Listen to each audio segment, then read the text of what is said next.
Committee will come to order. The chair notes the presence of a quorum. Good morning. Welcome, Madam Secretary. Welcome to each of you. This is a public hearing of the Benghazi Select Committee. Just a couple of quick administrative matters before we start, Madam Secretary. There are predetermined breaks, but I want to make it absolutely clear we can take a break for any reason or for no reason. If you or anyone would just simply alert me, then we will take a break, and it can be for any reason or for no reason. To our guests, we are happy to have you here. The witness deserves to hear the questions, and the members deserve to hear the answers. So proper decorum must be observed at all times. No reaction to questions or answers. No disruptions. Some committees take an incremental approach to decorum. I do not. This is your one and only notice. Madam Secretary, the ranking member and I will give opening statements, and then you will be recognized for your opening statement. And then after that, the members will alternate from one side to the other. And because you have already been sworn, we will go straight to your opening. So I will now recognize myself and then recognize Mr. Cummings and then you, Madam Secretary. Chris Stevens, Sean Smith, Glenn Doherty, and Tyrone Woods served this country with courage and with honor. And they were killed under circumstances that most of us could never imagine. Terrorists pour through the front gate of an American facility, attacking people and property with machine guns, mortars, and fire. It is important that we remember how these four men died. It is equally important that we remember how these four men lived and why. They were more than four images on a television screen. They were husbands and fathers and sons and brothers and family and friends. They were Americans who believed in service and sacrifice. Many people speak wistfully of a better world, but do little about it. These four went out and actually tried to make it better, and it cost them their lives. So we know what they gave us. What do we owe them? Justice for those that killed them. We owe their families our everlasting gratitude, respect. We owe them and each other the truth. The truth about why we were in Libya. The truth about what we were doing in Libya. The truth about the escalating violence in Libya before we were attacked and these four men were killed. The truth about requests for additional security. The truth about requests for additional personnel. The truth about requests for additional equipment. The truth about where and why our military was positioned as it was on the anniversary of 9/11. The truth about what was happening and being discussed in Washington while our people were under attack. The truth about what led to the attacks and the truth about what our government told the American people after the attacks. Why were there so many requests for more security personnel and equipment, and why were those requests denied in Washington? Why did the State Department, compound and facility, not even come close to meeting proper security specifications? What policies were we pursuing in Libya that required a physical presence in spite of the escalating violence? Who in Washington was aware of the escalating violence? What precautions, if any, were taken on the anniversary of 9/11? What happened in Washington after the first attack, and what was our response to that attack? What did the military do or not do? What did our leaders in Washington do or not do, and when? Why was the American public given such divergent accounts of what caused these attacks? And why is it so hard to get information from the very government these four men represented, served, and sacrificed for? Even after an accountability review board and a half-dozen congressional investigations, these and other questions still lingered. And these questions lingered because previous investigations were not thorough. These questions lingered because those previous investigations were narrow in scope and either incapable or unwilling to access the facts and evidence necessary to answer all relevant question. So the House of Representatives, including some Democrats, I hasten to add, asked this committee to write the final definitive accounting of what happened in Benghazi. This committee is the first committee to review more than 50,000 pages of documents because we insisted that they be produced. This committee is the first committee to demand access to more eyewitnesses because serious investigations talk to as many eyewitnesses as possible. This committee is the first committee to thoroughly and individually interview scores of other witnesses, many of them for the first time. This committee is the first committee to review thousands of pages of documents from top State Department personnel. This committee is the first committee to demand access to relevant documents from the CIA, the FBI, the Department of Defense, and even the White House. This committee is the first committee to demand access to the emails to and from Ambassador Chris Stevens. How could an investigation possibly be considered serious without reviewing the emails of the person most knowledgeable about Libya? This committee is the first committee, the only committee, to uncover the fact that Secretary Clinton exclusively used personal email on her own personal server for official business and kept the public record, including emails about Benghazi and Libya, in her own custody and control for almost 2 years after she left office. You will hear a lot today about the Accountability Review Board. Secretary Clinton has mentioned it more than 70 times in her previous testimony before Congress. But when you hear about the ARB, you should also know the State Department leadership handpicked the members of the ARB. The ARB never interviewed Secretary Clinton. The ARB never reviewed her emails. And Secretary Clinton's top advisor was allowed to review and suggest changes to the ARB before the public ever saw it. There's no transcript of ARB interviews, so it's impossible to know whether all relevant questions were asked and answered. And because there's no transcript, it is also impossible to cite the ARB interviews with any particularity at all. That is not independent. That is not accountability. That is not a serious investigation. You will hear there were previous congressional investigations into Benghazi, and that is true. And it should make you wonder why those investigations failed to interview so many witnesses and access so many documents. If those previous congressional investigations were really serious and thorough, how did they miss Ambassador Stevens' emails? If those previous investigations were serious and thorough, how did they miss Secretary Clinton's emails? If those congressional investigations really were serious and thorough, why did they fail to interview dozens of key State Department witnesses, including agents on the ground who experienced the attacks firsthand? Just last month, 3 years after Benghazi, top aides finally returned documents to the State Department. A month ago, this committee received 1,500 new pages of Secretary Clinton's emails related to Libya and Benghazi, 3 years after the attacks. And a little over 2 weeks ago, this committee received nearly 1,400 pages of Ambassador Stevens' emails, 3 years after the attacks. It is impossible to conduct a serious, fact-centric investigation without access to the documents from the former Secretary of State, the ambassador who knew more about Libya than anyone else, and testimony from witnesses who survived the attacks. Madam Secretary, I understand there are people, frankly, in both parties who have suggested that this investigation is about you. Let me assure you it is not, and let me assure you why it is not. This investigation is about 4 people who were killed representing our country on foreign soil. It is about what happened before, during, and after the attacks that killed them. It is about what this country owes to those who risk their lives to serve it.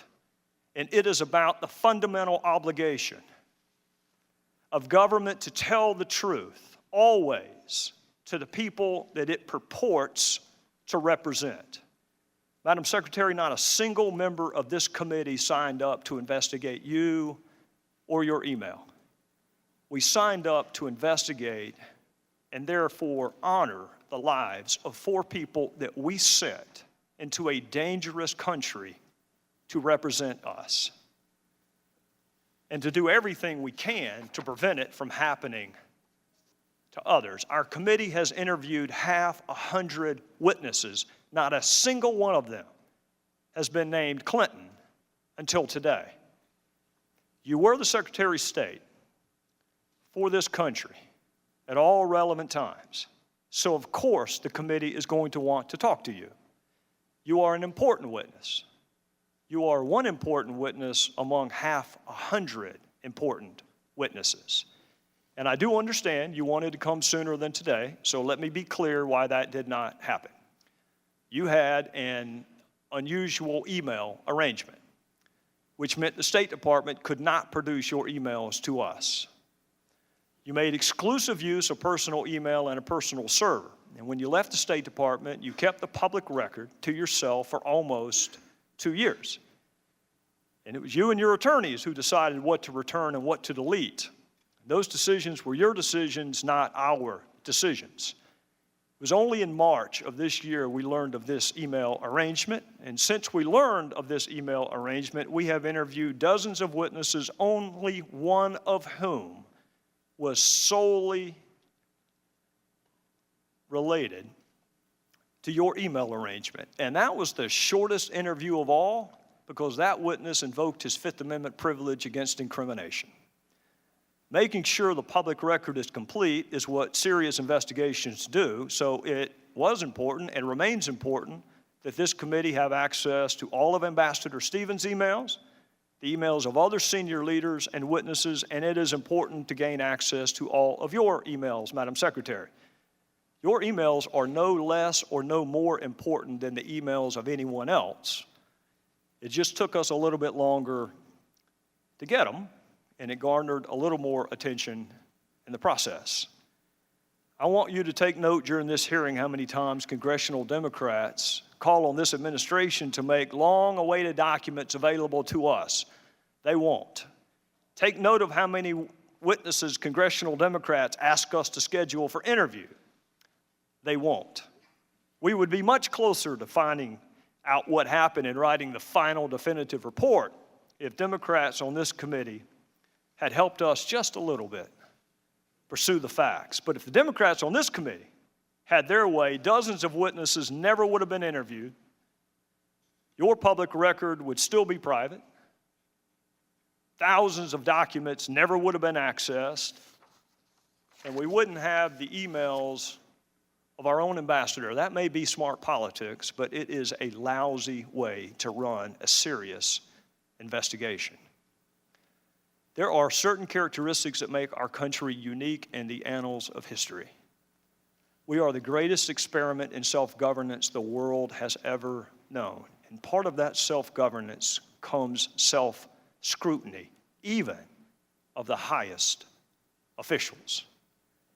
Our country is strong enough to handle the truth, and our fellow citizens expect us to pursue the truth wherever the facts take us. So this committee is going to do what we pledged to do and what should have been done, frankly, a long time ago, which is interview all relevant witnesses, examine all relevant evidence, and access all relevant documents. And we're going to pursue the truth in a manner worthy of the memory of the 4 people who lost their lives and worthy of the respect of our fellow citizens. And we are going to write that final definitive accounting of what happened in Benghazi. And we would like to do it with your help and the help of our Democrat colleagues, but make no mistake, we are going to do it nonetheless. Because understanding what happened in Benghazi goes to the heart of who we are as a country and the promises we make to those that we send into harm's way. They deserve the truth. They deserve the whole truth. They deserve nothing but the truth. The people we work for deserve the truth. The friends and family of the 4 who lost their lives deserve the truth. We're going to find the truth because there is no statute of limitations on the truth. With that, I would recognize my friend from Maryland.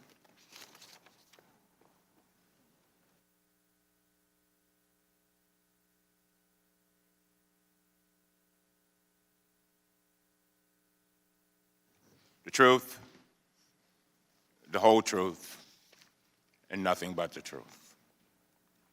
The truth, the whole truth, and nothing but the truth. Madam Secretary, I want to thank you very much for being here today to testify before Congress on this very important issue. This is your third time. This week, our chairman, Mr. Gaudy, was interviewed in a lengthy media profile. During his interview, he complained that he was, and I quote, he has an impossible job. That's what the chairman said, impossible job. He said it's impossible to conduct a serious, fact-centric investigation in such a, quote, political environment.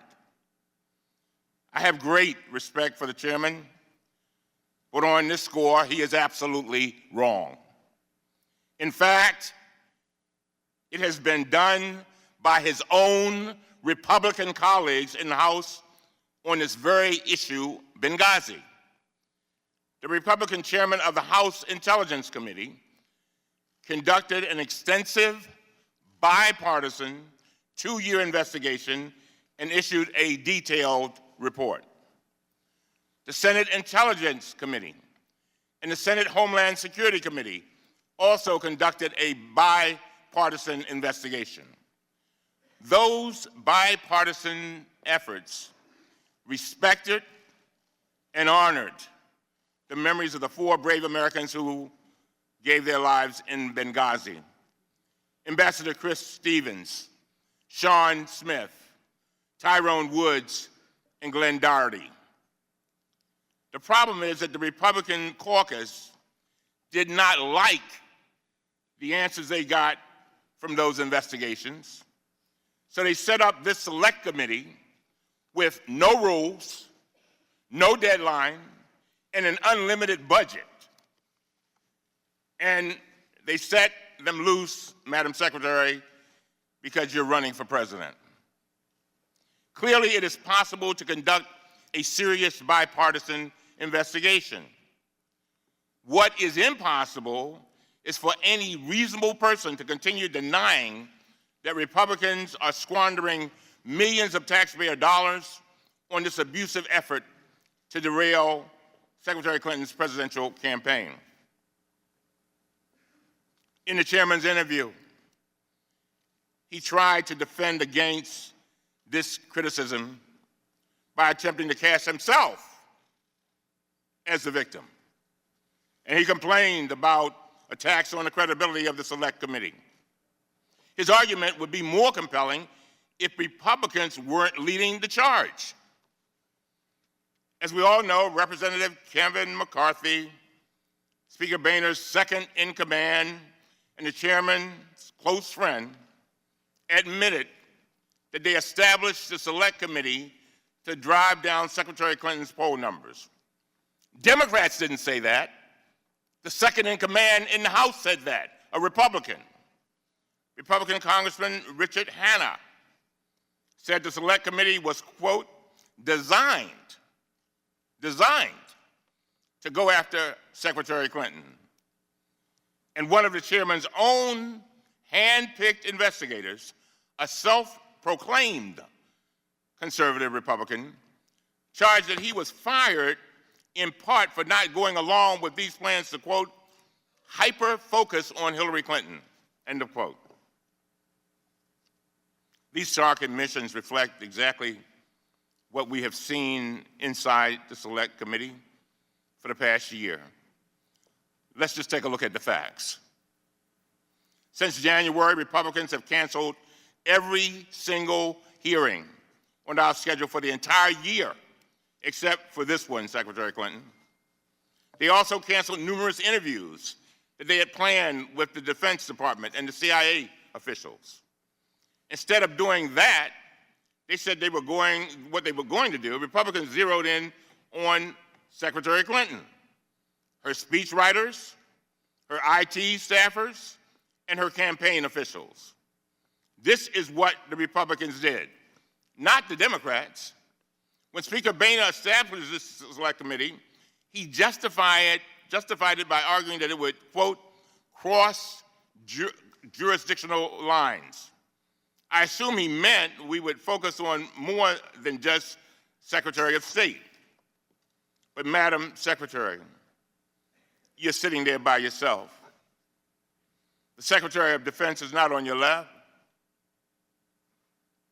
The Director of the CIA is not on your right. That's because Republicans abandoned their own plans to question those top officials. So instead of being cross-jurisdictional, Republicans just crossed them off the list. Last weekend, the chairman told the Republican colleagues to shut up and stop talking about the Select Committee. What I want to know is this, and this is a key question. Why tell the Republicans to shut up when they are telling the truth, but not when they are attacking Secretary Clinton with reckless accusations that are demonstrably false? Why not tell them to shut up then? Carly Fiorina has said that Secretary Clinton has blood on her hands. Mike Huckabee accused her of ignoring the warning calls from dying Americans in Benghazi. Senator Rand Paul said Benghazi was a 3 a.m. phone call that she never picked up. And Senator Lindsey Graham tweeted, "Where the hell were you on the night of the Benghazi attack?" Everyone on this panel knows these accusations are baseless, from our own investigation and all those before it. Yet, Republican members of this Select Committee remain silent. On Monday, the Democrats issued a report showing that none of the 54 witnesses the committee interviewed substantiated these wild Republican claims.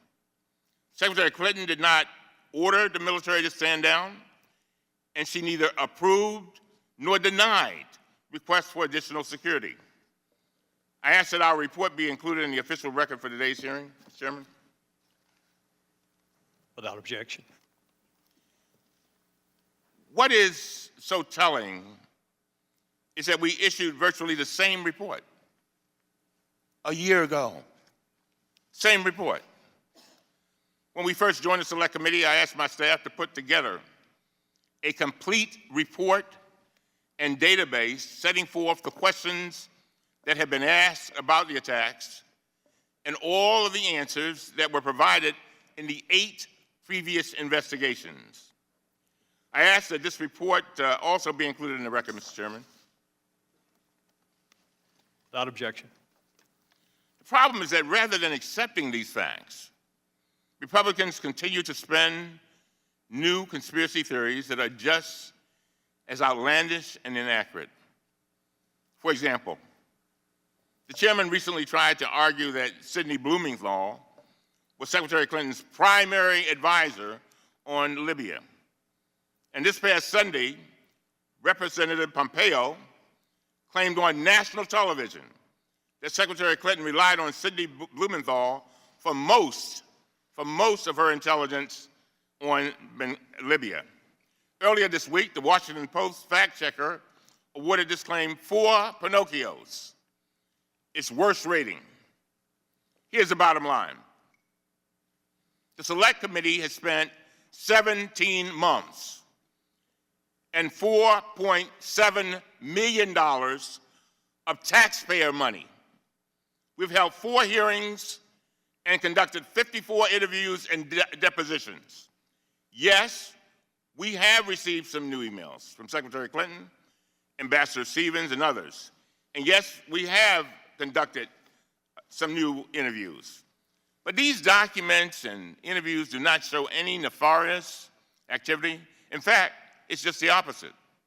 The new information we have obtained confirms and corroborates the core facts we already knew from 8 previous investigations. They provide more detail, but they do not change the basic conclusions.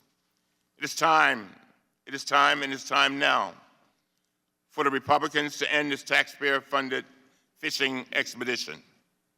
We need to come together and shift from politics to policy. That's what the American people want, shifting from politics to policy. We need to finally make good on our promises to the families. And the families only asked us to do three things. One, do not make this a political football. Two, find the facts. Three, do everything in your power to make sure that this does not happen again. And so we need to start focusing on what we here in Congress can do to improve the safety and security of our diplomatic corps in the future. And with that, Mr. Chairman, I yield back. Chair, thanks to the gentleman from Maryland. Madam Secretary, you are recognized for your opening statement. Thank you, Mr. Chairman, Ranking Member Cummings, members of this committee. The terrorist attacks at our diplomatic compound and later at the CIA post in Benghazi, Libya on September 11th, 2012, took the lives of 4 brave Americans: Ambassador Chris Stevens, Sean Smith, Glenn Doherty, and Tyrone Woods. I'm here to honor the service of those 4 men, the courage of the Diplomatic Security Agency and the CIA officers who risked their lives that night, and the work their colleagues do every single day all over the world. I knew and admired Chris Stevens. He was one of our nation's most accomplished diplomats. Chris's mother liked to say that he had sand in his shoes because he was always moving, always working, especially in the Middle East that he came to know so well. When the revolution broke out in Libya, we named Chris as our envoy to the opposition. There was no easy way to get him into Benghazi to begin gathering information and meeting those Libyans who were rising up against the murderous dictator Gaddafi. But he found a way to get himself there on a Greek cargo ship, just like a 19th century American envoy. But his work was very much 21st century hard-nosed diplomacy. It is a testament to the relationships that he built in Libya that on the day following the awareness of his death, tens of thousands of Libyans poured into the streets in Benghazi. They held signs reading, "Thugs don't represent Benghazi or Islam. Sorry, people of America, this is not the behavior of our Islam or our prophet." Chris Stevens, a friend to all Libyans. Although I didn't have the privilege of meeting Sean Smith personally, he was a valued member of our State Department family. An Air Force veteran, he was an information management officer who had served in Pretoria, Baghdad, Montreal, and The Hague. Tyrone Woods and Glenn Doherty worked for the CIA. They were killed by mortar fire at the CIA's outpost in Benghazi, a short distance from the diplomatic compound. They were both former Navy SEALs and trained paramedics with distinguished records of service, including in Iraq and Afghanistan. As Secretary of State, I had the honor to lead and the responsibility to support nearly 70,000 diplomats and development experts across the globe.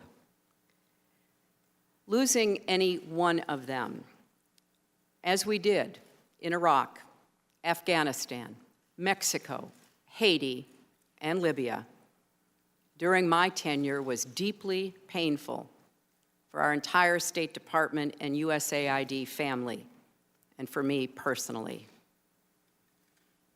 I was the one who asked Chris to go to Libya as our envoy. I was the one who recommended him to be our ambassador to the president. After the attacks, I stood next to President Obama as Marines carried his casket and those of the other 3 Americans off the plane at Andrews Air Force Base. I took responsibility. And as part of that, before I left office, I launched reforms to better protect our people in the field and help reduce the chance of another tragedy happening in the future. What happened in Benghazi has been scrutinized by a nonpartisan, hard-hitting accountability review board, 7 prior congressional investigations, multiple news organizations, and of course, our law enforcement and intelligence agencies. So today, I would like to share 3 observations about how we can learn from this tragedy and move forward as a nation. First, America must lead in a dangerous world, and our diplomats must continue representing us in dangerous places. The State Department sends people to more than 270 posts in 170 countries around the world. Chris Stevens understood that diplomats must operate in many places where our soldiers do not, where there are no other boots on the ground, and safety is far from guaranteed. In fact, he volunteered for just those assignments. He also understood we will never prevent every act of terrorism or achieve perfect security, and that we inevitably must accept a level of risk to protect our country and advance our interests and values. And make no mistake, the risks are real. Terrorists have killed more than 65 American diplomatic personnel since the 1970s, and more than 100 contractors and locally employed staff.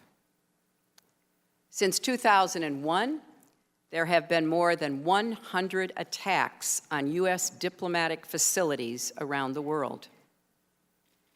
But if you ask our most experienced ambassadors, they'll tell you they can't do their jobs for us from bunkers. It would compound the tragedy of Benghazi if Chris Stevens' death and the death of the other 3 Americans ended up undermining the work to which he and they devoted their lives. We have learned the hard way when America is absent, especially from unstable places, there are consequences. Extremism takes root, aggressors seek to fill the vacuum, and security everywhere is threatened, including here at home. That's why Chris was in Benghazi. It's why he had served previously in Syria, Egypt, Saudi Arabia, and Jerusalem during the Second Intifada. Nobody knew the dangers of Libya better. A weak government, extremist groups, rampant instability. But Chris chose to go to Benghazi because he understood America had to be represented there at that pivotal time. He knew that eastern Libya was where the revolution had begun and that unrest there could derail the country's fragile transition to democracy. And if extremists gained a foothold, they would have the chance to destabilize the entire region, including Egypt and Tunisia. He also knew how urgent it was to ensure that the weapons Gaddafi had left strewn across the country, including shoulder-fired missiles that could knock an airplane out of the sky, did not fall into the wrong hands. The nearest Israeli airport is just a day's drive from the Libyan border. Above all,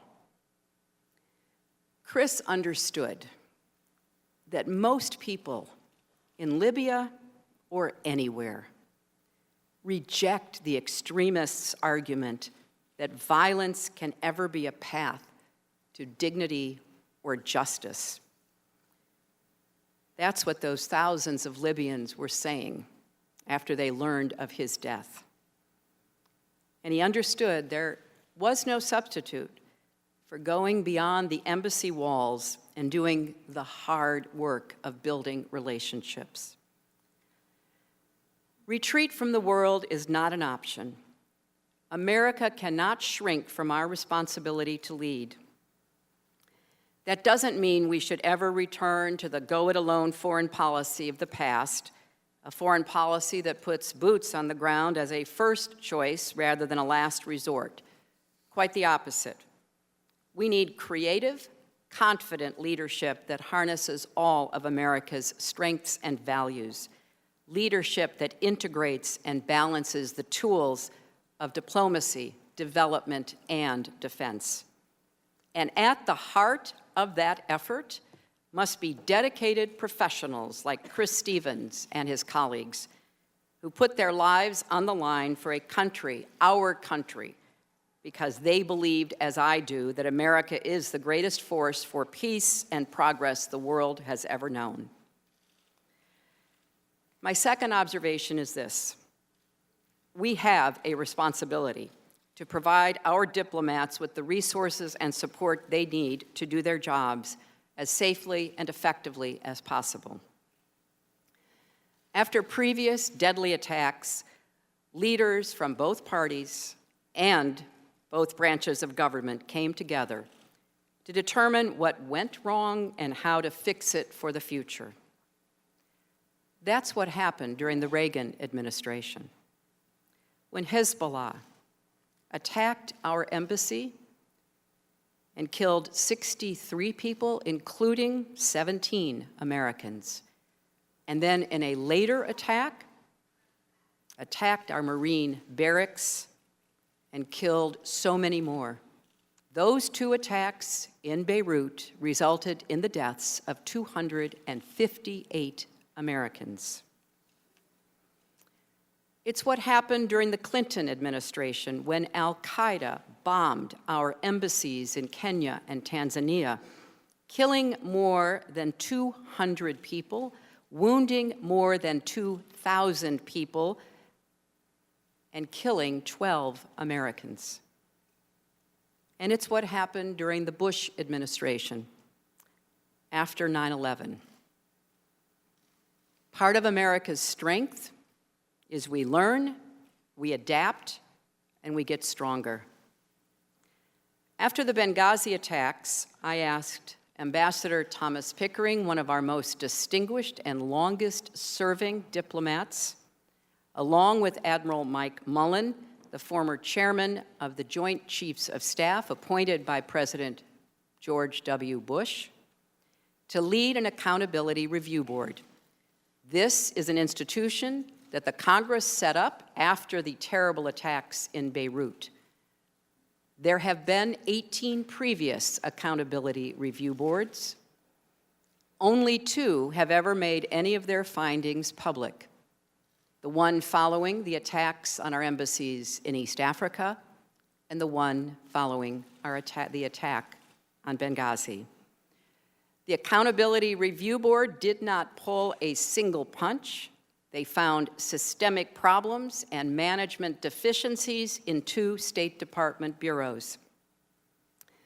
And the review board recommended 29 specific improvements. I pledged that by the time I left office, every one would be on the way to implementation, and they were.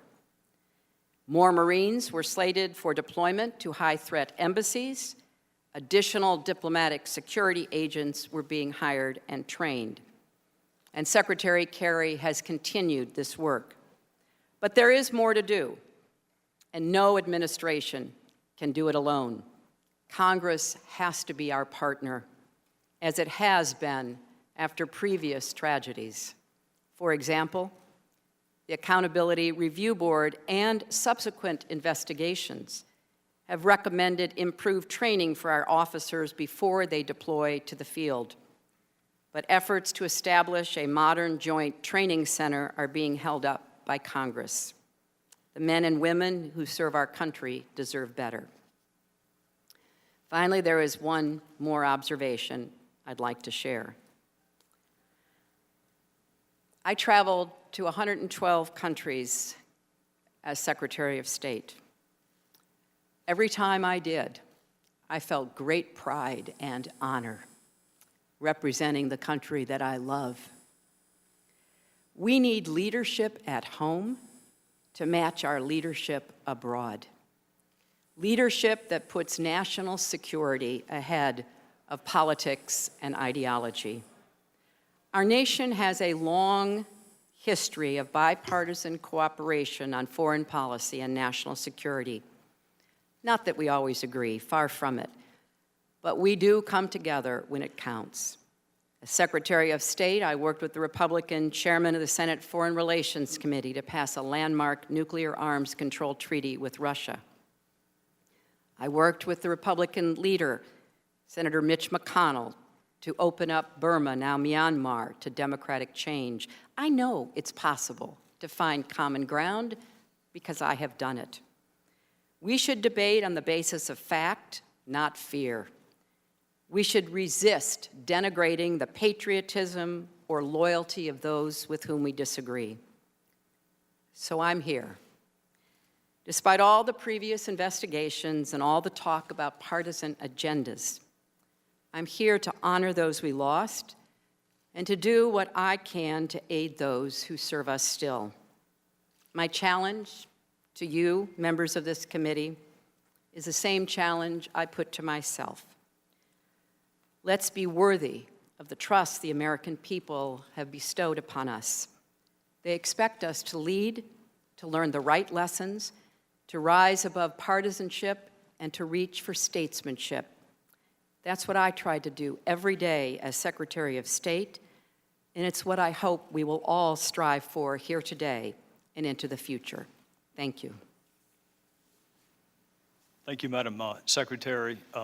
I did not cut off your opening at all, nor would I think about doing so, because the subject matter is critically important and you deserve to be heard. I would just simply note that, and I don't plan on cutting off any of your answers.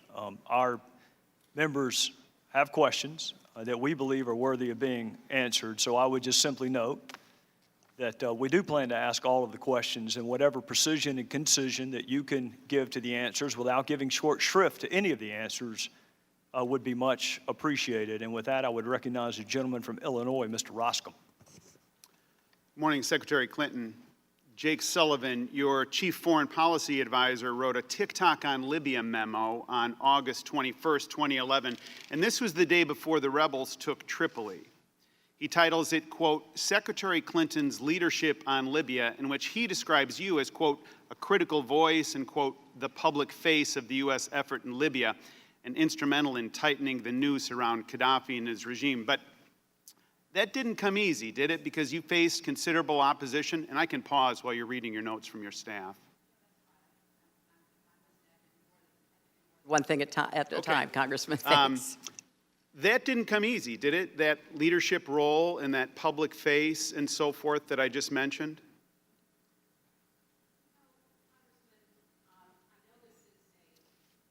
I know this is an issue that the committee has raised, and it really boils down to why were we in Libya? Why did the United States join with our NATO and European allies, join with our Arab partners to protect the people of Libya against the murderous planning of Gaddafi? Why did we take a role alongside our partners in doing so? There were a number of reasons for that, and I think it is important to remind the American people where we were at the time when the people of Libya, like people across the region, rose up demanding freedom and democracy, a chance to chart their own futures. And Gaddafi threatened them with genocide, with hunting them down like cockroaches. And we were then approached with great intensity, our closest allies in Europe, people who felt very strongly, the French and the British, but others as well, that they could not stand idly by and permit that to happen so close to their shores with the unintended consequences that they worried about. And they asked for the United States to help. We did not immediately say yes. We did an enormous amount of due diligence in meeting with not only our European and Arab partners, but also with those who were heading up what was called the Transitional National Council. And we had experienced diplomats who were digging deep into what was happening in Libya and what the possibilities were before we agreed to provide very specific, limited help to the European and Arab efforts. We did not put one American soldier on the ground. We did not have one casualty. And in fact, I think by many measures, the cooperation between NATO and Arab forces was quite remarkable and something that we want to learn more lessons from.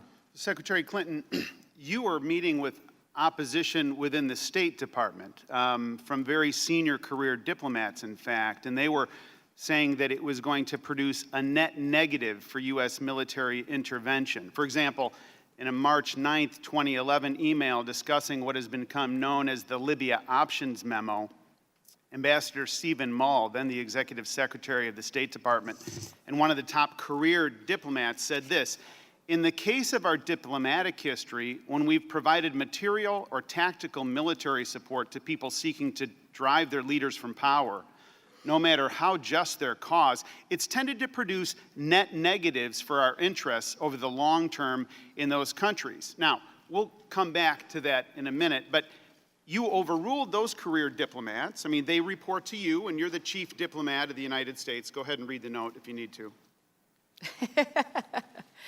I have to. I'm not done with my question. I'm just giving you the courtesy of reading your notes. That's all right. All right. They were pushing back, but you overcame those objections. But then you had another big obstacle, didn't you? And that was the White House itself. There were senior voices within the White House that were opposed to military action. Vice President Biden, Department of Defense, Secretary Gates, the National Security Council, and so forth. But you persuaded President Obama to intervene militarily. Isn't that right? Well, Congressman, I think it's important to point out there were many in the State Department who believed it was very much in America's interests and in furtherance of our values to protect the Libyan people, to join with our European allies and our Arab partners. The ambassador, who had to be withdrawn from Libya because of direct attack or direct threats to his physical safety, but who knew Libya very well, Ambassador Kretz, was a strong advocate for doing what we could to assist the Europeans and the Arabs. I think it's fair to say there were concerns and there were varying opinions about what to do, how to do it, and the like. At the end of the day, this was the president's decision, and all of us fed in our views. I did not favor it until I had done, as I said, the due diligence, speaking with not just people within our government and within the governments of all of the other nations who were urging us to assist them, but also meeting in person with the gentleman who had assumed a lead role in the Transitional National Council. So it is, of course, fair to say this was a difficult decision. I wouldn't sit here and say otherwise, and there were varying points of view about it. But at the end of the day, in large measure, because of the strong appeals from our European allies, the Arab League passing a resolution urging that the United States and NATO join with them, those were unprecedented requests. And we did decide, or in recommending to the president, that there was a way to do it. The president, I think, very clearly had a limited instruction about how to proceed. And the first planes that flew were French planes. And I think what the United States provided was some of our unique capacity. But the bulk of the work militarily was done by Europeans and Arabs. Well, I think you're underselling yourself. You got the State Department on board, you convinced the president, you overcame the objections of Vice President Biden and Secretary of Defense Gates. the National Security Council, and you had another obstacle then, and that was the United Nations. And you were able to persuade the Russians, of all things, to abstain, and had you not been successful in arguing that abstention, the Security Council Resolution 1973 wouldn't have passed because the Russians had a veto. So you overcame that obstacle as well. Isn't that right? Well, Congressman, it is right that after doing my due diligence and reviewing the various options and the potential consequences of pursuing each of them, I was in favor of the United States joining with our European allies and our Arab partners, and I also was in favor of obtaining UN Security Council support because I thought that would provide greater legitimacy. In that, of course, our ambassador to the UN was very influential and successful in making the case to her colleagues. But this was at the behest of and the direction of the president once he was presented with the varying arguments. And you presented Congressman, the argument. I have been in a number of Situation Room discussions. I remember very well the very intense conversation over whether or not to launch the Navy SEALs against the compound we thought in Abbottabad that might house bin Laden. There was a split in the advisors around the president. Eventually, the president makes the decision. I supported doing what we could to support our European and Arab partners in their effort on a humanitarian basis, a strategic basis, to prevent Gaddafi from launching and carrying out mass massacres. There was another obstacle that you overcame, and that was the Arabs themselves. Jake Sullivan sent you an email, and he said this: I think you should call. It will be painful 10 minutes, but you will be the one who delivered Arab support. And that's a Jake Sullivan email of March 17th to you, asking you to call the Secretary General of the Arab League. So to put this in totality, you were able to overcome opposition within the State Department. You were able to persuade the president. You were able to persuade the United Nations and the international community. You made the call to the Arabs and brought them home. You saw it, you drove it, you articulated it, and you persuaded people. Did I get that wrong? Well, Congressman, I was the Secretary of State. My job was to conduct the diplomacy, and the diplomacy consisted of a long series of meetings and phone calls, both here in our country and abroad, to take the measure of what people were saying and whether they meant it. We had heard sometimes before from countries saying, well, the United States should go do this. And when we'd say, well, what will you do in support of us? There was not much coming forth. This time, if they wanted us to support them in what they saw as an action vital to their respective national security interests, I wanted to be sure that they were going to bear the bulk of the load, and in fact, they did. What the United States did, as I've said, was use our unique capacities. As I recall, if you want it in monetary terms, slightly over $1 billion or less than what we spend in Iraq in one day is what the United States committed in support of our allies. You know, we ask our allies to do a lot for us, Congressman. Let me reclaim my time. They had time. asked for us to help them. Let me reclaim my time because it's expiring. Actually, you summed it up best when you emailed your senior staff and you said of this interchange, you said it's good to remind ourselves and the rest of the world that this couldn't have happened without us. And you were right, Secretary Clinton. Our Libya policy couldn't have happened without you because you were its chief architect. And I said we're going to go back to Ambassador Mull's warning about using military for regime change. And he said long-term things weren't going to turn out very well. And he was right. After your plan, things in Libya today are a disaster. I yield back. Well, we'll have more time, I'm sure, to talk about this because that's not a view that I will subscribe to. Thank the gentleman from Illinois and recognize the gentleman from Maryland. Thank you very much, Madam Secretary. Again, I want to thank you for being here. I want to start with the number one question that Republicans claim has not been answered in 8 previous investigations. Yesterday, the chairman wrote an op-ed, and he said this is his top unanswered question about Benghazi. And it is, and I quote, why our people in Libya and Benghazi made so many requests for additional security personnel, and equipment and why those requests were denied? I'm going to give you a chance to answer that in a minute. Secretary Clinton, as you know, this exact question has been asked many times and answered many times.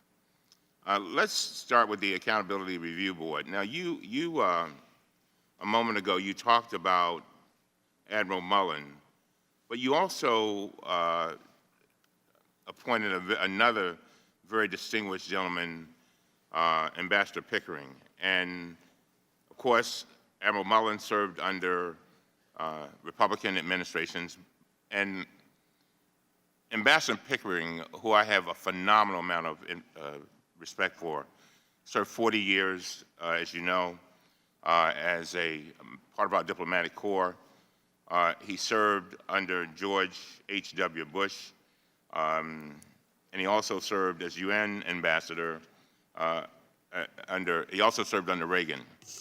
Now, I'm just wondering, let me go back to that question. Why our people in Libya and Benghazi made so many requests? And then I want you to comment, it seems to be an implication that the ARB, Accountability Review Board, was not independent. And I think the chairman said they were handpicked by you. Of course, that's done by law. But would you comment on those two things, please? Yes, I'd be happy to. You know, as I said in my opening statement, I take responsibility for what happened in Benghazi. I felt a responsibility for all 70,000 people working at the State Department and USAID. I take that very seriously. As I said with respect to security requests in Benghazi back when I testified in January of 2013, those requests and issues related to security were rightly handled by the security professionals in the department. I did not see them, I did not approve them, I did not deny them. Ambassador Pickering and Admiral Mullen make this case very clearly in their testimony before your committee and in their public comments. These issues would not ordinarily come before the Secretary of State, and they did not in this case. As Secretary, I was committed to taking aggressive measures to ensure our personnel's and facilities were as safe as possible. And certainly when the nonpartisan, critical report from the Accountability Review Board came forward, I took it very seriously, and that's why I embraced all of their recommendations and created a new position within the Diplomatic Security Bureau specifically to evaluate high-risk posts. I think it's important also to mention, Congressman, that the diplomatic security professionals who are reviewing these requests, along with those who are serving in war zones and hotspots around the world, have great expertise and experience in keeping people safe. If you go on CODELs, they are the ones who plan your trip to keep you safe. They certainly did that for me. But most importantly, that's what they do every day for everybody who serves our country as a diplomat or development professional. And I was not going to second-guess them. I was not going to substitute my judgment, which is not based on experience that they have in keeping people safe for theirs. And the changes that were recommended by the Accountability Review Board are ones that we thought made sense and began quickly to implement. Now, the ARB, after conducting, Madam Secretary, more than 100 interviews, identified specific employee and a specific employee at the State Department who denied these requests. It was Deputy Assistant Secretary of the Bureau of Diplomatic Security, Charlene Lamb, and again, she did come before the Oversight Committee. The ARB report was very critical of her. It was also critical of her two supervisors, Principal Deputy Assistant Secretary and the Assistant Secretary for Diplomatic Security. The Oversight Committee found the same answer as the ARB. It found that this official denied these requests and it found no evidence that you approved or denied them. The problem is that Republicans just keep asking the same question over and over again and pretend they don't know the answer. In 2013, the Republican chairman of 5 House committees issued a report falsely accusing you personally of denying these requests in a cable over your signature. The next day, the chairman of the Oversight Committee, Darrell Issa, went on national television and accused you of the same thing. Can we play that clip, please?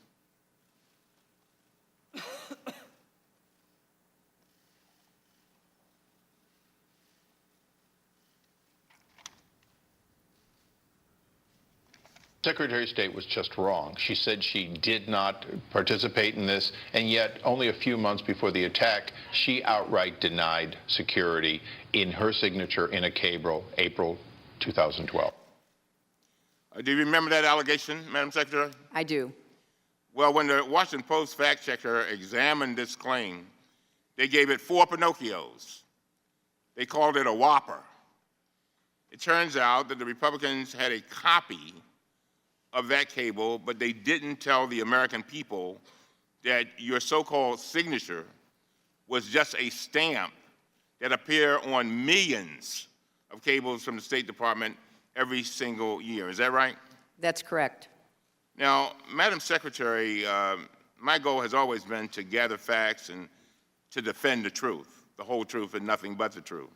Last year, I asked our staff to compile an asked and answered database, and this specific issue was answered thoroughly. On Monday, we put out another report, and this issue was addressed yet again. But the Republicans want to keep this attack going, so they are now trying to argue that we have new emails that raise new questions. The truth is that we have reviewed these emails, and they don't contradict the previous conclusions. They confirm them. They corroborate them. We've reviewed emails from Ambassador Stevens, and they show that he asked Charlene Lamb for more security. Nothing we have obtained, not the new interviews or the new emails, changes the basic facts we have known for 3 years. Secretary Clinton, let me ask one final question, and please take as much time as you want to answer this. There's no evidence to support the Republican claims that you personally rejected security requests. So some have argued that since you knew the danger was increasing in Libya, you should have been in there making detailed decisions about whether there should be 5, 7, or even 9 security officers at any given post. Madam Secretary, I know you have answered over again. You might want to just elaborate and just, I have a minute and 7 seconds. Well, thank you, Congressman. I think there has been some confusion, and I welcome the opportunity to try to clarify it to the best of my ability. With respect, as you rightly point out, the claims that were made about the cables, I think you have explained the fact, which is that it's the long-standing tradition of the State Department for cables from around the world to be sent to and sent from the State Department under the signature, over the signature of the Secretary of State. It's a stamp. It's just part of the tradition. There are millions of them, as you point out. They are sorted through and directed to the appropriate personnel. Very few of them ever come to my attention. None of them with respect to security regarding Benghazi did. Then the other point, which I thank you for raising so that perhaps I can speak to this one as well. There is, of course, information that we were obtaining about the increasingly dangerous environment in Libya, across the country, but in particular in eastern Libya. And we were aware of that, and we were certainly taking that into account. There was no actionable intelligence on September 11th, or even before that date, about any kind of planned attack on our compound in Benghazi. And there were a lot of debates apparently that went on within the security professionals about what to provide, because they did have to prioritize. The Accountability Review Board pointed that out. The State Department has historically, and certainly before this terrible incident, not had the amount of money that we thought would be necessary to do what was required to protect everyone. So of course there had to be priorities, and that was something that the security professionals dealt with. I think that both Admiral Mullen and Ambassador Pickering made it very clear that they thought that the high threat posts should move to a higher level of scrutiny, and we had immediately moved to do that. Thank you. Thank the gentleman. The chair would now recognize the gentlelady from Indiana, Ms. Brooks. Good morning, Secretary Clinton. Morning. Thank you for being here today. In drawing on what you just said, that very few, but no requests for Benghazi came to your attention, I'd like to show you something.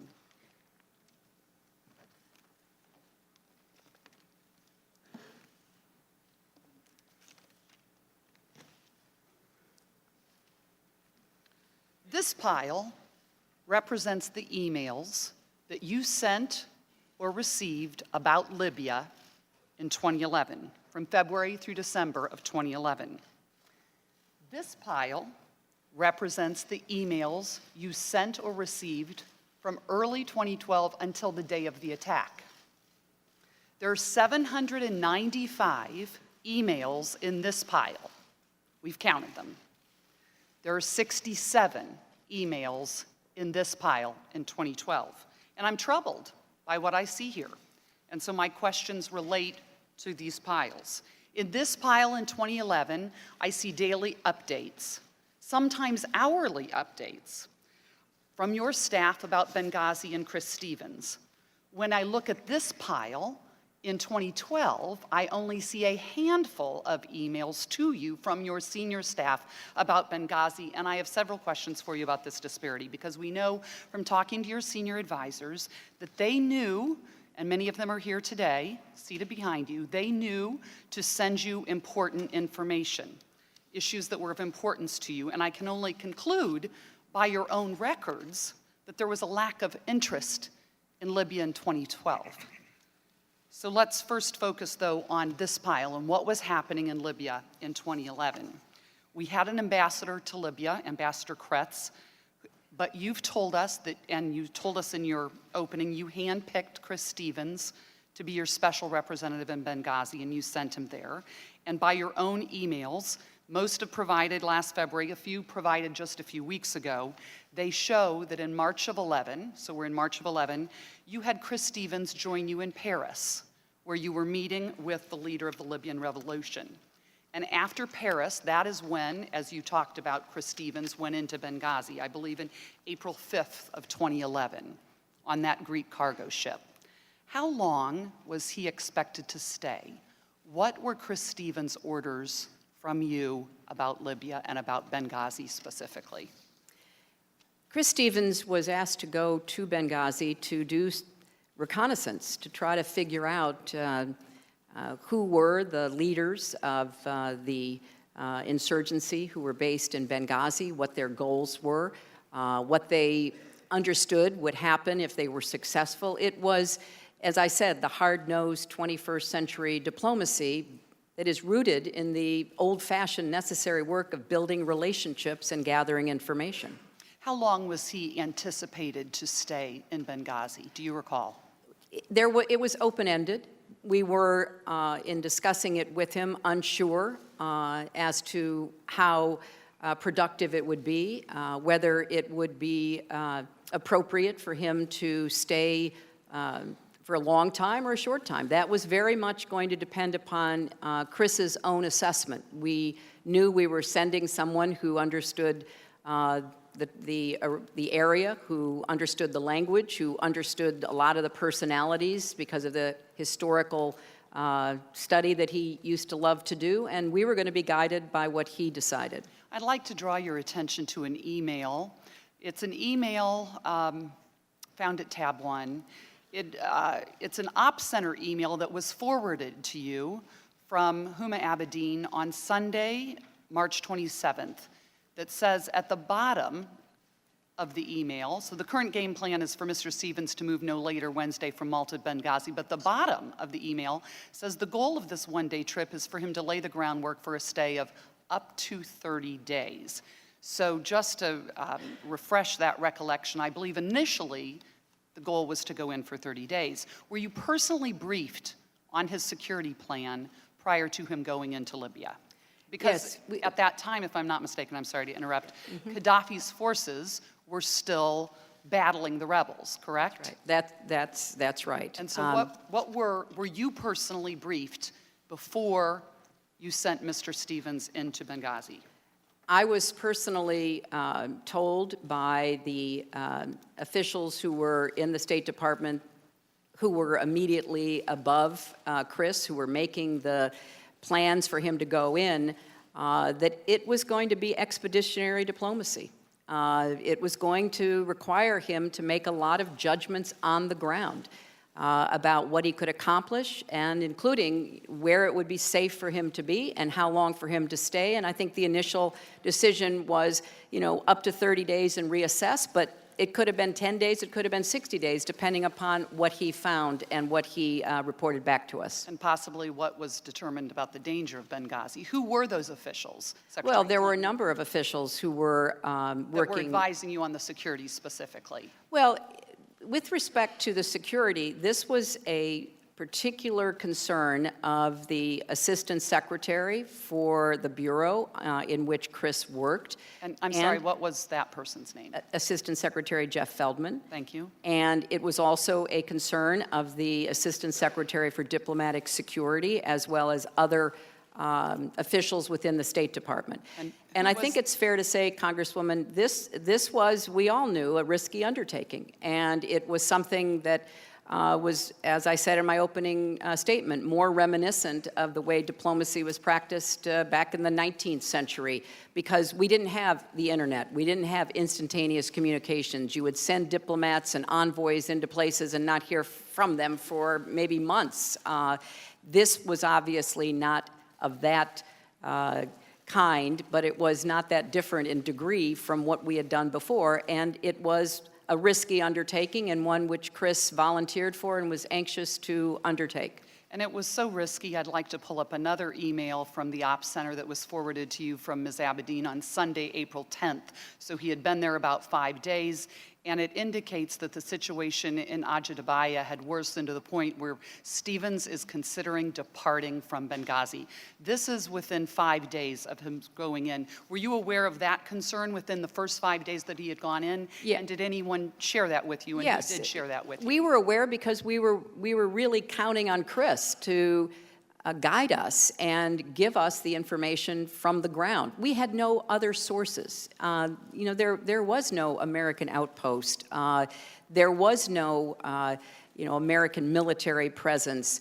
Eventually, other Americans representing different agencies were able to get into Benghazi and begin to do the same work, but they, of course, couldn't do that work overtly, which is why we wanted a diplomat who could be publicly meeting with people to try to get the best assessment. But it was always going to be a constant risk, and we knew that. And so let me go back to the risk in 2011, because there was a lot of communication, once again, from your senior staff, from the State Department, to you or from you in 2011. And in fact, that is when Gaddafi fell. He fell in 2011.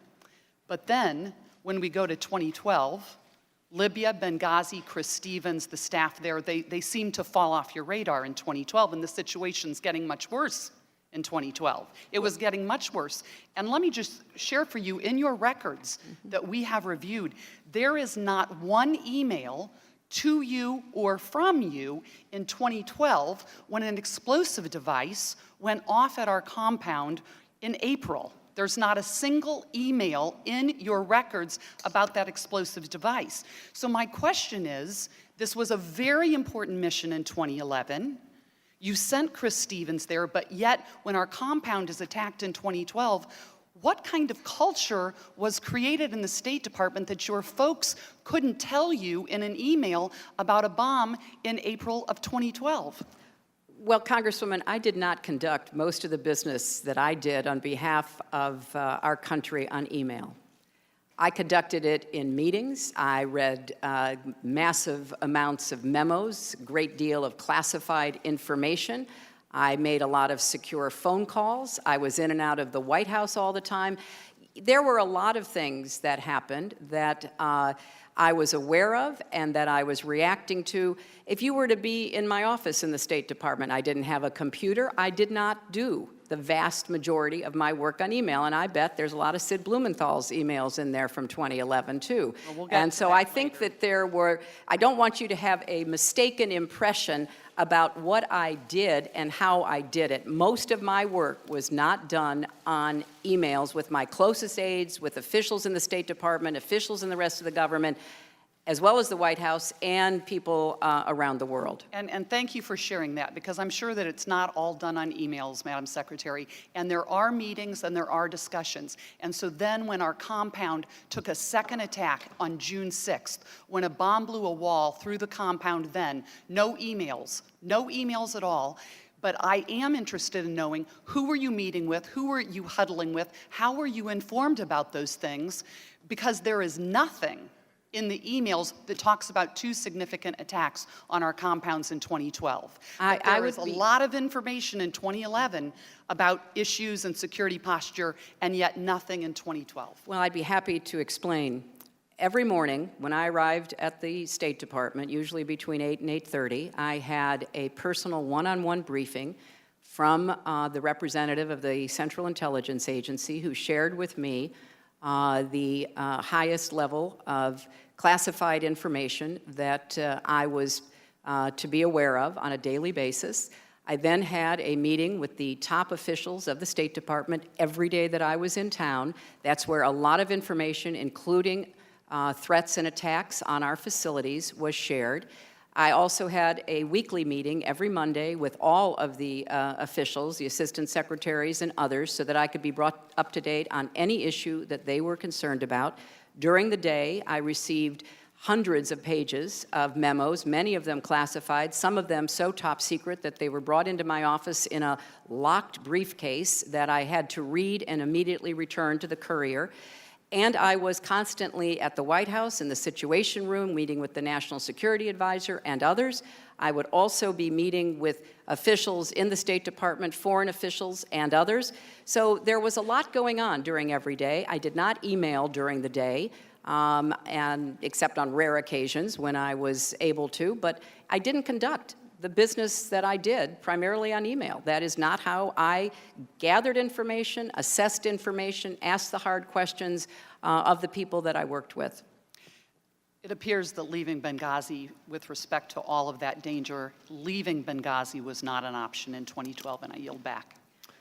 Well, if I could just quickly respond, there was never a recommendation from any intelligence official in our government, from any official in the State Department, or from any other person with knowledge of our presence in Benghazi to shut down Benghazi, even after the 2 attacks that the compound suffered. And perhaps, you would wonder why, but I can tell you that it was thought that the mission in Benghazi, in conjunction with the CIA mission, was vital to our national interests.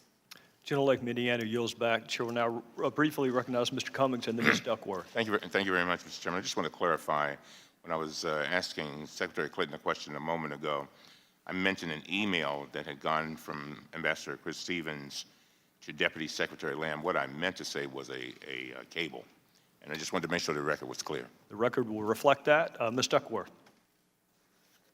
Thank you, Mr. Chairman. Secretary Clinton, I'm pleased that you finally have the opportunity to be here. Before I start my line of questioning, I just want to clarify with regards to the April-June 2012 incidents. I believe that the procedure that the State Department had for these types of incidents was to actually hold what are called emergency action committee hearings on the ground immediately. And in fact, there were at least 5 on the records for June alone on the ground in both Tripoli and Benghazi, and that is the correct procedure for handling such instances. Is that not correct? That's correct. Thank you.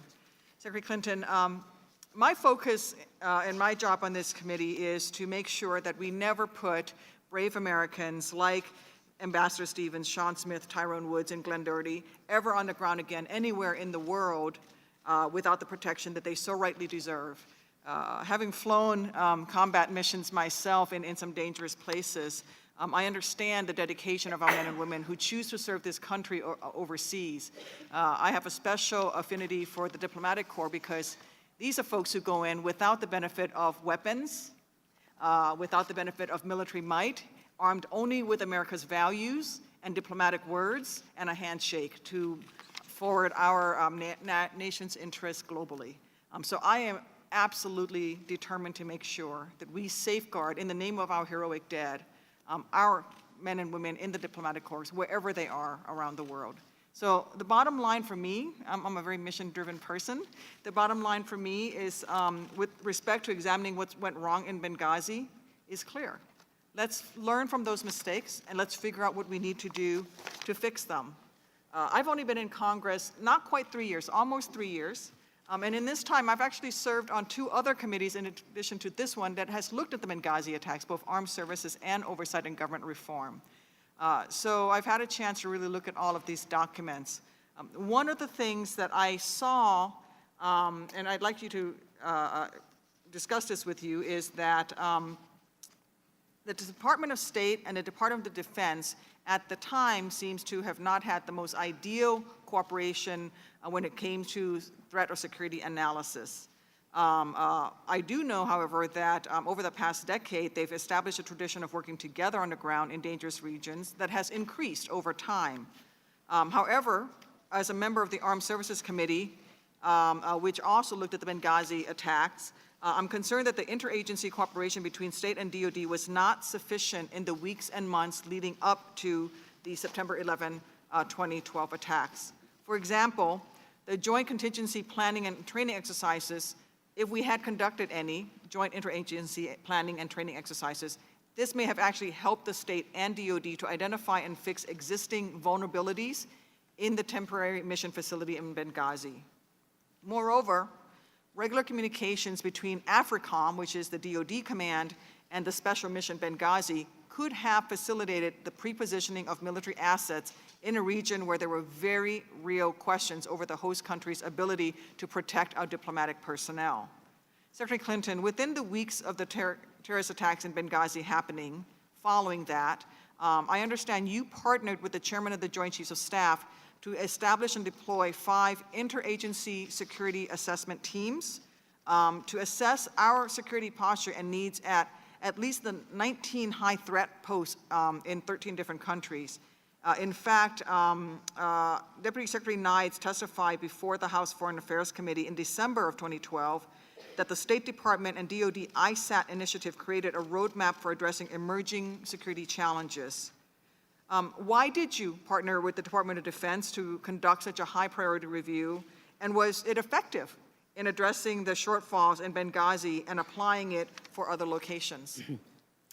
Congresswoman, thank you very much, and thanks for your service and particularly your knowledge about these issues rising from your own military service and the service on the committees here in the House. It's very challenging to get military assets into countries that don't want them there. And in fact, that has been a constant issue that we have worked between the State Department and the Department of Defense. The Libyans made it very clear from the very beginning they did not want any American military or any foreign military at all in their country. And what I concluded is that we needed to have these assessments because even if we couldn't post our own military in the country, we needed to have a faster reaction. Now, I certainly agree 100% with the findings of the Armed Services Committee here in the House and other investigations. Our military did everything they could. They turned over every rock. They tried to deploy as best they could to try to get to Benghazi. It was beyond the geographic range. They didn't have assets nearby because we don't have a lot of installations and military personnel that are in that immediate region. So following what happened in Benghazi, the chairman of the Joint Chiefs, General Dempsey, and I agreed to send out mixed teams of our diplomatic security and their top security experts from the Defense Department to get a better idea of the 19 high-threat posts, and that's exactly what we did. And it gave us some guidance to try to have better planning ahead of time. I know Admiral Mullen testified that it would be beyond the scope of our military to be able to provide immediate reaction to 270 posts, but that's why we tried to narrow down.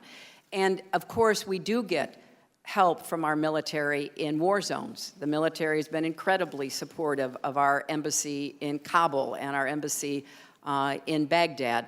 But we have a lot of hotspots now and very dangerous places that are not in military conflict areas where we have American military presence. So we wanted to figure out how we could get more quickly a fast reaction team to try to help prevent what happened in Benghazi.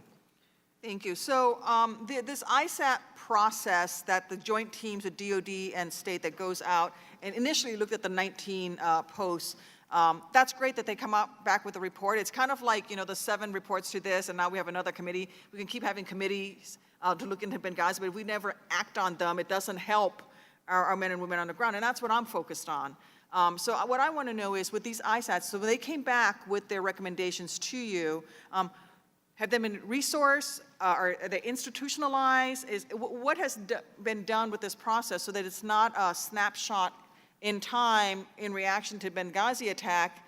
And I want to make sure that, at the very least, we're continuing the cooperation, or at least there's some sort of institutionalization of the review process to make sure that if it's not those 19 posts, if the shift now is there's 20 posts or some other posts, what has been done to make sure it's institutionalized? Well, that was one of the changes that I instituted before I left, and I'm confident that Secretary Kerry and his counterpart, Secretary Carter at the Defense Department, are continuing that because I think it was very useful.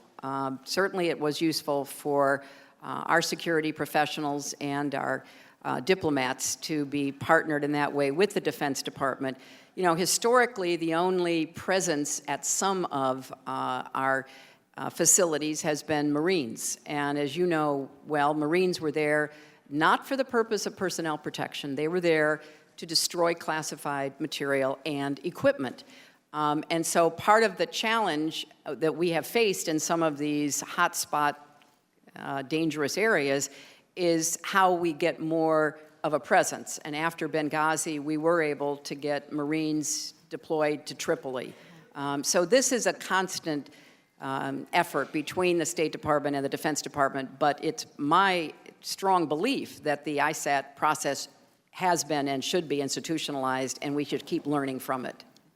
I'd like to touch on the quadrennial reviews. Again, coming from armed services, even as a young platoon leader out in a platoon, we got and read the Defense Quadrennial Review, which is a review that happens on a periodic basis that gives the individual soldier an idea of what the Defense Department is trying to do. And I understand you initiated something similar in the State Department. And this goes to, there's been discussion already about the culture at the State Department, especially when it comes to security.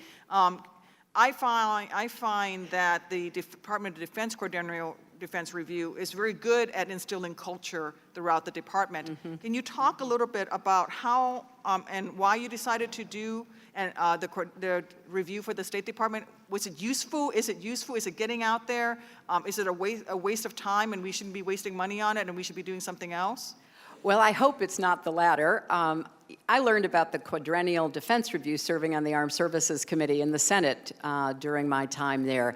I agree with you completely, Congresswoman. It's a very successful roadmap as to where we should be going, and I'm impressed that as a platoon leader, it was something that you took into account. So when I came to the State Department, there had never been anything like this done. There was no roadmap. And the State Department, USAID, would come up and fight for the money that they could get out of Congress, no matter who was in charge of the Congress, every single year.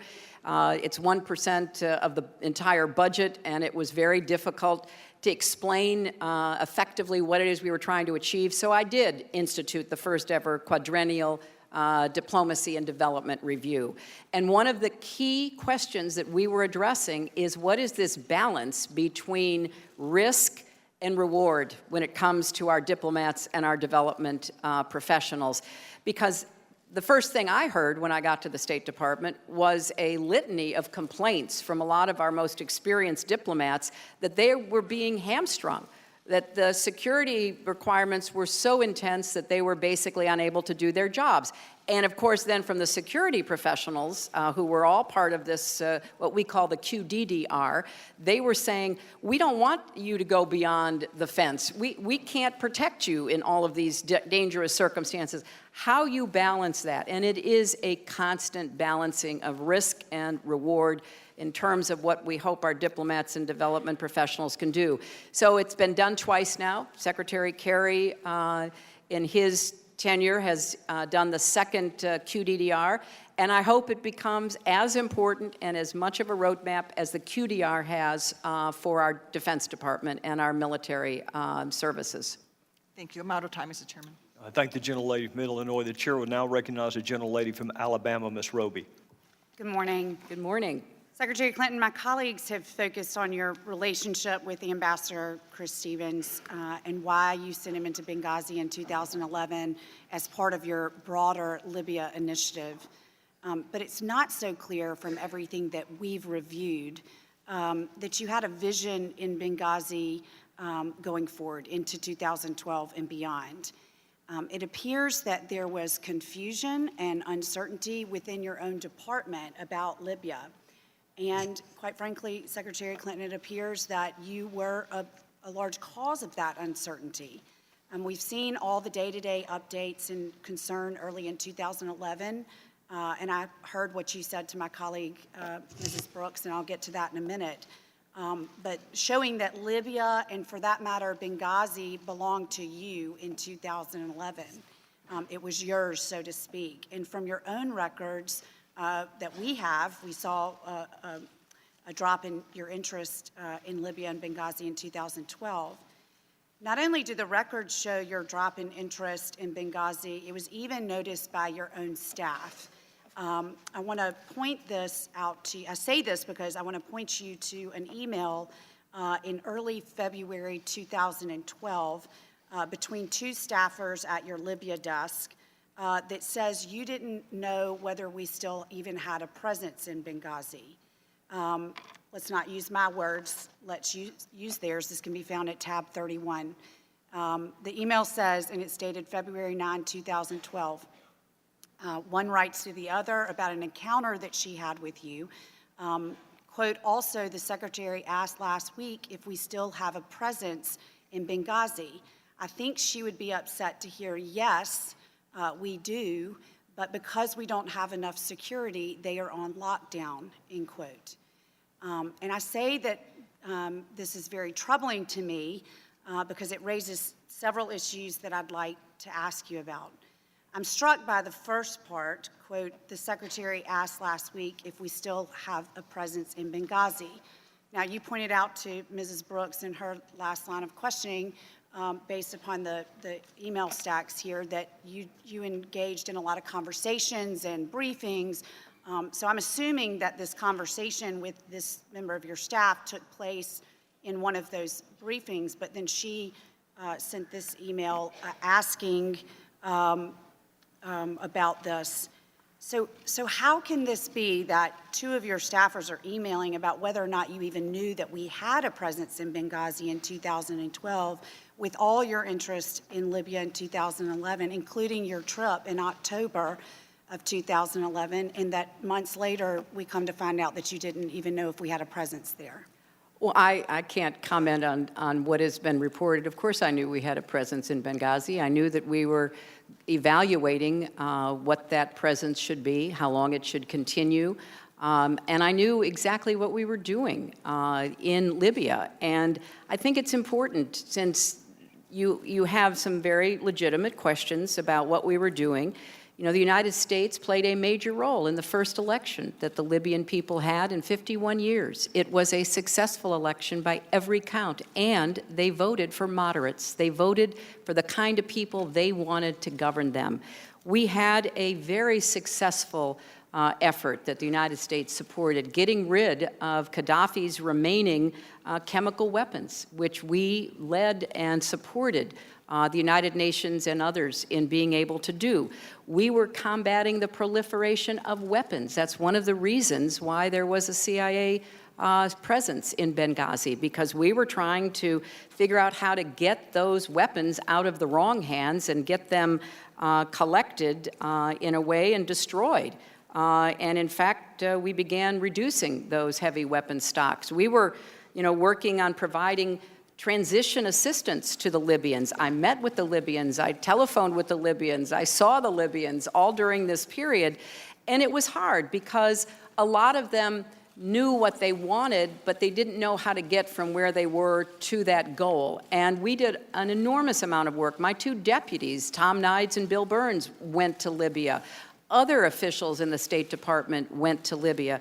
So there was a constant, continuing effort that I led to try to see what we could do to help. Now, one of the problems we faced is that the Libyans did not really feel that they could welcome a peacekeeping mission. They couldn't welcome foreign troops to their soil. That made it really difficult. And it didn't have to be American troops. It could have been troops from anywhere in the world under a UN mandate that might have helped them begin to secure their country. Secretary Clinton, if I may, I hear what you're saying, but this email says something very, very different. I can't speak to that. I can just tell you what I was doing, and I was doing a lot. Sure, but this was your staff, and it has to make me wonder if they had this conversation with you, why they would make it up. But I want to move on. This email, makes me wonder about the vision for Benghazi, because they're asking they're saying that you asked if we still had a presence, but if we look at the second part of the email, quote, and I think she would be upset to hear, yes, we do. Congresswoman, I'm sorry, I have no recollection of or no knowledge of. Of course. Please turn to tab 31, because well, it's right there. I trust that you have read it, but I also tell you that we had a presence in Benghazi. We had members of the administration and Congress visiting Benghazi. So, of course, I knew we had a presence in Benghazi. I can't speak to what someone either heard or misheard. But I think what's important, and I understand the underlying point of your question, is what were we doing about Libya after Gaddafi fell? And that's what I'm trying to explain to you about what we were doing. I want to get to the second part of the email that suggests that we were in lockdown, that you would have been upset to know. Yes, heard the first part of your answer, but that we were in lockdown. And you've said on numerous occasions, including in your opening statement, in point number 1, America must lead and we must represent in dangerous places. Quote, they can't do their jobs for us in bunkers. And essentially, what we know is that there weren't the required number of security on the ground in order for the individual to even move about the country to provide you with what you have reiterated on numerous occasions as being very important at that time, which is political reporting. Well, could you tell me who are the names on this email that you're talking about? Sure, I can turn to tab 31. You have a book in front of you. It is Alice Abdallah and I'm going to pronounce it wrong, Evgenia Sadareas. Is that correct? They were not on my staff. I'm not in any way contradicting what they think they heard or what they heard somebody say. But the people that I dealt with. Can you tell me who they were if they were not on your staff? They were not on they were in the State Department along with thousands of other people. They were not part of the Secretary's staff. But I get what you're saying, Congresswoman, and I want to focus on this. I think it's a fair and important question. The facility in Benghazi was a temporary facility. There had been no decision made as to whether or not it would be permanent. It was not even a consulate. Our embassy was in Tripoli. obviously, much of the work that we were doing was going through the embassy. There was a very vigorous discussion on the part of people who were responsible for making a recommendation about Benghazi as to what form of consulate, what form of facility it should be. Chris Stevens believed that it should be a formal consulate. But that was something that had to be worked out, and there had not yet been a decision at the time that the attack took place. So it was not a permanent facility, and there were a number of questions that people were asking about whether it could or should be. I want to drill down on the security issue, but I also want to say it's frustrating for us here on this panel asking these questions to hear you in your opening statement talk about the responsibility you took for all 70+ thousand employees, yet I read you an email that is a conversation between two of those employees, and it seems as though you're just kind of brushing it off as not having any knowledge. I'm just saying I have no recollection of it, and it doesn't correspond with the facts of what we were doing on a regular basis. Well, if we can talk for just a minute about the security, I've got a few seconds left. In 2011, during the revolution, then Envoy Stevens had 10 agents with him on the ground in Benghazi. And then we know in 2012, where the security situation had deteriorated even further, there were only 3 agents assigned to Benghazi. Again, can't even move anybody off of the facility to do the necessary political reporting. And my question is,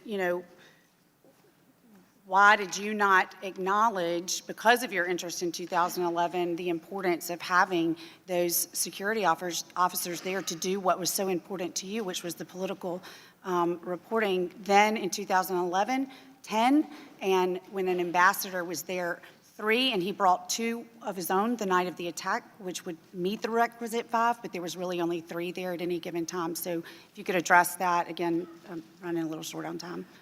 Well, he did have 5 with him on September 11th, and well, he brought 2, right? He brought 2 with him. There were 3 there, and there were supposed to be 5 there. But the point was they were personal security, so they were there to secure him. So yes, he did bring 2, and when he got there, he had 5. Can you address the day discrepancy? before, on September 10th, he went into Benghazi. He went to a luncheon with leading civic leaders, business leaders in Benghazi. So he felt very comfortable. It was his decision. Ambassadors do not have to seek permission from the State Department to travel around the country that they are assigned to. He decided to go to Benghazi by taking 2 security officers with him and having 3 there. He had the requisite 5 that had been the subject of discussion between the embassy and the State Department security professionals. I'm not going to in any way suggest that he or the embassy got everything they requested. We know that they didn't from the Accountability Review Board, from investigations that were done by the Congress. We know that there were a lot of discussions about what was needed, particularly in Benghazi, and that the day that he died, he had 5 security officers. A lot of security professionals who have reviewed this matter, even those who are critical that the State Department did not do enough, have said that the kind of attack that took place would have been very difficult to repel. That's what we have to learn from, Congresswoman. There are many lessons going back to Beirut, going back to Tehran and the takeover of our embassy, and going all the way through these years. And sometimes we learn lessons and we actually act and we do the best we can. And there's a perfect, terrible example of that with respect to what happened in Benghazi. Certainly, and my time has expired, and we'll certainly never know what the outcome would have been if there had been more agents that night. I yield Well, back. that's not what the professionals, that's not what the experts in security have concluded. If you read the Accountability Review Board. I have read it, Secretary Clinton, and it says that security was grossly inadequate. Well, it said that there were deficiencies within 2 bureaus in the State Department, which we have moved to correct. And it also pointed out that the diplomatic security officers who were there acted heroically. There was not one single question about what they did, and they were overrun, and it was unfortunate that the agreement we had with the CIA annex, and when those brave men showed up, that it was also not enough. Certainly, and we'll discuss this more. I have to yield back. Gentlelady's time has expired. The chair will now recognize the gentleman from Washington. Thank you, Mr. Chairman. And thank you, Madam Secretary, for being here. Just to clarify, you knew we had a presence. Of course I knew, Congressman, of course. And going back to an earlier question, you were also aware of those 2 attacks on our compounds, even though you didn't email about it. Yes, I was aware. And that, I think, sort of points out, I mean, after 17 months and $4.7 million, as the ranking member pointed out in his opening statements, and then as we've seen today, this committee is simply not doing its job. And I don't really think it should have been formed in the first place. But what we've heard here is, well, first of all, an obsession with email. The idea that 2 fairly junior level staffers might not have gotten something wrong in what they heard, or that information in an email might in fact not be accurate, are certainly not things that should be news to anybody. But it is the obsession with the emails that takes us off of what should have been the task of this committee. I also find it interesting that Ms. Roby's final comments were to quote the ARB report. Right. And yes, the ARB report I think was very good. I think we absolutely had to have it, and I think it was appropriate for the committees in Congress to do the investigations that they did. But all of that begs the question as to why we've spent the $4.7 million that we have spent on this. And then even in the chairman's opening remarks, I mean, it was primarily a defense of the committee's existence. Not any new information, not here's what we, in those 17 months and $4.7 million, have figured out that is new and different. Nothing. In fact, we've heard nothing, even in today's hearing, not a single solitary thing that hasn't already been discussed repeatedly. So we've learned absolutely nothing. Now, yes, we've uncovered a trove of new information. In this age, I don't think there's ever an end to the emails. We could probably go on for another 2 years and we'd find more. But the question is, have we found anything substantively that tells us something different about what happened in Benghazi? And the answer to that question is no. And look, I didn't think this committee should have been formed in the first place. But if it was going to be formed, the least we could do would be to actually focus on the 4 brave Americans who were killed, why they were killed, and focus on Benghazi. And we have not. I mean, Mr. Roskam's questions I found to be the most interesting. Basically, I don't know, it was like he was running for president. He wanted to debate you on overall Libya policy as to why we got in there in the first place. And that's debatable, and I think you will argue that quite well. But that's not about the attack on Benghazi. That's not about what we could have done in Benghazi to better protect them. So again, I think we've seen that this committee is focused on you. And I'm, the ranking member of the Armed Services Committee. I don't see the Department of Defense here. I don't see the CIA here. There were many, many other agencies involved in this, and yet yours has been the one that they have obsessively focused on. And I think that's a shame for a whole lot of reasons. But for one thing, this committee, as it's been in the news in the last several weeks, has been yet one more step in denigrating this institution. And I happen to think this institution needs more support, not less. So I wish we would stop doing that. And you mentioned Beirut, and that was the first thought that occurred to me when this happened, was a Democratic Congress at the time did a fair and quick investigation of what was an unspeakable tragedy. 2 separate suicide bombings, 4 months apart. And there was clearly inadequate security. But the focus there was not on partisanship, not on embarrassing the Reagan administration, but on actually figuring out what happened and how we can better protect Americans. Now, I want to talk and ask questions about what I think is the central issue, and that is, how do we have that presence in the world that you described in what is an increasingly dangerous world? Because as I've traveled to Pakistan and Afghanistan and Yemen and other places, I am consistently amazed by the willingness of our diplomatic corps to put their lives at risk. And I wonder, how do you balance that very difficult decision? Because frankly, what I've heard more often from that diplomatic corps is that they chafe at the restrictions. I mean, I remember vividly being in Peshawar, which is, I mean, I didn't like the ride from the airport to the embassy, which was 10 minutes. And we were there for, I don't know, a few hours and then out. The State Department personnel, they lived there and went out amongst the community. How do you try and strike that balance of, being present and at the same time meeting the security obligations? And then most importantly, who drives that decision? Because it seems to me in most instances, it is driven by the diplomatic corps there. If they take risks, it's because they've decided to do it. They're there. They know the security situation certainly better than the secretary and better than most everybody else. But what is the proper way to strike that balance going forward to protect our personnel and still fulfill their mission? Congressman, I think that is the most important question, and I would certainly welcome congressional discussion and debate about this, because it's what we tried to do, going back to Congresswoman Duckworth's question, what we tried to begin to do in the quadrennial diplomacy and development review, the first one that was ever done, because that's exactly what we were facing. We have had diplomats and development professionals in war zones now for a number of years.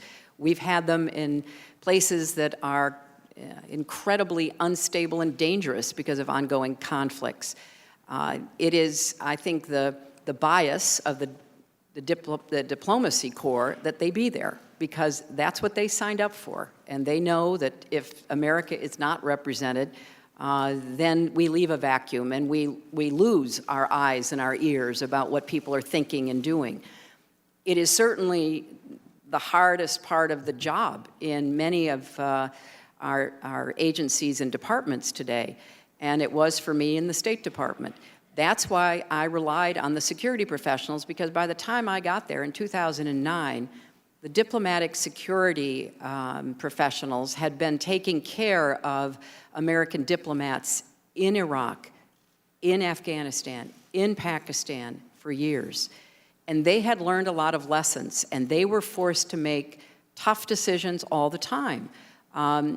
You mentioned Peshawar, one of clearly the high threat posts that the United States maintains a presence in. But when you think that since 2001, we've had 100 of our facilities attacked. If we were to shut them all down, if we were to pull out from all of them, we would be blinding ourselves. So it's a constant balancing act. What are the risks and what are the rewards for opening, maintaining, and/or closing a site? I don't know that there's any hard and fast rule that we can adopt. We just have to get better at making that assessment, Congressman. And your question really goes to the heart of it. When you were, as a member of Congress in Peshawar, you were guarded by our diplomatic security professionals. They had to assess, was it safe enough for a member of Congress to come? How do we get him from the airport to the embassy? It won't surprise you to hear we've had attacks there as so many other places around the world. And that is a heavy responsibility, and the diplomatic security professionals get it right 999 times out of 1,000. And it's deeply distressing to them when anything goes wrong. We have lost non-Americans with some of these attacks on facilities. We've lost our locally employed staff. They never want to see any successful attack. So they have to be right 100% of the time. The terrorists only have to be right once. And that's why this is really at the core of what I tried to do before even I got the Accountability Review Board, going back to the QDDR, to come up with a better way of trying to make those assessments. Madam Secretary, if I may, just two final points. So the bottom line is Benghazi on 9/11/2012 was not the only dangerous place in the world where our security personnel were and where these difficult decisions had to be made. Right. And the other point I want to make before my time expires, now this was in 2012, so we were only a couple years into this, but Secretary of Defense Ash Carter just, I think yesterday, wrote an editorial in the Wall Street Journal about the impact of 5 years of budget uncertainty on the DoD's ability to function. I mean, for 5 years, we have gone through CRs, threatened government shutdowns, one actual government shutdown, and constant budget uncertainty. Now, my area is the Department of Defense. I know how it's impacted them. They basically, from 1 week to the next, barely know what they can spend money on. Now, one of the criticisms of there should have been more security. But if you don't have a budget, if you don't have an appropriations bill, how does that complicate your job as secretary in trying to figure out what money you can spend? Well, it makes it very difficult, Congressman. And this is a subject that we talked about all the time. How do you plan? How do you know, you have so many diplomatic security officers in so many dangerous places. How do you know what you're going to have to be able to deploy? And where are you going to have to make the choices? That's why the prioritization, which shouldn't have to be, in my view, the responsibility of the officials in the State Department or the Defense Department to try to guess what makes the most sense. We should have a much more orderly process for our budget. And I will say again, as Secretary of State, the kind of dysfunction and failure to make decisions that we have been living with in our government hurts us. It hurts us in the obvious ways, like where you're going to deploy forces if you're in DOD or where we're going to send security if you're in the Department of State. But it hurts us as the great country that we are, being viewed from abroad as unable to handle our own business. And so it has a lot of consequences. And it's something that I wish that we could get over and have our arguments about policy, have our arguments about substance, but get back to regular order where we have the greatest nation in the world with a budget that then they can plan against, as opposed to the uncertainty that has stalked us now for so long. Thank you, Madam Secretary. So the bottom line is Congress needs to do its job. Right. That would be I agree with that. The gentleman yields back, and I'll be happy to get a copy of my opening statement for the gentleman from Washington so he can refresh his recollection on all the things our committee found that your previous committee missed. And with that, I'll go to the gentleman from Georgia, Mr. Westmoreland. Thank you, Madam Secretary. I talk a little slower than everybody else, so the question... I lived in Arkansas a long time. I don't need an interpreter, Congressman. So some of the questions I'm asking you can just get us a yes or no answer. That would be great, but I do want you to give us a full answer. But Mr. Smith from Washington mentioned that there was no new facts brought out in some of these interviews, and I wanted to say that I think he was at one interview for 1 hour.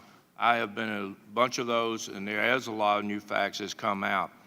One of the things that he said, it doesn't, that you knew about these two incidents that have been mentioned previously. It's not a matter if you knew about them, it's a matter of what you did about them. And to us, the answer to that is nothing. Now, you say you were briefed by the CIA every morning that you were in Washington, is that correct? That's correct. Did they ever mention to you, Assistant Acting Director Morrell wrote in his book that there were scores of intelligence pieces describing in detail how the situation in Libya was becoming more and more dangerous. Did you ever read any of these pieces? Yes, as I've previously stated, we were certainly aware that the situation across Libya was becoming more dangerous and that there were particular concerns about eastern Libya. Did you read the piece that was Libya, Al-Qaeda establishing sanctuary? I'm aware that that was certainly among the information provided to me. There was another particular piece that was talked about after the IED attack that AFRICOM wrote. Al-Qaeda expands in Libya. Were you familiar with that? I can't speak to specific pieces, Congressman, but I was well aware of the concerns we all had about the setting up of jihadist training camps and other activities in Libya, particularly in eastern Libya. You were briefed in, I think, the CIA between January and September of 2012 had over 4,500 pages of intelligence. Were you aware of how many pages of intelligence? And I know you had a specific division, I guess, of the State Department under you that was called Intelligence and Research.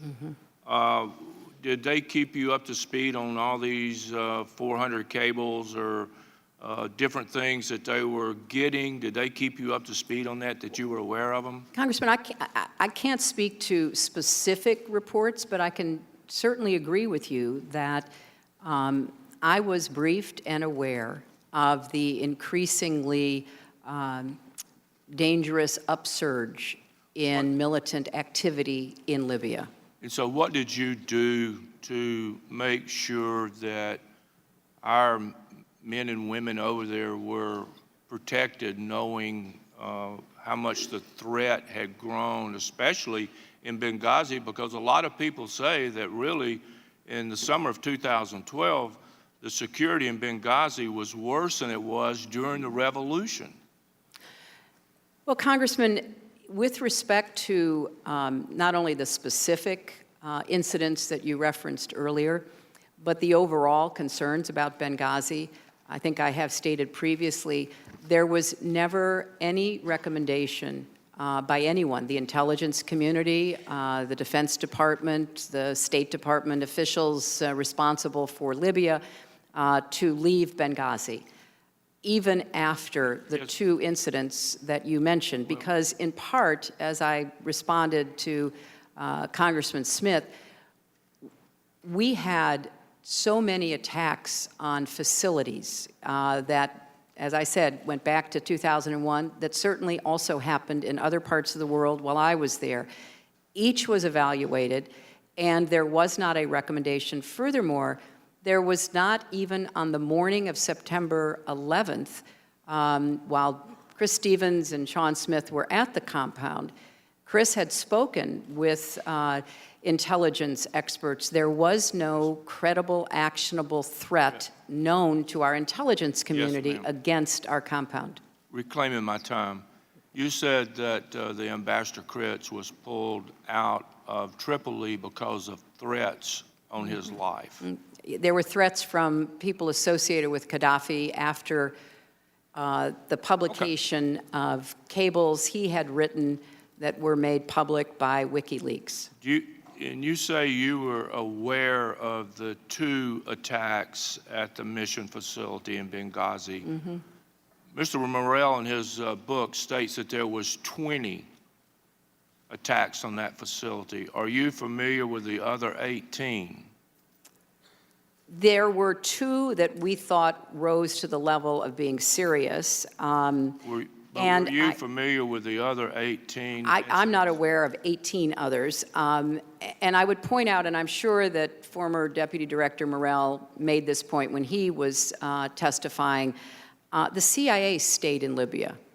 The CIA had a much bigger presence than the State Department, despite the overall decline in stability. Some might argue, actually, because of the overall decline in stability, it was thought to be even more important for the CIA to stay there, and they also did not believe that their facility would be the subject of a deadly attack either, because I think sometimes, sometimes the discussion gets pulled together when really we had Chris and Sean dying at the State Department compound, which we are discussing, and we had our other two deaths of Tyrone Woods and Glenn Doherty at the CIA annex. Reclaiming my time for just a minute, and I do appreciate that. But if you talk to the CIA contractors that were at the annex and you ask them how they were armed and equipped, and then if you would or could talk to the diplomatic security agents that were at the facility, I think you will see that there was a big, big difference in the equipment that they had to protect themselves. But you knew of the two, what you call major incidents, but you don't recollect the other 18 that Mr. Morrell says happened. How many instances would it have taken you to say, hey, we need to look at the security over there? Would it have been 3 major instances, 30 instances, 40 instances, 50 instances?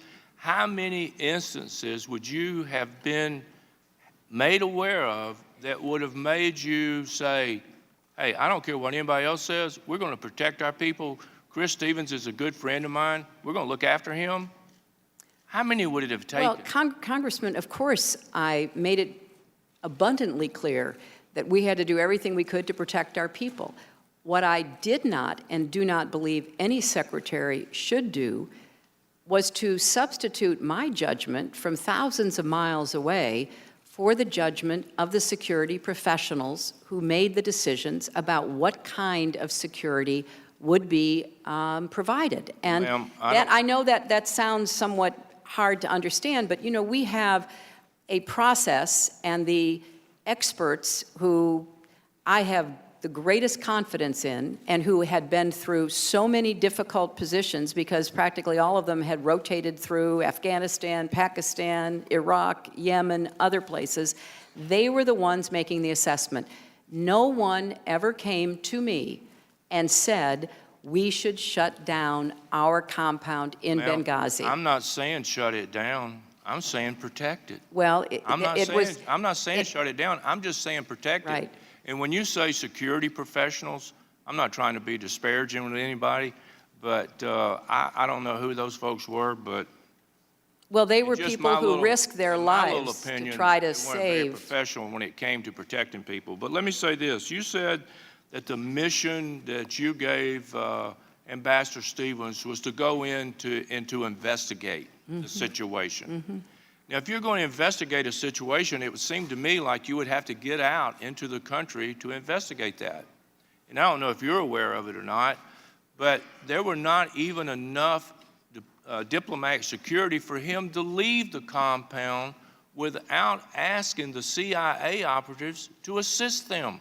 Were you aware of that? Well, we had an agreement with the CIA to help supplement security and to come to the aid. that It was a mutual agreement. Was that a written agreement? No, it was not a written agreement, but we are posted with the CIA in many places in the country. I mean, in the world, and it's important to have a good working relationship, and we did. And unfortunately, despite all the weapons and despite the fortification, 2 CIA contractors died at the CIA annex that Just night. to follow up on one thing about Ambassador Stevens, you got a lot of emails from Sidney Blumenthal, and you say that Mr. Blumenthal was a friend of yours, and he had your personal email address.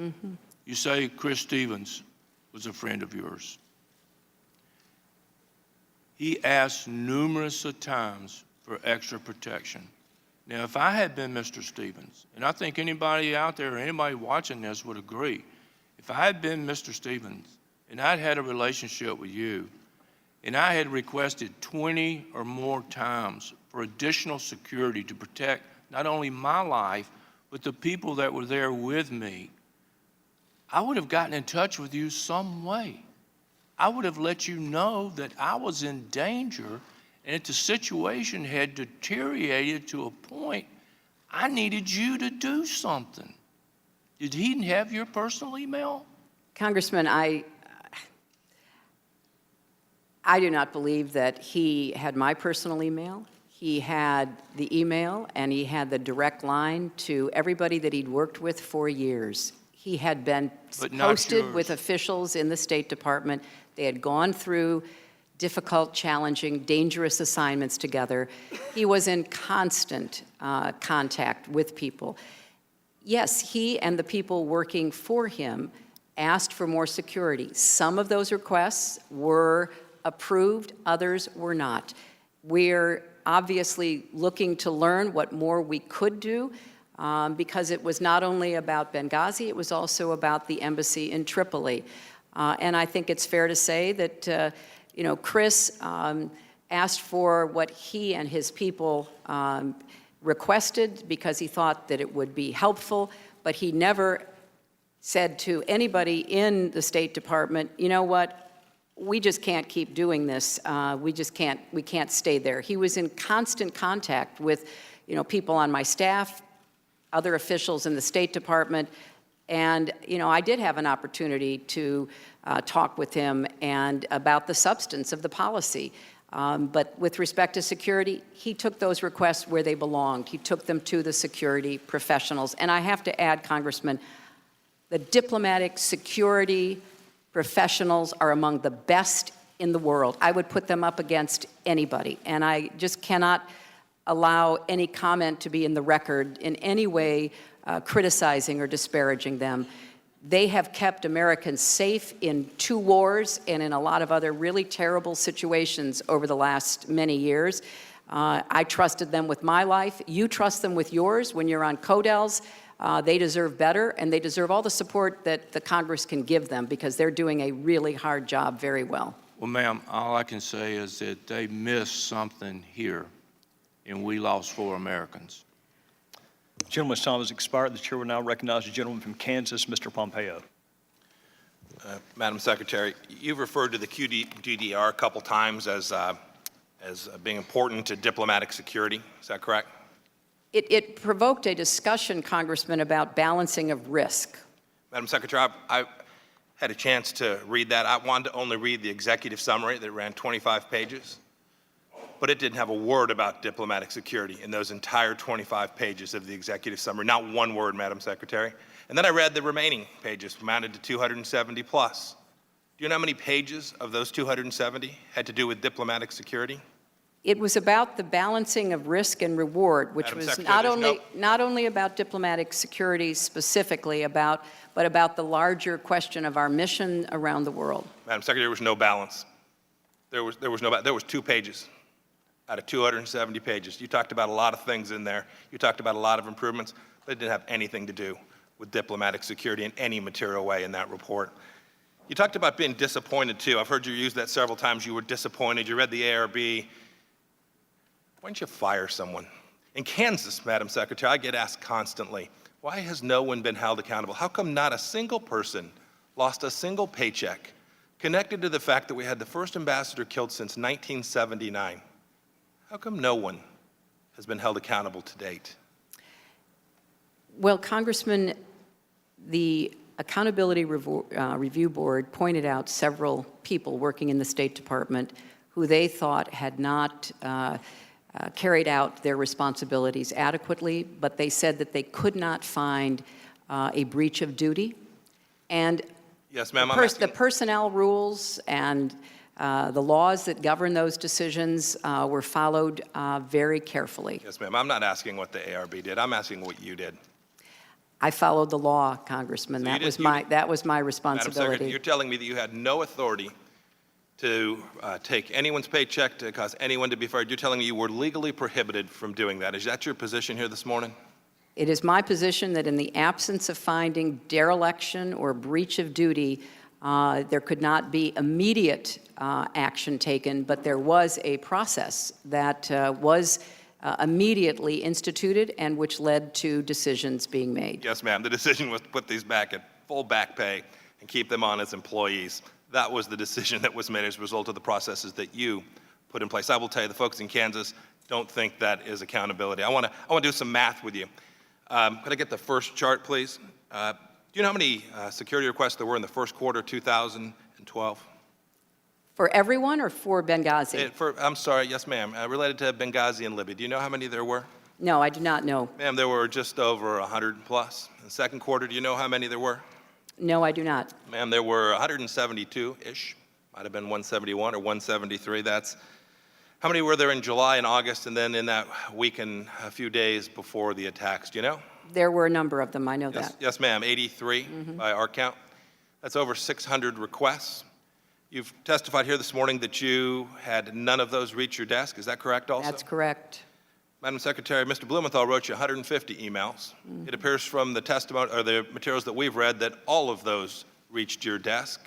Can you tell us why security requests from your professionals, the men that you just testified, and with which I agree are incredibly professional, incredibly capable people, trained in the art of keeping us all safe, none of those made it to you, but a man who was a friend of yours, who'd never been to Libya, didn't know much about it, at least that's his testimony, didn't know much about it.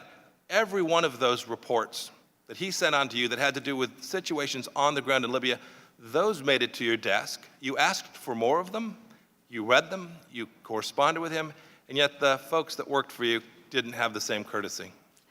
Well, Congressman, as you're aware, he's a friend of mine. He sent me information he thought might be of interest. Some of it was, some of it wasn't. Some of it I forwarded to be followed up on.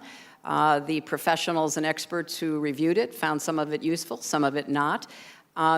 He had no official position in the government, and he was not at all my advisor on Libya. He was a friend who sent me information that he thought might be in some way helpful. Madam Secretary, I have lots of friends. They send me things. I've never had somebody send me a couple of pieces of intelligence with the level of detail that Mr. Blumenthal sent me every week. That's a special friend. Well, it was information that had been shared with him that he forwarded on. And as someone who got the vast majority of the information that I acted on from official channels, I read a lot of articles that brought new ideas to my attention, and occasionally people, including him and others, would give me ideas.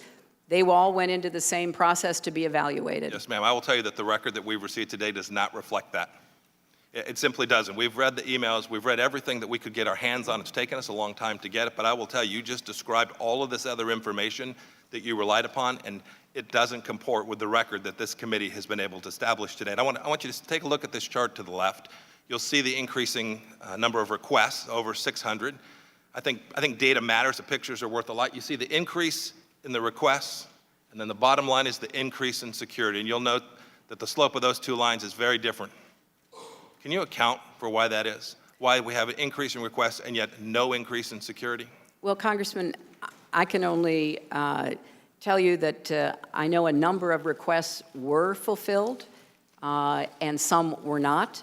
But from my perspective, again, these were handled by the people that were assigned the task of evaluating them. And, you know, I think it's important to, again, reiterate that although there were problems and deficiencies discovered by the Accountability Review Board, the general approach to have security professionals handle security requests, I think, still stands. Yes, ma'am. I wish you to listen to those security professionals. You described Mr. Stevens as having the best knowledge of Libya of anyone. Your words this morning. And yet, when he asked for increased security, he didn't get it. The second chart, please. This chart does the same thing. I just talked to you about requests for additional assistance. This chart goes through. I won't go through the numbers in detail. We've talked about them a bit, but it shows the increasing number of security incidents at the facility, your facility, State Department facility, in Benghazi, Libya. And then again, it shows the increase in security being non-existent. I assume your answer is the same with respect to the fact that we have increasing security incidents, but no corresponding increase in the amount of security? Congressman, I just have to respectfully disagree. Many security requests were fulfilled. We'd be happy to get that information for the record. Yes. So I can't really tell what it is you're putting on that poster, but I know that a number of the security requests were fulfilled for Benghazi. Yes, what it shows is that the number of direct diplomatic security agents at the beginning of 2012 and those that were there the day of the murder of 4 Americans is no different. Congressman, the decision, as I recall, was that the post, namely Embassy Tripoli, on behalf of Benghazi, requested 5 diplomatic security personnel, and they did have that on the day that Chris Stevens was in Benghazi. Unfortunately, that proved insufficient in the face of the kind of attack that they were facing. May I put the next poster up, please? Madam Secretary, you're not likely to know who these 2 folks are, do you? I do not. The one on the left is Mohammed al-Zahawi. He was the head of Ansar al-Sharia, a jihadist group based in Benghazi. The man on your left is Wissam bin Hamid. Were you aware that your folks in Benghazi, Libya, met with that man within 48 hours before the attack? I know nothing about any meeting with him. On September 11th, on the day that he was killed, Ambassador Stevens sent a cable to the State Department talking about his meeting with Mr. bin Hamid. Are you aware of that cable? No, I'm not. He said in his cable, he said they, referring to Mr. Wissam bin Hamid, they wanted an introductory meeting. They were here They asked us what we needed to bring security to Benghazi. So your officials were meeting with this man on the ground in Benghazi, Libya, discussing security 2 days before that. But in August of that same year, the United States government had said that this very man was, quote, a young rebel leader who allegedly fought in Iraq under the flag of al-Qaeda. Were you aware that our folks were either wittingly or unwittingly meeting with al-Qaeda on the ground in Benghazi, Libya, just hours before the attack? I know nothing about this, Congressman. I think that's deeply disturbing.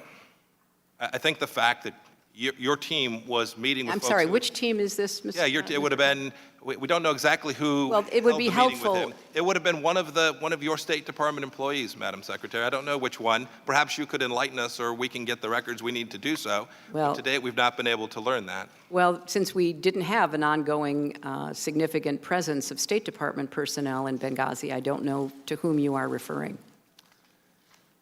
Mr. Chairman, I'll yield back the balance of my time. Gentleman from Kansas yields. The chair will now recognize the gentlelady from California, Ms. Sanchez. Thank you, Mr. Chairman, and thank you, Madam Secretary, for coming again to answer our questions. We know that over the last 17 months, there have been a number of allegations that have been made with respect to you, and when the facts and the testimony and the record don't support that, we seem to move on to the next, new allegation. One of the more recent ones is that Republicans are claiming that because you received emails from Sidney Blumenthal, that he was your primary source for intelligence. Now, Chairman Gaudy claimed that Mr. Blumenthal was, and I'm going to quote him here, quote, Secretary Clinton's primary advisor on Libya because nearly half of all the emails sent to and from Secretary Clinton regarding Benghazi and Libya prior to the Benghazi terrorist attacks involved Sidney Blumenthal, end quote. He also claimed that Mr. Blumenthal was, and I'm quoting again, one of the folks providing her the largest volume of information about Libya. Secretary Clinton, was Sidney Blumenthal your primary policy advisor or your primary intelligence officer? No, of course not. Was he the primary source of information that you were receiving on Libya? No, absolutely not. Can you tell us then who were you receiving information from and in what form? Because there's been a particular emphasis on email communication and email communication only. Well, as I testified earlier, I did not primarily conduct business on email with officials in our government. And I think the emails that have been produced this far demonstrate that as well. As I said, I got intelligence briefings from the intelligence community. I had a very experienced group of senior diplomats who knew quite a bit about Libya. Deputy Secretary Bill Burns had been our nation's top diplomat who actually had negotiated with Gaddafi. Prior to the entering in by the United States to support our European allies and Arab partners, I sent a team to meet with representatives of Gaddafi to see if there were some way that he would back down and back off of his increasingly hysterical threats against his own people. We had people like the ambassador that I referenced earlier who had served in Libya and had the occasion to observe and meet with Gaddafi.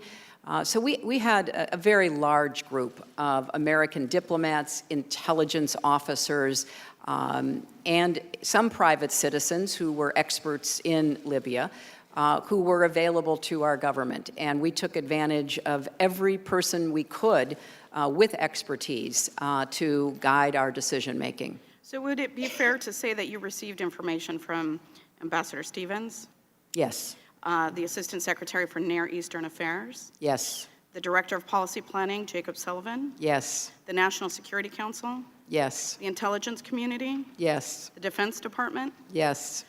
This weekend, one of our colleagues on this panel, Mr. Pompeo, went on Meet the Press, and I wonder if we could cue up the video. He had this exchange. Can we please play the video clip?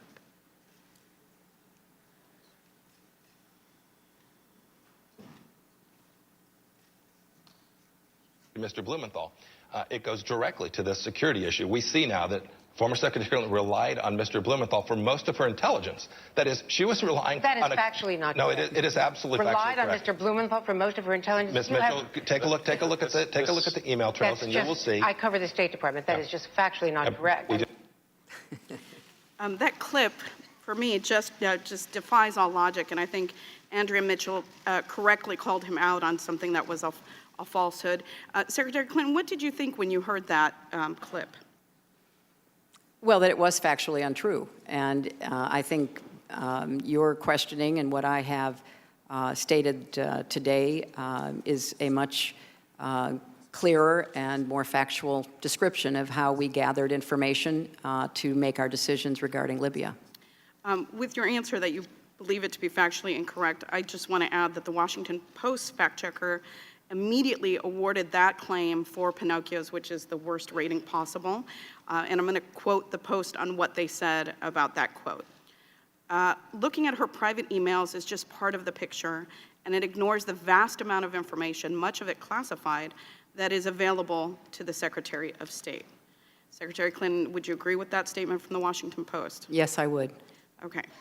So it seems to me, there have been allegations that the work that this committee has done has been political in nature, and that much of the facts have already been decided before all of the evidence is in, including your testimony here today. When I see clips like that, it sort of supports the theory that this panel is not really interested in investigating what happened just prior to, the evening of, and immediately in the aftermath of September 11, 2012, but that in fact there is another motive behind that. We have you here, and so while you are here, I want to make the most of your time and allow you to sort of debunk many of the myths that have been generated over the last 17 months, most of which have no factual basis for those being said. One is that you seemingly were disengaged the evening of September 11, 2012. For example, Mike Huckabee accused you, as Mr. Cummings said, of ignoring the warning calls from dying Americans in Benghazi, and Senator Rand Paul stated that Benghazi was a 3 a.m. phone call that you never picked up. And Senator Lindsey Graham tweeted, "Where the hell were you on the night of the Benghazi attack?" Those appear to be based on the testimony of witnesses and the documentation that we have obtained in this committee and other previous committees. They seem to run counter to the truth because the testimony we've received states pretty much that you were deeply engaged the night of the attack. So can you describe for us what the initial hours of that night were like for you and how you learned about the attacks and what your initial thoughts and actions were? Well, Congresswoman, I learned about the attacks from a State Department official rushing into my office shortly after or around 4 o'clock to tell me that our compound in Benghazi had been attacked. We immediately summoned all of the top officials in the State Department for them to begin reaching out. The most important quick call was to try to reach Chris himself. That was not possible. Then to have the diplomatic security people try to reach their agents, that was not possible. They were obviously defending themselves along with the ambassador and Sean Smith. We reached the second in command in Tripoli.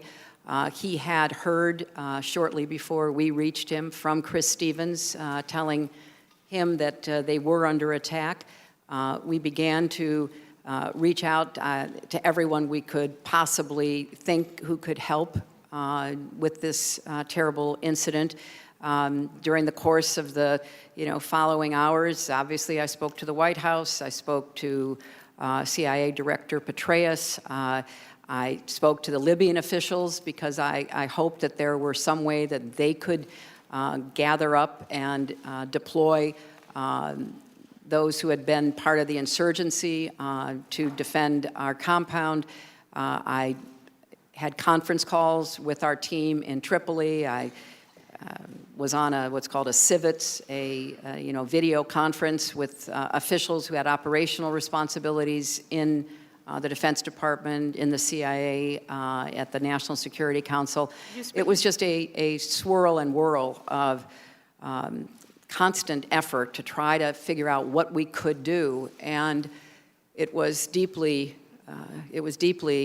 distressing when we heard that the efforts by our CIA colleagues were not successful, that they had to evacuate the security officers, our diplomatic security officers, that they had recovered Sean Smith's body, and they could not find the ambassador. We didn't know whether he had escaped and was still alive or not.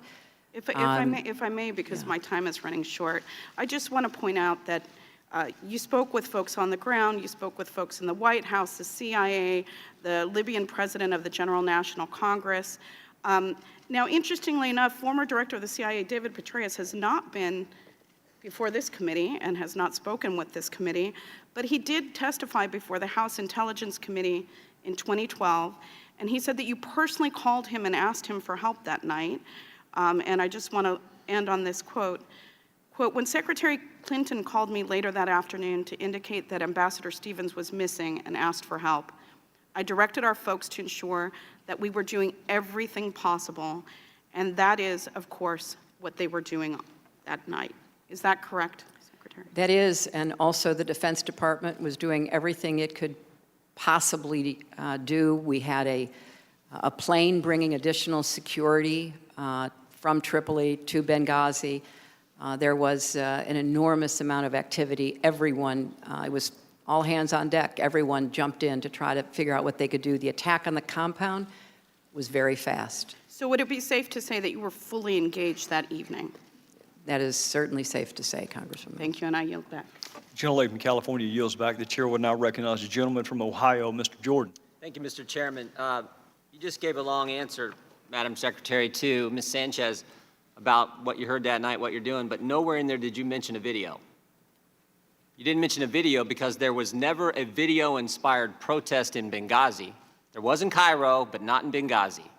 Victoria Nuland, your spokesperson at the State Department, hours after the attack said this: Benghazi has been attacked by militants. In Cairo, police have removed demonstrators. Benghazi, you got weapons and explosions. Cairo, you got spray paint and rocks. 1 hour before the attack in Benghazi, Chris Stevens walks the diplomat to the front gate. The ambassador didn't report a demonstration. He didn't report it because it never happened. An eyewitness in the command center that night on the ground said no protest, no demonstration. 2 intelligence reports that day. No protest, no demonstration. The attack starts at 3:42 Eastern Time, ends at approximately 11:40 p.m. that night. At 4:06, an ops alert goes out across the State Department. It says this: mission under attack, armed men, shots fired, explosions heard. No mention of a video, no mention of a protest, no mention of a demonstration. But the best evidence is Greg Hicks, the #2 guy in Libya, the guy who worked side by side with Ambassador Stevens. He was asked if there had been a protest, would the ambassador have reported it? Mr. Hicks' response, absolutely. For there to have been a demonstration on Chris Stevens' front door and him not to have reported it is unbelievable, Mr. Hicks said. He said, secondly, if it had been reported, he would have been out the back door within minutes, and there was a back gate. Everything points to a terrorist attack. We just heard from Mr. Pompeo about the long history of terrorist incidents, terrorist violence in the country, and yet 5 days later, Susan Rice goes on 5 TV shows, and she says this: Benghazi was a spontaneous reaction as a consequence of a video. A statement we all know is false, but don't take my word for it. Here's what others have said. Rice was off the reservation on 5 networks, White House worried about the politics. Republicans didn't make those statements. They were made by the people who work for you in the Near Eastern Affairs Bureau, the actual experts on Libya in the State Department. So, if there's no evidence for a video-inspired protest, then where'd the false narrative start? It started with you, Madam Secretary. At 10:08, on the night of the attack, you released this statement: some have sought to justify the vicious behavior as a response to inflammatory material posted on the internet. At 10:08, with no evidence, at 10:08, before the attack is over, at 10:08, when Tyrone Woods and Glenn Doherty are still on the roof of the annex fighting for their lives, the official statement of the State Department blames a video.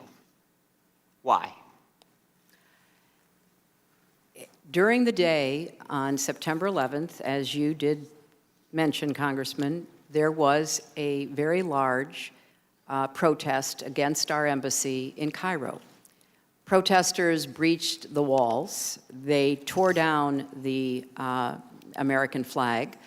And it was of grave concern to us because the inflammatory video had been shown on Egyptian television, which has a broader reach than just inside Egypt.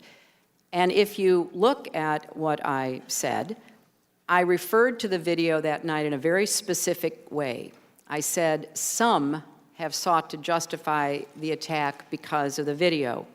I used those words deliberately, not to ascribe a motive to every attacker, but as a warning to those across the region that there was no justification for further attacks. And in fact, during the course of that week, we had many attacks that were all about the video. We had people breaching the walls of our embassies in Tunis and Khartoum. We had people, thankfully not Americans, dying at protests, but that's what was going on, Congressman. Secretary Clinton, I appreciate most of those attacks were after the attack on the facility in Benghazi. You mentioned Cairo. It was interesting what else Ms. Newland said that day. She said, if pressed by the press, if there's a connection between Cairo and Benghazi, she said this, there's no connection between the two.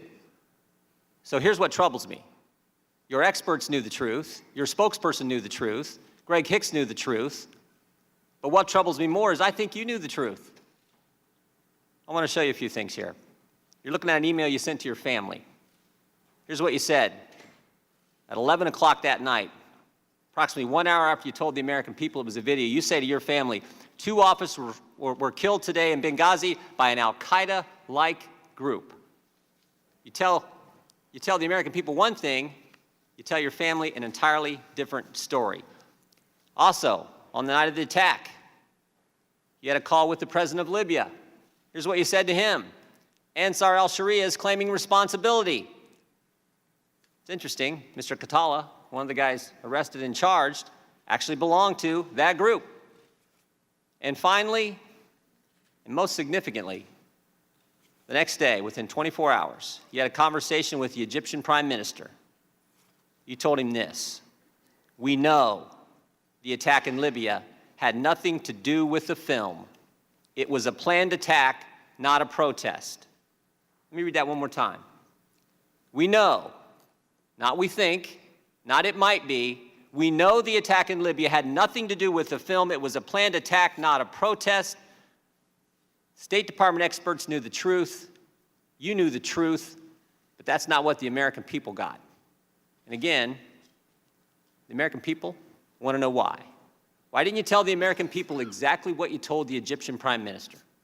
Well, I think if you look at the statement that I made, I clearly said that it was an attack, and I also said that there were some who tried to justify it on the basis of the video, Congressman. And I think But real quick, calling it an attack is like saying the sky's blue. Of course it was an attack.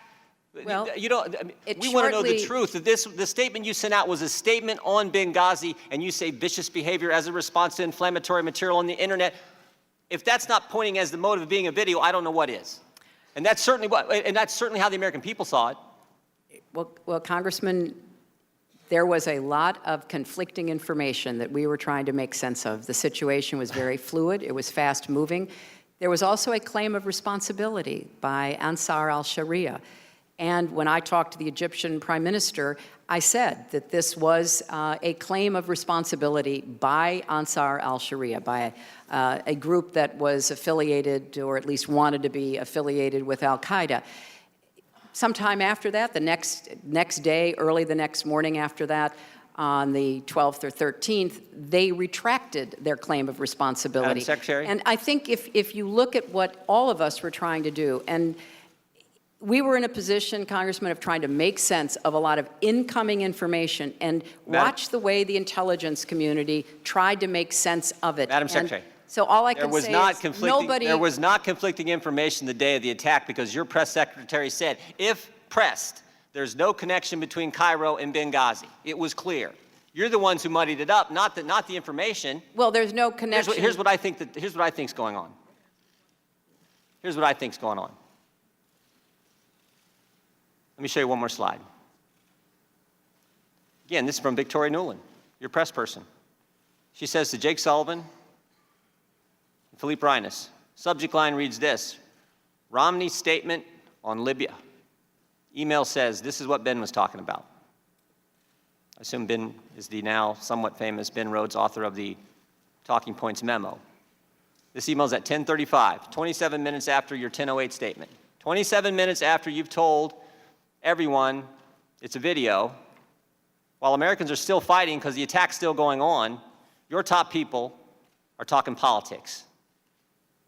Seems to me that night you had three options, Secretary. You could tell the truth, like you did with your family, like you did with the Libyan president, like you did with the Egyptian prime minister. Tell them it was a terrorist attack. You could say, you know what, we're not quite sure. Don't really know for sure. I don't think the evidence is there. I think it's all in the first one, but you could have done that. But you picked a third option. You picked the video narrative. You picked the one with no evidence, and you did it because Libya was supposed to be, as Mr. Roskin pointed out, this great success story for the Obama White House and the Clinton State Department. And a key campaign theme that year was GM's alive, bin Laden's dead, Al-Qaeda's on the run. And now you have a terrorist attack. And it's a terrorist attack in Libya. And it's just 56 days before an election. You can live with a protest about a video. That won't hurt you. But a terrorist attack will. So you can't be square with the American people. You can tell your family it's a terrorist attack, but not the American people. You can tell the president of Libya it's a terrorist attack, but not the American people. And you can tell the Egyptian prime minister it's a terrorist attack, but you can't tell your own people the truth. Madam Secretary, Americans can live with the fact that good people sometimes give their lives for this country. They don't like it. They mourn for those families. They pray for those families, but they can live with it. But what they can't take, what they can't live with, is when their government's not square with them. Mr. Chairman, I yield back. Madam Secretary, you're welcome to answer the question if you would like to. Well, I wrote a whole chapter about this in my book, Hard Choices. I'd be glad to send it to you, Congressman, because I think the insinuations that you are making do a grave disservice to the hard work that people in the State Department, the intelligence community, the Defense Department, the White House did during the course of some very confusing and difficult days.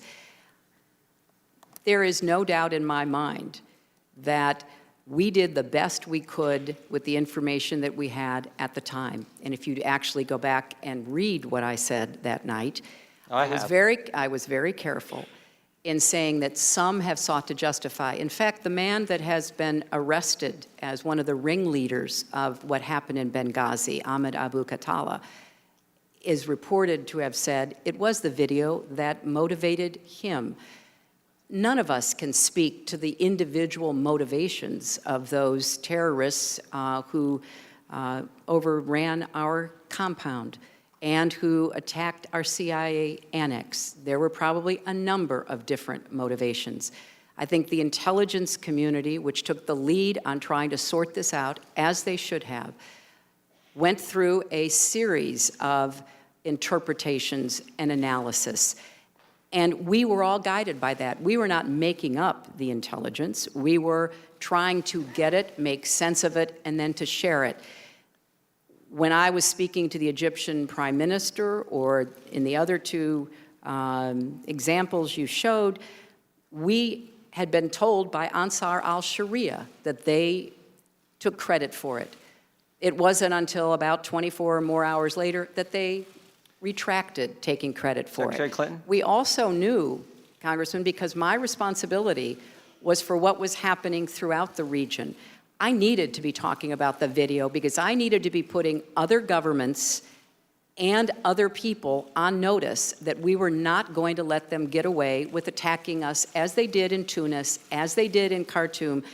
And in Tunis, there were thousands of demonstrators who were there only because of the video, breaching the walls of our embassy, burning down the American school. I was calling everybody in the Tunisian government I could get, and finally President Marzouki sent his presidential guard to break it up. There were example after example. That's what I was trying to do during those very desperate and difficult Secretary Clinton, hours. if I could, Mr. Chairman, Secretary Clinton, you said my insinuation. I'm not insinuating anything. I'm reading what you said. Plain language. We know the attack in Libya had nothing to do with the film. That's as plain as it can get. That's vastly different than vicious behavior justified by internet material. Why didn't you just speak plain to the American people? I did. If you look at my statement, as opposed to what I was saying to the Egyptian prime minister, I did state clearly, and I said it again in more detail the next morning, as did the president. I'm sorry that it doesn't fit your narrative, Congressman. I can only tell you what the facts were. And the facts, as the Democratic members have pointed out in their most recent collection of them, support this process that was going on where the intelligence community was pulling together information. And it's very much harder to do it these days than it used to be because you have to monitor social media, for goodness sakes. That's where the Ansar al-Sharia claim was placed. I think the intelligence community did the best job they could, and we all did our best job to try to figure out what was going on and then to convey that to the American people. Gentleman's time has expired. Chair will now recognize the gentleman from California, Mr. Schiff. Thank you, Mr. Chairman. Madam Secretary, we're almost at the end of the first round of questions. I'll have an opportunity, then I think the chairman will, before we have a break, just to let you know where we are in the scheme of things. So I want to take a moment to think about what we've covered in this first round. In particular, comment on where this began with the chairman's statement. The chairman said at the outset of the hearing that the American people were entitled to the truth about what happened in Benghazi, the truth about the security there, the truth about what happened after the attack. The implication of this, of course, is that the American people don't know the truth, that this is the first investigation we've ever had. The reality is we've had 8 investigations. We've gone through this endlessly. And if you just look at the documentary record, we have the ARB report. We have the report of the Armed Services Committee led by Republican Buck McKean, which debunked the stand-down order allegation. We have the report of the Committee on Government Reform. We have the report of the Senate Homeland Security Committee. We have the report of the House Foreign Affairs Committee. We have the GOP Conference Zone report. We have the report of the Intelligence Committee, on which I serve. Now, bear in mind, these aren't with their accompanying exhibits or the classified stuff, because it would be up through the ceiling if I included them. This is the report of our committee. This is what $4.7 million of taxpayer money buy you. This is what 17 months of investigation have shown. Now, the chairman said, and he's a very good lawyer and a good former prosecutor. We have a lot of former prosecutors here on the panel. He gave you a great recitation of the number of witnesses and the number of documents. There are too many good prosecutors on this panel not to know that when a lawyer describes the metrics of the success of an investigation by the sheer number of people they've talked to or the volume of documents, but says nothing about the substance of what they've learned, that there's a problem.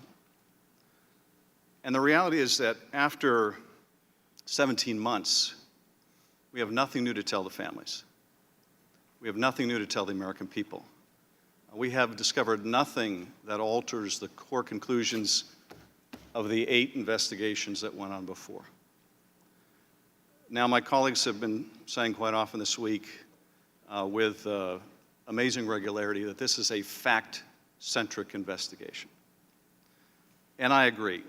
So I'd like to talk about some of the facts which are centric to this investigation because while the American people are entitled to truth, about Benghazi, they're also entitled The Truth About Our Committee. Fact, what gave rise to your appearance here today was many months ago, a group called the Stop Hillary PAC, which aired an offensive ad during the Democratic debate showing the tombstone of Ambassador Stevens, among other things, delivered 264,000 signatures demanding that you appear before us. Fact, it was the next day the majority approached us to have you come before this committee. Fact, after the New York Times issued its story in March, this committee canceled all other hearings except for the hearing with a witness named Clinton. Fact, we abandoned our plans to bring in the Secretary of Defense and the head of the CIA. Fact, we haven't had a single hearing from the Department of Defense with the Department of Defense in 17 months. Fact, of the 70,000 pages of documents obtained by the Select Committee, the only documents the chairman has chosen to release publicly are your emails with Sidney Blumenthal. Fact, of the 32 press releases that have been issued since March of this year, 27 of them are about you or the State Department, and 5 are about everything else. Fact, as recently as last week, the chairman issued a 13-page letter which alleges that you risked the lives of people by sending an email that contained the name of a classified CIA source. Fact, CIA told us there was nothing in that email was classified, nor was the name of that person who's well known to many. The chairman has said that this will be the final definitive report. One thing I think we can tell already, there will be nothing final about this report. Whenever we finish, if ever we finish, the problem we've had as a committee is we don't know what we're looking for. But there won't be a final conclusion. There won't be anything definitive about the work of this committee because unlike the Accountability Review Board that operated in a nonpartisan way, it's unlikely the majority here will even consult with us on what their final report looks like. Those who want to believe the worst will believe the worst.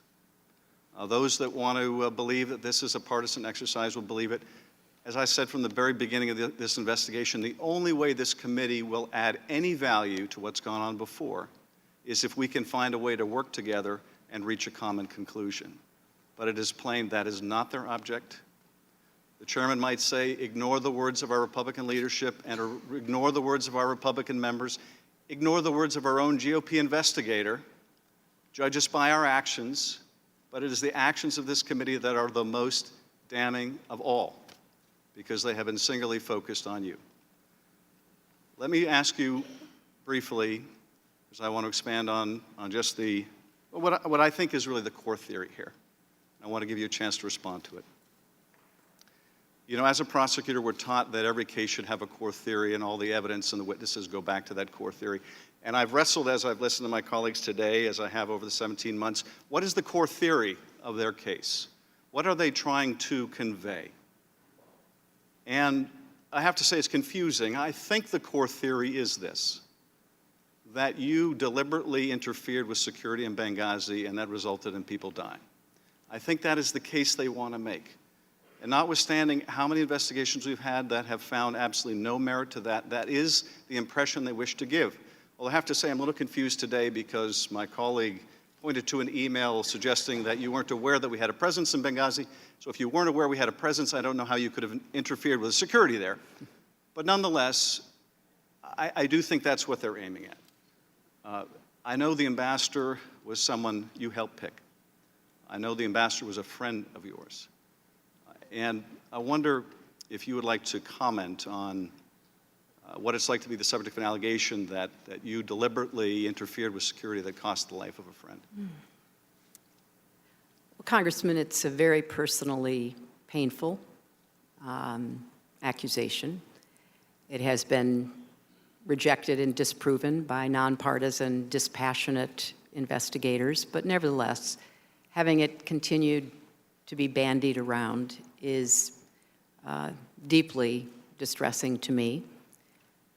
You know, I would imagine I've thought more about what happened than all of you put together. I've lost more sleep than all of you put together. I have been racking my brain about what more could have been done or should have been done. And so when I took responsibility, I took it as a challenge and an obligation to make sure before I left the State Department that what we could learn, as I'm sure my predecessors did after Beirut and after Nairobi and Dar es Salaam and after all of the other attacks on our facilities, I'm sure all of them, Republican and Democrat alike, especially where there was loss of American life, said, okay, what must we do better? How do we protect the men and women that we send without weapons, without support from the military into some of the most dangerous places in the world? And so I will continue to speak out and do everything I can from whatever position I'm in to honor the memory of those we lost and to work as hard as I know to try to create more understanding and cooperation between the State Department, our diplomats, our development professionals from USAID, and the Congress, so that the Congress is a partner with us, as was the case in previous times.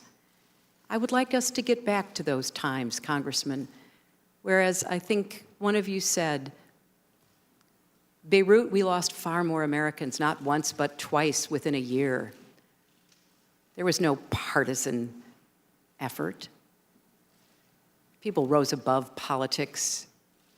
A Democratic Congress worked with a Republican administration to say, what do we need to learn? Out of that came the legislation for the Accountability Review Board. Similarly, after we lost more Americans in the bombings in East Africa, again, Republicans and Democrats worked together. Said, what do we need to do better? So I'm an optimist, Congressman. I'm hoping that that will be the outcome of this and every other effort so that we really do honor not only those we lost, but all those who, right as we speak, are serving in dangerous places, representing the values and the interests of the American people.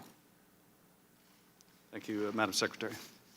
Gentleman from California yields back. I'm going to address a couple of things that he said and then recognize myself. Because he invoked the family members of the four, Madam Secretary, and partially this will be for your benefit also, but I want to specifically address the family members that are here. There is no theory of the prosecution, Mr. Schiff, because there is no prosecution.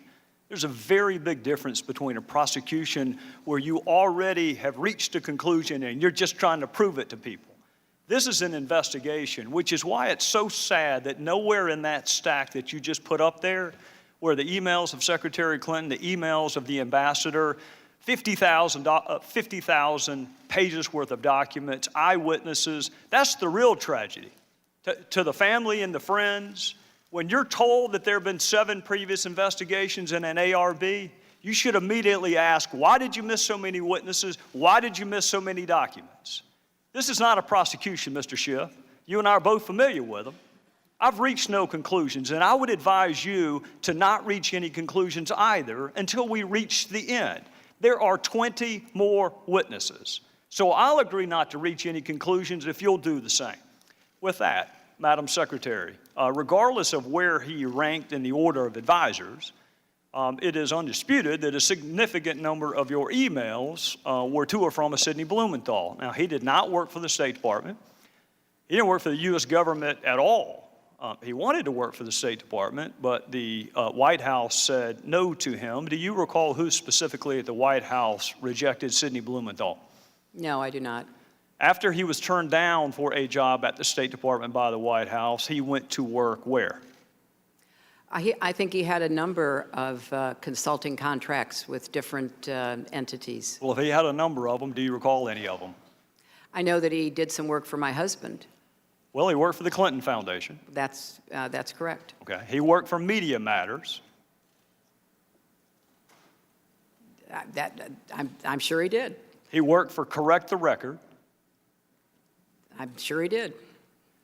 When you were asked about Sidney Blumenthal, you said he was an old friend who sent you unsolicited emails, which you passed on in some instances because you wanted to hear from people outside what you called the bubble. We will ignore for a second whether or not Sidney Blumenthal is outside the bubble, but I do want to ask you about a couple of those other comments, because what you left out was that he was an old friend who knew absolutely nothing about Libya, was critical of President Obama and others that you work with, loved to send you political and image advice, had business interests in Libya, which he not only alerted you to, but solicited your help for. And you often forwarded his emails, but usually only after you redacted out any identifiers so nobody knew where the information was coming from. What does the word unsolicited mean to you? It means that I did not ask him to send me the information that he sent me, and as I have previously stated, some of it I found interesting, some of it I did not, some of it I forwarded, some of it I did not. I did not know anything about any business interests. I thought that, just as I said previously, newspaper articles, journalists, of which he is one, a former journalist, had some interesting insights. And so we took them on board and evaluated them, and some were helpful and others were not. We're going to get to all the points you just made, but I want to start with your public comment that these emails were unsolicited. You wrote to him, "Another keeper, thanks and please keep them coming. Greetings from Kabul and thanks for keeping this stuff coming. Any other info about it? Question mark. What are you hearing now? Question mark. Got it. We'll follow up tomorrow. Anything else to convey? Question mark." Now that one is interesting because that was the very email where Mr. Blumenthal was asking you to intervene on behalf of a business deal that he was pursuing in Libya. What did you mean by what are you hearing now? I have no idea, Congressman. They started out unsolicited, and as I said, some were of interest. I passed them on, and some were not. And so he continued to provide me information that was made available to him. I don't want to parse words, and I don't want to be hyper-technical, because it's not a huge point, but it is an important point. You didn't say they started off unsolicited. You said they were. You said they were unsolicited. Well, they were unsolicited, but obviously I did respond to some of them. Well, and I'm sure that encouraged him. Anything else to convey? What are you hearing now? I'm going to Paris tomorrow night. We'll meet with TNC leaders, so this and additional info useful. Still don't have electricity or BlackBerry coverage post-Irene, so I've had to resort to my new iPad. Let me know if you received this. We'll talk about the new iPad in a little bit. Here's another one. This report is in part a response to your questions. That's an email from him to you. This report is in part a response to your questions. There'll be further information in the next day. If you're the one asking him for information, how does that square with the definition of unsolicited? I said it began that way, Mr. Chairman, and I will add that both Chris Stevens and Jean Kretz found some of the information interesting, far more than I could, because they knew some of the characters who were being mentioned, and they were the ones, the kind of persons with the expertise that I asked to evaluate to see whether there was any useful information. We're going to get to that in a second. Now, before you give Mr. Blumenthal too much credit, you agree he didn't write a single one of those cables or memos he sent you. I'm sorry, what? He didn't write a single one of those cables or memos. I don't know who wrote them. He's the one who sent them to me. Would you be surprised to know not a single one of those was from him? I don't know where he got the information that he was sending to me. Did you ask? You're sending me very specific, detailed intelligence. What is your source? That seems to me like a pretty good question. I did learn later that he was talking to or sharing information from former American intelligence officials. By the name of?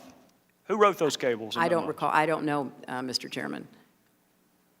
You had his information passed on to others, but at least on one occasion you asked Ms. Abedine, can you print without any identifiers? Why would you want his name removed?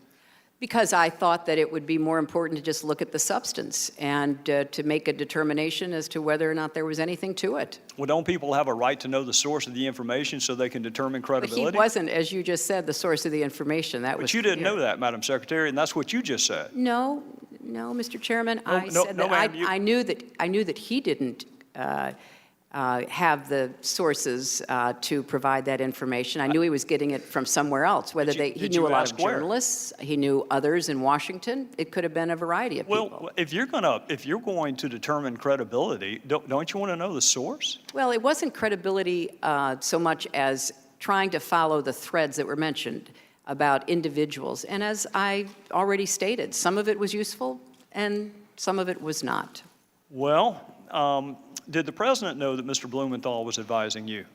He wasn't advising me. And, you know, Did he Mr. know Chairman, that he was your most prolific emailer that we have found on the subjects of Libya and Benghazi? that's because I didn't do most of my work That's about fair. Libya on I'm email. not challenging that, Madam Secretary. I am not challenging that. All I'm telling you is the documents show he was your most prolific emailer on Libya and Benghazi. And my question to you is, did the president, the same White House that said you can't handle him, can't hire him, did he know that he was advising you? He was not advising me, and I have no reason to have ever mentioned that or know that the president knew that. All right, I want to draw your attention to an email about Libya from Mr. Blumenthal to you dated April 2011. It will be Exhibit 67. And this is, this is informative. Should we pass on, and in parentheticals, unidentified to the White House? If you were going to pass something on to the White House, why would you take off the identifiers? Because it was important to evaluate the information, and from a lot of intelligence that I have certainly reviewed over the years, you often don't have the source of the intelligence. You look at the intelligence and you try to determine whether or not it is credible, whether it can be followed up on. Well, I'm going to accept the fact that you and I come from different backgrounds, because I can tell you that an unsourced comment could never be uttered in any courtroom. You have We're to not have talking the about right. courtrooms, Mr. Chairman. no. We're talking about intelligence. No, we're and- talking about credibility and the Well- ability to assess who a source is and whether or not that source has ever been to Libya, knows anything about Libya, or has business interest in Libya, all of which would be important if you were going to determine the credibility, which I think is why you probably took his information off of what you sent to the White House. But here's another possible explanation that may give us a sense of why maybe the White House didn't want you to hire him in the first place.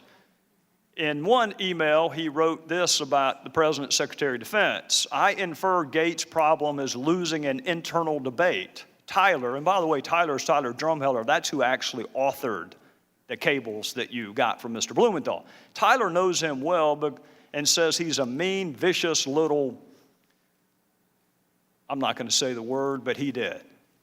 This is an email from Blumenthal to you about the President's Secretary of Defense. And here's another Blumenthal email to you about President's National Security Advisor.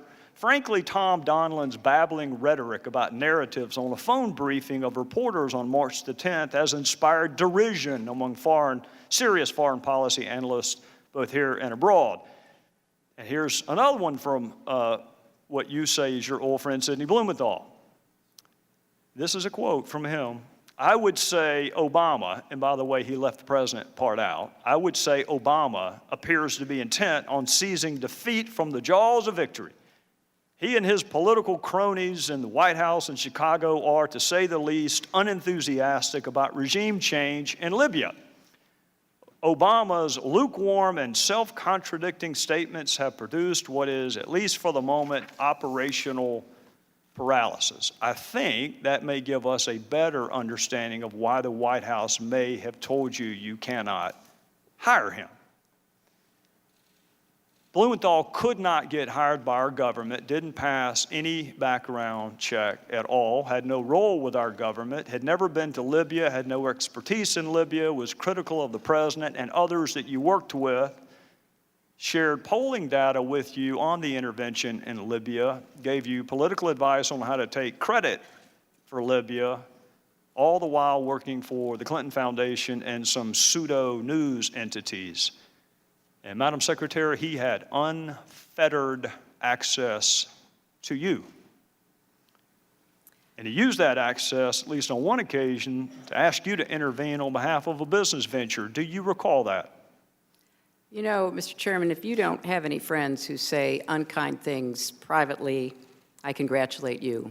But from my perspective, I'd like to think I'd correct them. I don't know what this line of questioning does to help us get to the bottom of the deaths for Americans. I'll be happy and help us I'll be do happy better. to help you understand that, Madam Secretary. But I want to reiterate what I said to Congresswoman Sanchez. These were originally unsolicited. You've just said that perhaps the main, if not the exclusive author, was a former intelligence agent for our country who rose to the highest levels of the CIA and who was given credit for being one of the very few who pointed out that the intelligence used by the Bush administration to go to war in Iraq was wrong.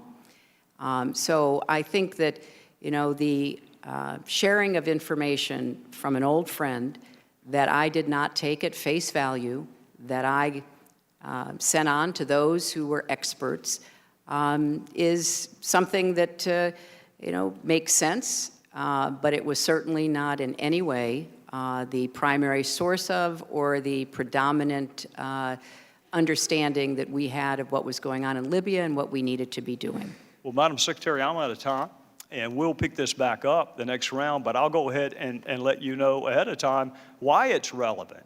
It's relevant because our ambassador was asked to read and respond to Sidney Blumenthal's drivel.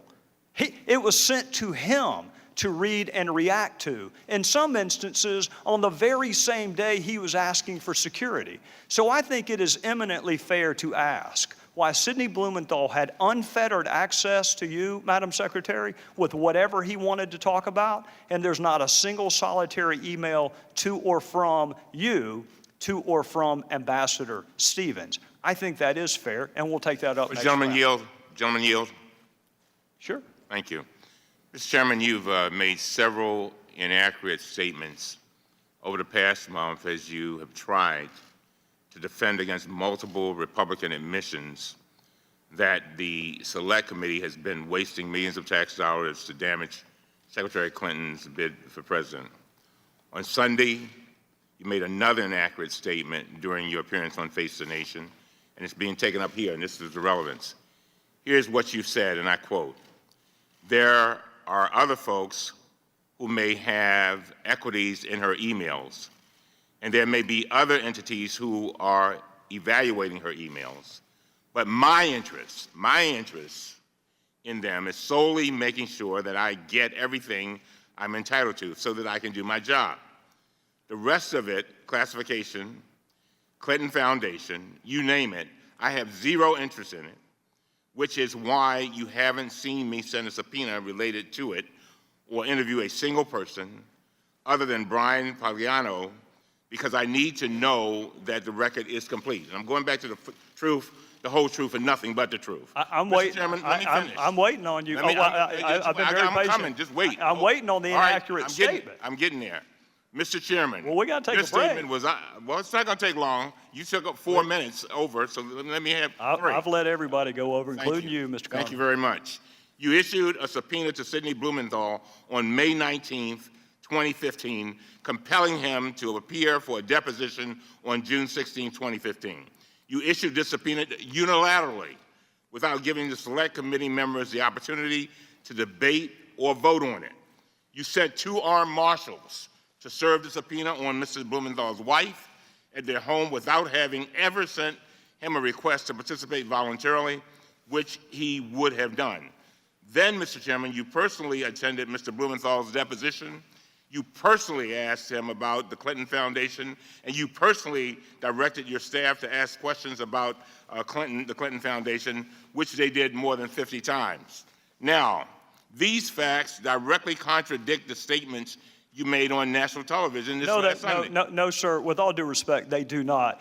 We just heard email after email after email about Libya and Benghazi that Sidney Blumenthal sent to the Secretary of State. I don't care if he sent it by Morse code, carrier pigeon, smoke signals. The fact that he happened to send it by email is irrelevant. What is relevant is that he was sending information to the Secretary of State.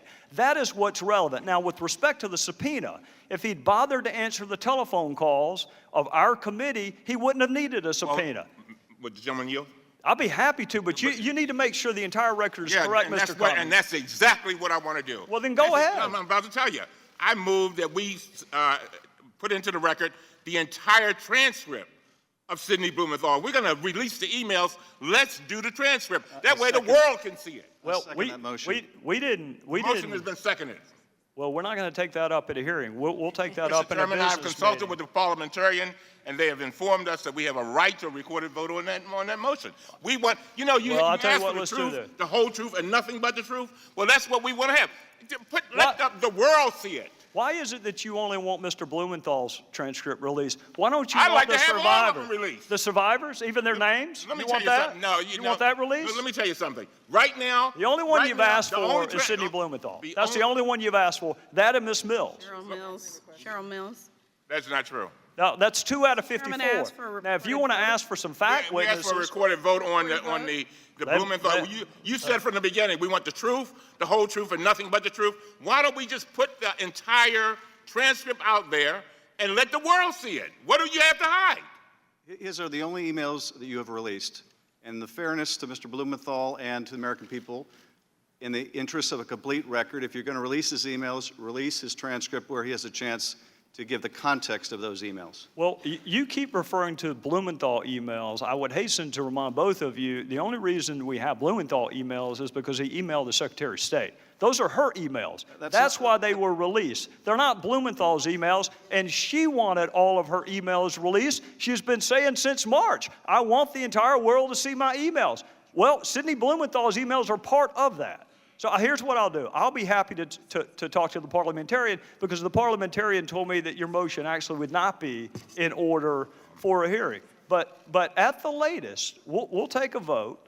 Then the first week we are back, after this week, we'll have a business meeting. We can take up Mr. Blumenthal's transcript. We can take up whatever other transcripts you want. And while we're there, we can also take up the 20-some-odd outstanding discovery requests that we have to different executive branch entities. Why don't we just take all of it up then? Mr. Chairman, the allegations that have been made against him are refuted by his own testimony. In the interest of not having... That's your opinion, Adam. Well, if you disagree, then release the transcripts. What allegation, Adam? Why conceal the transcripts, even if the motion were not in order? You have the power to release them. You have the power to say I'll tell right you why, now because that I'm not going to release one transcript of someone who knows nothing about Libya by his own admission, while people who risk their lives, you have no interest in their story getting out. You don't want the 18 DS agents. You don't want the CIA agents. The only transcripts you want released are Ms. Mills and Sidney Blumenthal. Mr. Chairman, So we'll take all of this up in November. The only person you were interested in asking about during your entire questioning was Sidney Blumenthal.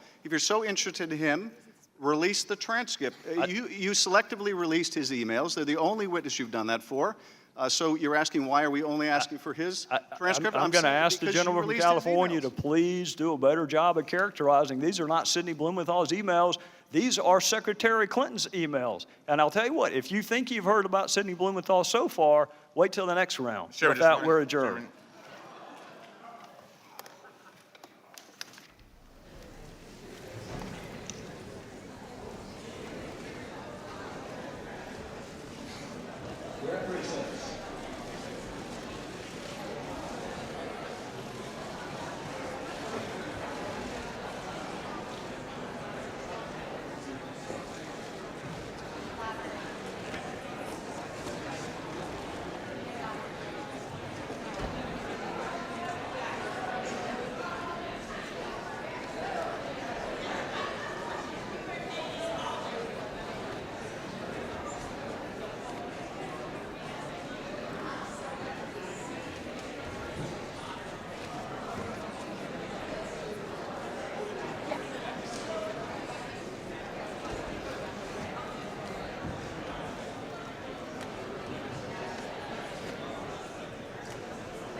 choosing to filibuster here and to I mean, if they give me a microphone, what's that? if they give me a microphone, I will, but no, I'll just stand it.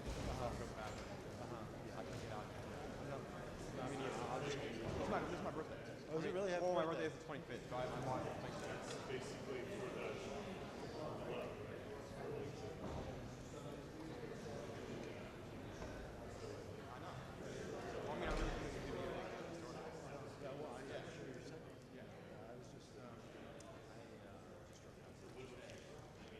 It's a little easier, but that's not right? Oh, actually, that is worse. Watch the frontier for some reason. So,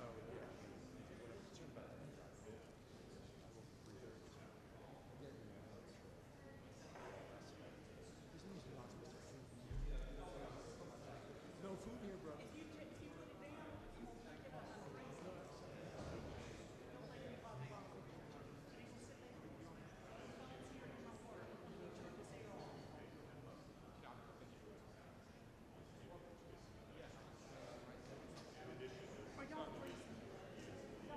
You gotta be protected.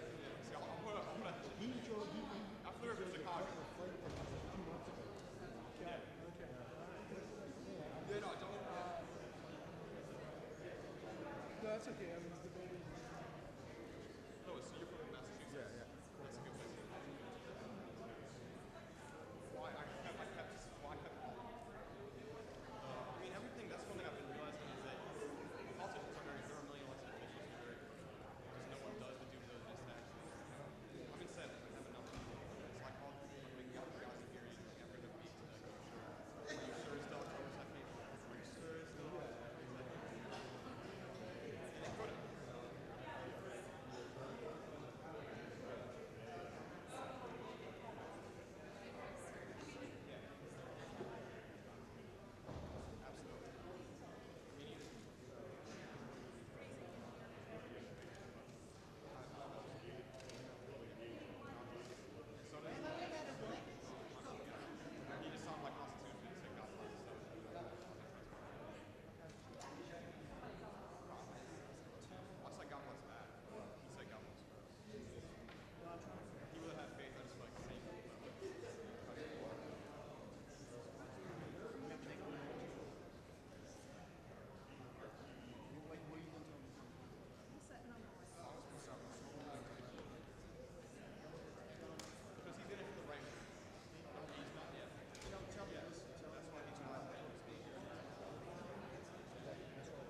back in or no?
Come back to order. Madam Secretary, with your indulgence, we will take up one little housekeeping matter. The question is on the motion of the gentleman to include the document in the record. The chair opposes the motion. Those in favor of the motion may signify by saying aye. Aye. Those opposed by no. No. Roll call, Mr. Chairman. Mr. Chairman, I ask for a recorded vote. The recorded vote has been requested. Chairman says the chairman's vote. Do it. Yeah, I'm sorry. Secretary, call the roll.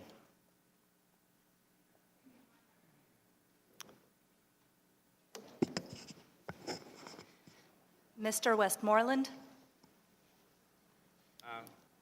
No.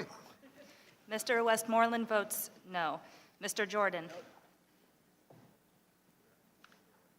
Who, I'm sorry? I couldn't hear. Oh, sorry. Mr. Jordan?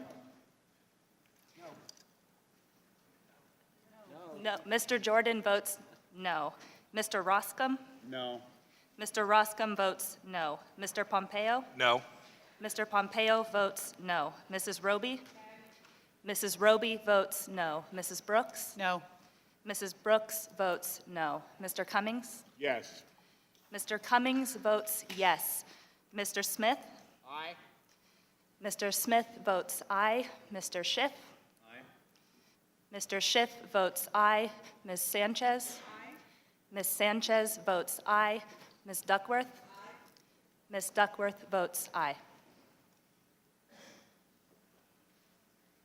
The clerk will report.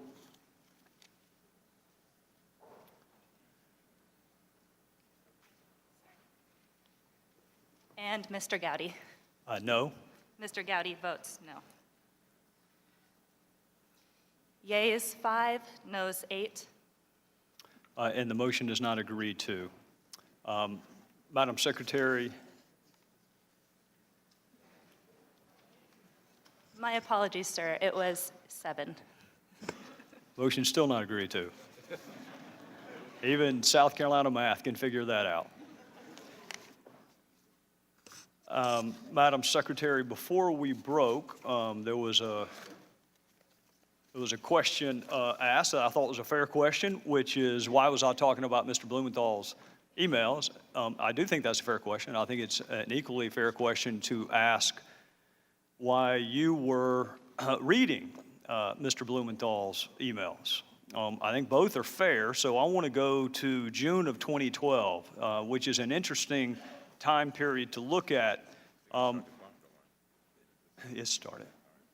Charlene Lamb was an employee of the State Department, and she sent an email which you may be familiar with. It's at tab 56. I'm not going to read it, but it's at tab 56, where she described Benghazi as a soft target, attacks on Americans not staffed adequately. It's a very haunting email to read. It was actually 3 months to the day when our 4 fellow citizens were killed, and that's on June the 7th, 2012. Also on June the 7th of 2012, your Deputy Chief of Staff, Mr. Jake Sullivan, is emailing Ambassador Stevens, asking the ambassador to look at a memo Sidney Blumenthal sent you. And in fact, Mr. Sullivan writes to the ambassador, Chris, checking in with you on this report, any reactions? All right, that's on exactly the same day that I believe our ambassador's papers were accepted in Libya. It's the day after an IED attack on our compound, and Chris Stevens is being asked to read and react to an email by Sidney Blumenthal from your Deputy Chief of Staff. And this is what he's writing on the 7th. This is after he's been turned down on a request for more security. This is our ambassador. Appreciate you giving this proposal consideration, even if the conclusion was not favorable for us. We'd be interested in pursuing the other avenue you suggest, high-threat trained agents. Best, Chris. So I've got this contrast in my mind. An ambassador is newly in place. It's a day after an attack on our facility. Your Deputy Chief of Staff is sending him an email from Sidney Blumenthal asking him to take time to read and react to it. And then, to the best of my recollection, that's forwarded to you. So help us understand how Sidney Blumenthal had that kind of access to you, Madam Secretary, but the ambassador did not. Mr. Chairman, because I think that your question does help to clarify matters. Chris Stevens emailed regularly with Jake Sullivan, one of my closest aides in the State Department. He could have emailed to Mr. Sullivan knowing that it would have been immediately responded to on any issue that was of concern to him, and he did not raise issues about security on that day or other days. And I think it's important to recognize that when an ambassador is at post overseas, especially one as experienced a diplomat as Chris Stevens, he knows where to pull the levers, where to go for information, where to register concerns. And I think he did exactly as one might have expected. He dealt with security issues through dealing with the security professionals who were the ones making the assessments. And I think that Ambassador Stevens understood completely that that's where the experts were, and that's where anything he requested or anything he was questioning should be directed. Speaking of experts, who is Victoria Newland? A very experienced diplomat. She served as our ambassador to NATO, appointed by President George W. Bush. She served as one of the advisors as a Foreign Service officer delegated to the White House for Vice President Cheney. She served as the spokesperson for the State Department during my tenure, and she is currently the Assistant Secretary for Europe under Secretary Kerry. She wrote this to the ambassador on June the 13th, 2012. That is a week after the facility was attacked. It is only a handful of days after he was turned down on a request, specific request, for more security. Chris, I know you have your hands full, but we'd like your advice about public messaging on the spate of violence in Libya over the past 10 days. So she's asking him for help with public messaging. Jake Sullivan, which is the other half of the question that I don't think we got to. I understand that Chris Stevens was a rule follower. I understand that. I've got no qualms. My question was actually not why Chris Stevens didn't contact you, but why did Jake Sullivan send Chris Stevens a Sidney Blumenthal email to read and react to on the day after the facility was attacked? The same day he was denied a request for more security, and instead of email traffic back and forth about security, it's read and react to a Blumenthal email. Well, I think any ambassador, if one were sitting before the committee, would say that they handled a lot of incoming information and requests. Some of it was about what was happening in country. Some of it was about what was happening back in the United States. And Chris felt strongly that the United States needed to remain in and committed to Libya. So he was concerned that there might be a feeling on the part of some, either in the State Department or elsewhere in the government, that we shouldn't be in Libya. And he was adamantly in favor of us staying in Libya. So part of what the discussion with him and Jake Sullivan and others was, how do we best convey what the stakes the United States has in staying involved in Libya would be? And I thought that was, very much in keeping with both his assessment and his experience. Well, I appreciate your perspective, Madam Secretary. Let me share with you my perspective. And if you need to take a time to read a note, I'm happy to pause. No, I'm just being reminded, which I think is important, that, remember, Chris spent the vast majority of his time in Tripoli, not in Benghazi. So a lot of what he was looking at is how you deal with not only those in authority positions in Libya who were based in Tripoli at that time, but also representatives of other governments and the like. And I think it is fair to say that any time you're trying to figure out what's the best argument to make especially if you're someone like Chris Stevens trying to put together and make the best argument about why the United States should remain committed to Libya and others as well.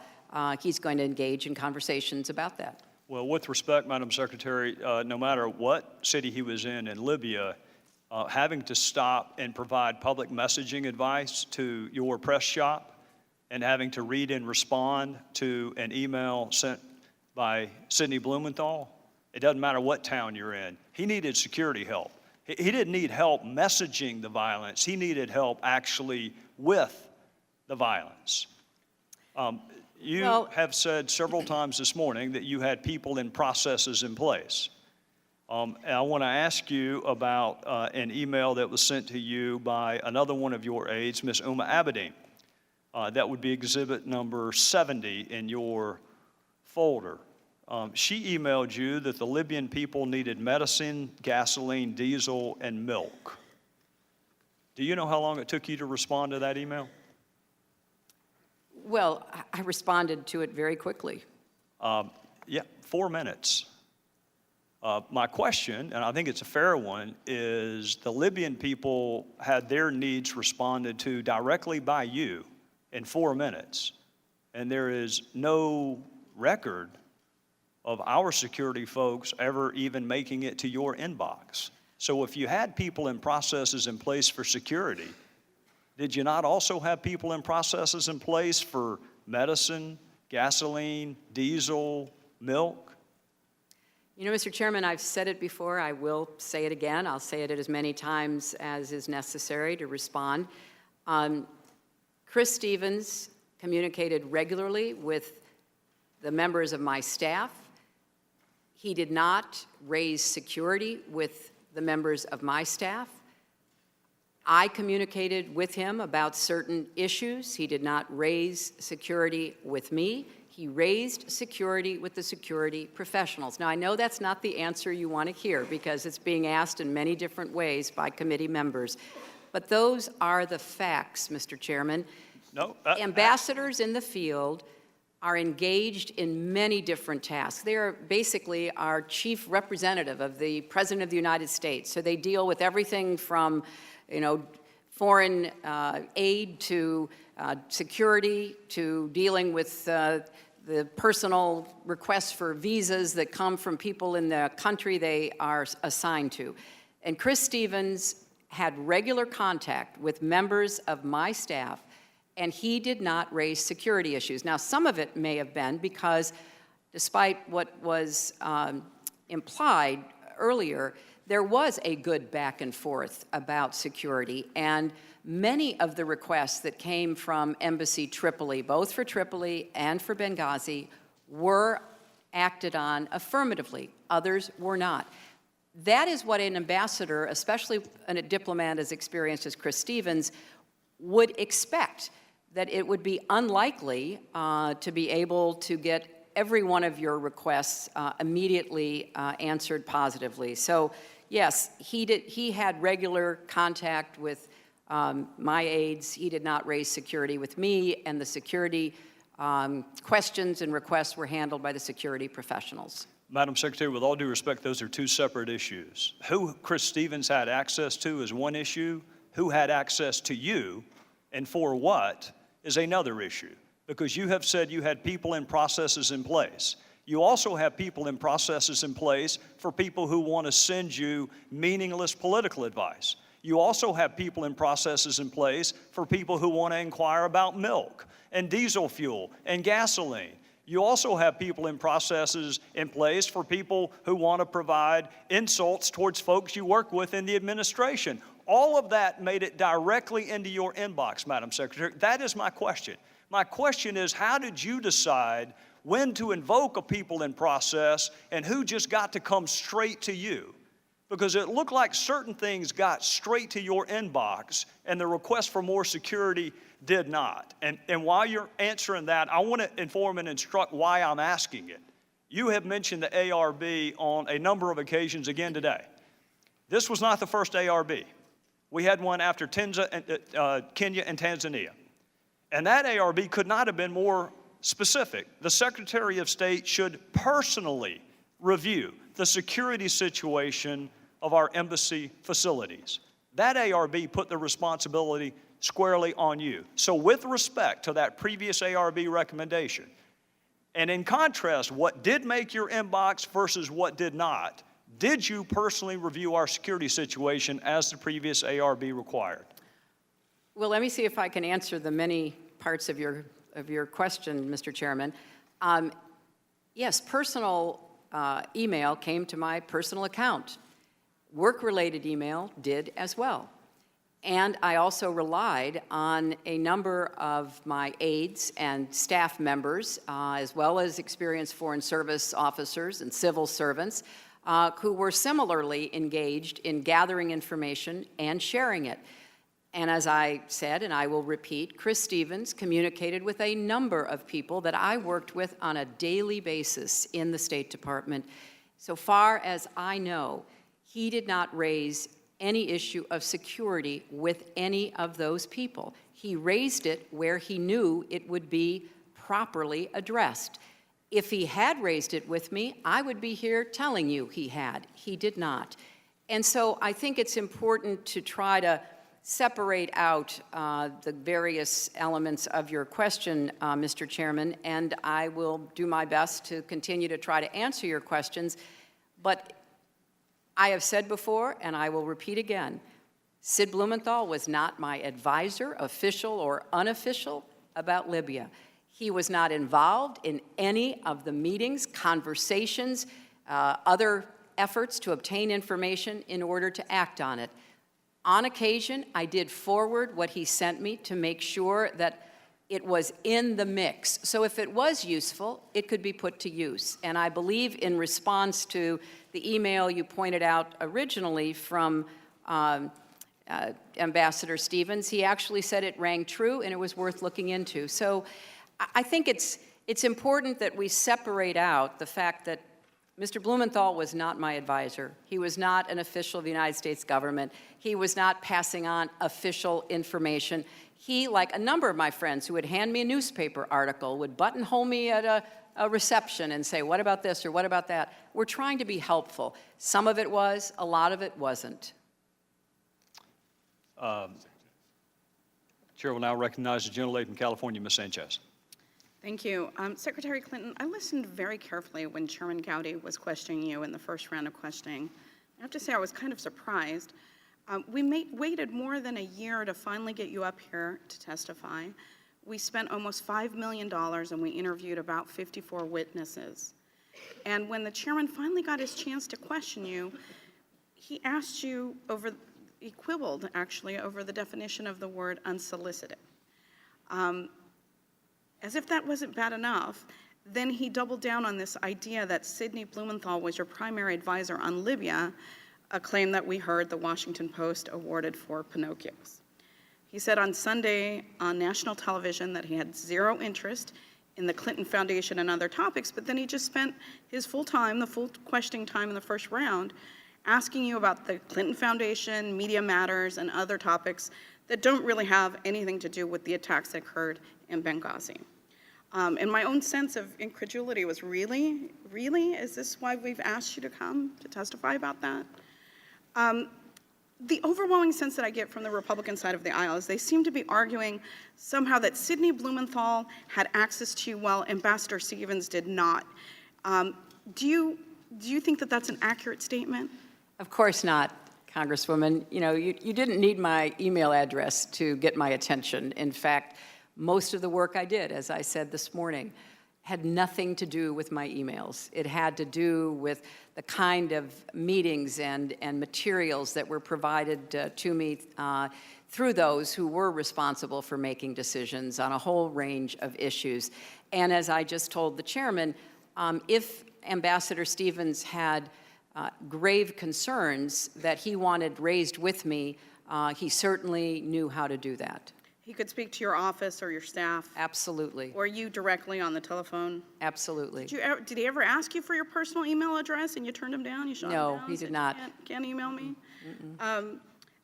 The other thing that I'm hearing from the other side of the aisle is they're arguing that there was this, security was, it was sort of decomposing in eastern Libya, and that no security improvements were ever made to the Benghazi outpost. That's not a true statement, is it? No, it is not. In fact, there were many security enhancements that were asked for that were actually made, although there were other requests that were made that were not fulfilled. Is that correct? That's correct. Okay. The other line of questioning that sort of surprises me is that over the course of this investigation, Republicans have repeatedly asked why the U.S. was still in Benghazi on the night of the attacks. During the Select Committee's first hearing, which was more than a year ago, the chairman posed the following question. We know the risk of being in Benghazi. Can you tell us what our policy was in Libya that overcame those risks? In other words, why were we there? And the Accountability Review Board had already answered that question. It explained that Benghazi was the largest city and historical power center in eastern Libya. Further went on to say, although the rebel-led Transitional National Council declared that Tripoli would continue to be the capital of post-Gaddafi Libya, many of the influential players in the TNC remained based in Benghazi. And the ARB went on to explain that Ambassador Stevens advocated for a U.S. presence in Benghazi, and his status as the leading U.S. government advocate on Libya policy and his expertise on Benghazi in particular caused Washington to give unusual deference to his judgments. Secretary Clinton, do you agree? Was Ambassador Stevens a leading expert on Libya policy? And did you also give his opinions a lot of weight and respect? Yes, I did, Congresswoman. And do you recall Ambassador Stevens advocating from the ground up for continued U.S. presence, specifically in Benghazi? Yes, he did. In fact, Ambassador Stevens' emails, many of which this committee has had for more than a year, confirm what you've just stated. Mr. Chairman, I would ask unanimous consent to enter this document into the record, and it's being passed out to the members of the committee. Without objection. Secretary Clinton, I understand this email is not one that you have seen before, as it was not addressed or sent to you. Is that correct? That's correct. In the email before you, then Special Envoy Stevens wrote this proposal for continued presence in Benghazi at Embassy Tripoli, as Embassy Tripoli was reopened following the fall of Gaddafi. He suggested two potential models. Option A was a slimmed-down compound, and option B was a virtual presence with 0 full-time State Department staff in Benghazi. Special Envoy Stevens sent this email to Jean Kretz, then the ambassador to Libya, his deputy chief of mission, and the director of the Office of Maghreb Affairs. At the time, these career diplomats had a combined 83 years of foreign service experience. Would the recommendation of this team be given a fair amount of weight within the department? Yes, it would.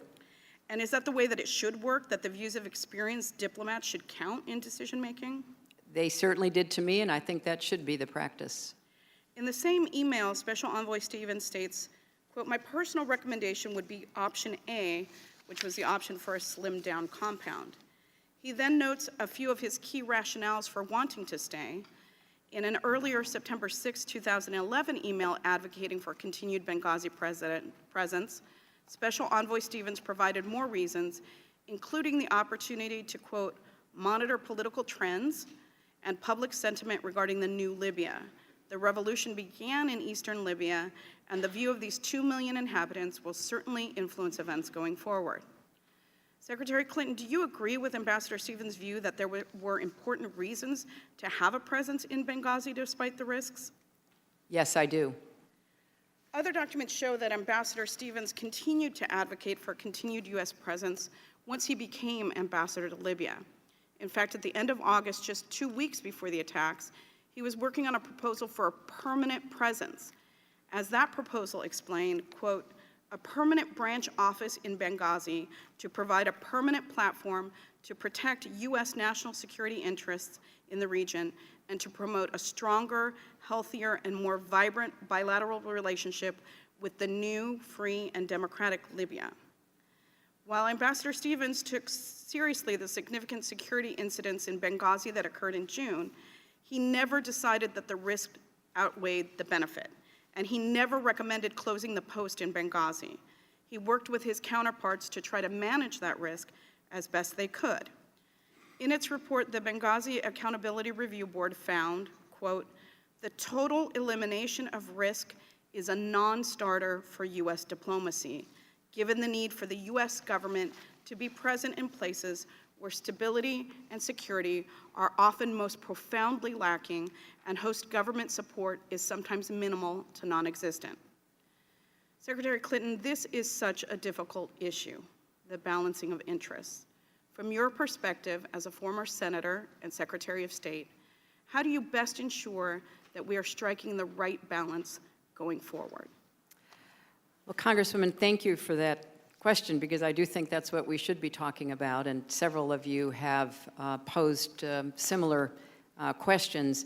I think you do start with the best expert and experienced advice that you can get from across our government.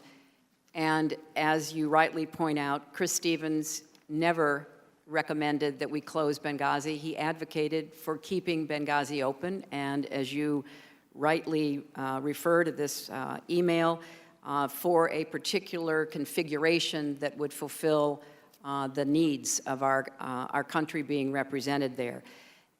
Obviously, you have to constantly do this balancing act that I referred to earlier today.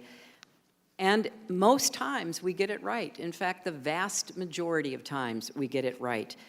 With Benghazi, the CIA did not have any plans to close their facility. The opinion of those with the greatest understanding of our mission, our diplomatic mission in Benghazi, was exactly the same, that we should not close down, we should not leave Benghazi. And it's, obviously something that you have to be constantly evaluating in all of these difficult, unstable spots around the world.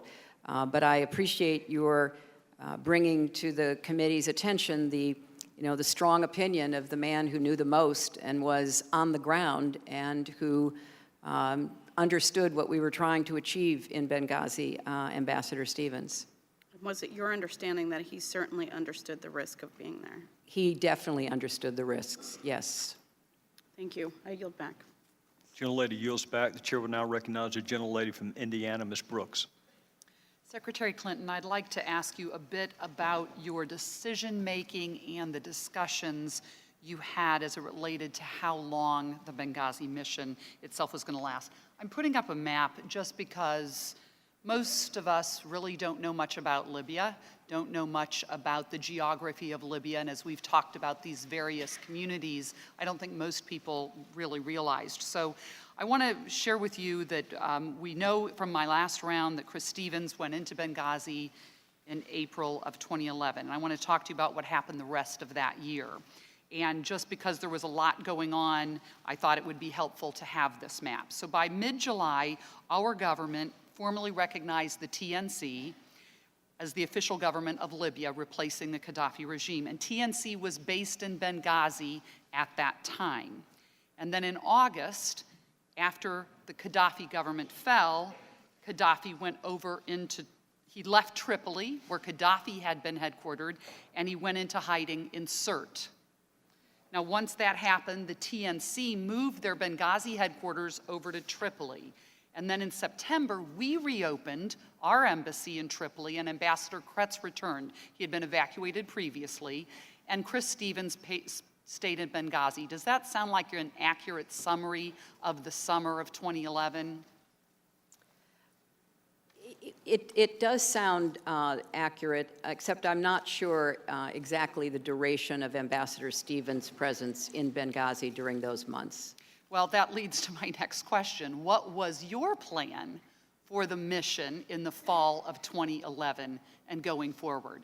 What were the discussions you had, and who did you have those discussions with about the mission of Benghazi going forward in 2011? Well, as you may have heard, Congresswoman, the email that Congresswoman Sanchez introduced into the record was from the fall of 2011, and there was quite a discussion going on between officials in the State Department, in the intelligence community, in both Washington and Libya about the path forward. The Transitional National Council had been based in Benghazi, and there was a dispute even within the Libyans themselves as to whether they would split the government, whether the government would be located predominantly but not exclusively in Tripoli, or as some were hoping, predominantly but not exclusively in Benghazi. So this was all a very live subject that was being debated, both in Libya and with respect to what our response would be in Washington. So we at Chris Stevens' strong urging and that of other of our experienced diplomats, wanted to maintain a presence in Benghazi in some form. We reopened our embassy in Tripoli, which had been the historical capital, certainly under Gaddafi. But this was a constant discussion about what we should do, when and where, and I think that's why this email from Chris Stevens about his recommendations is so informative. Well, and thank you, and I'll get to that in just a moment, but I have to ask you, I assume that your Chief of Staff, Cheryl Mills, was intimately involved in these discussions with you and with your top staff. She's one of your staff, as you were referring to them, is that right? Well, she covered a broad range of issues. I'm sure she was involved in some of the discussions, but she had many other responsibilities, so I can't say all of them. I'd like to refer you to an update on Tripoli operations provided to Cheryl Mills on September 14th. And at the top of that two-page memo, assumptions for Benghazi in September were gradual winding down of operations over the next 6 months, transition to Tripoli only by January 2012, no consulate. No consulate meant no consulate in Benghazi. This was in September. Would that be fair and accurate? And were you in that briefing with Ms. Mills, or did she brief you about the fact that in September, the game plan was to shut down Benghazi? Well, I think you have to look at that in context, Congresswoman. There was not an active plan for a consulate in Benghazi at any point during this period. That is not what the compound in Benghazi was. It was a temporary facility placed there to help us make a determination as to what we would need going forward in Benghazi. There was a strong argument that Chris Stevens and others made that they hoped eventually there might be a consulate, but there was never an agreement to have a consulate. And in fact, if it had been deemed a consulate, it would have had a different level of security. Is that correct? Than a temporary mission compound. Well, Isn't that accurate, that consulates have certain levels of security? There are standards, there are protocols. When it is a consulate, it gets a certain level of security. That is the hoped for outcome. That is not what happens in the very beginning in many places, especially the hot spots and the conflict areas where a consulate is stood up. Can you talk with me about the decision then? There is a briefing with respect to, after the closing rather, of the consulate in Benghazi by January of 2012. We know it didn't close. It did not close. You went to Tripoli in October of 2011. Ambassador Kretz was still there. How about Chris Stevens? Did Chris Stevens come over from Benghazi to see you when you went for that big trip in October 11? I don't recall. I don't recall if he did or not. This was about Ambassador Kretz, and Ambassador Kretz was the person that we were meeting with at that time. What was your purpose for meeting with Ambassador Kretz if Chris Stevens was your expert in Libya? Ambassador Kretz was an expert as well. Ambassador Kretz was our ambassador.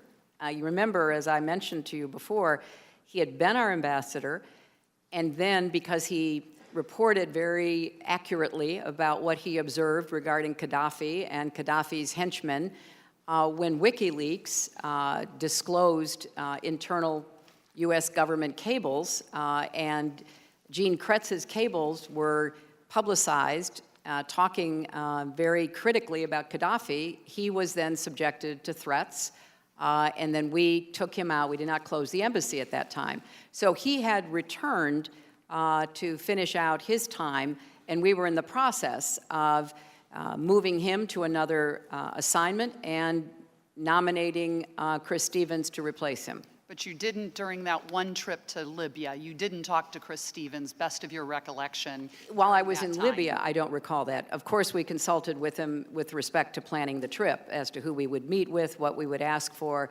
We were trying very hard to get the people in positions of authority at that time in Libya to let us work with them on everything from border security to collecting weapons and trying to disarm the militias. We had a lot of business we were doing with them. So going back to Ms. Sanchez's email with respect from John Stevens to Ms. Polishek, it talks about option A, as you pointed out, slimming down the compound. And so he weighed in October, he was weighing in on whether or not the compound should stay open.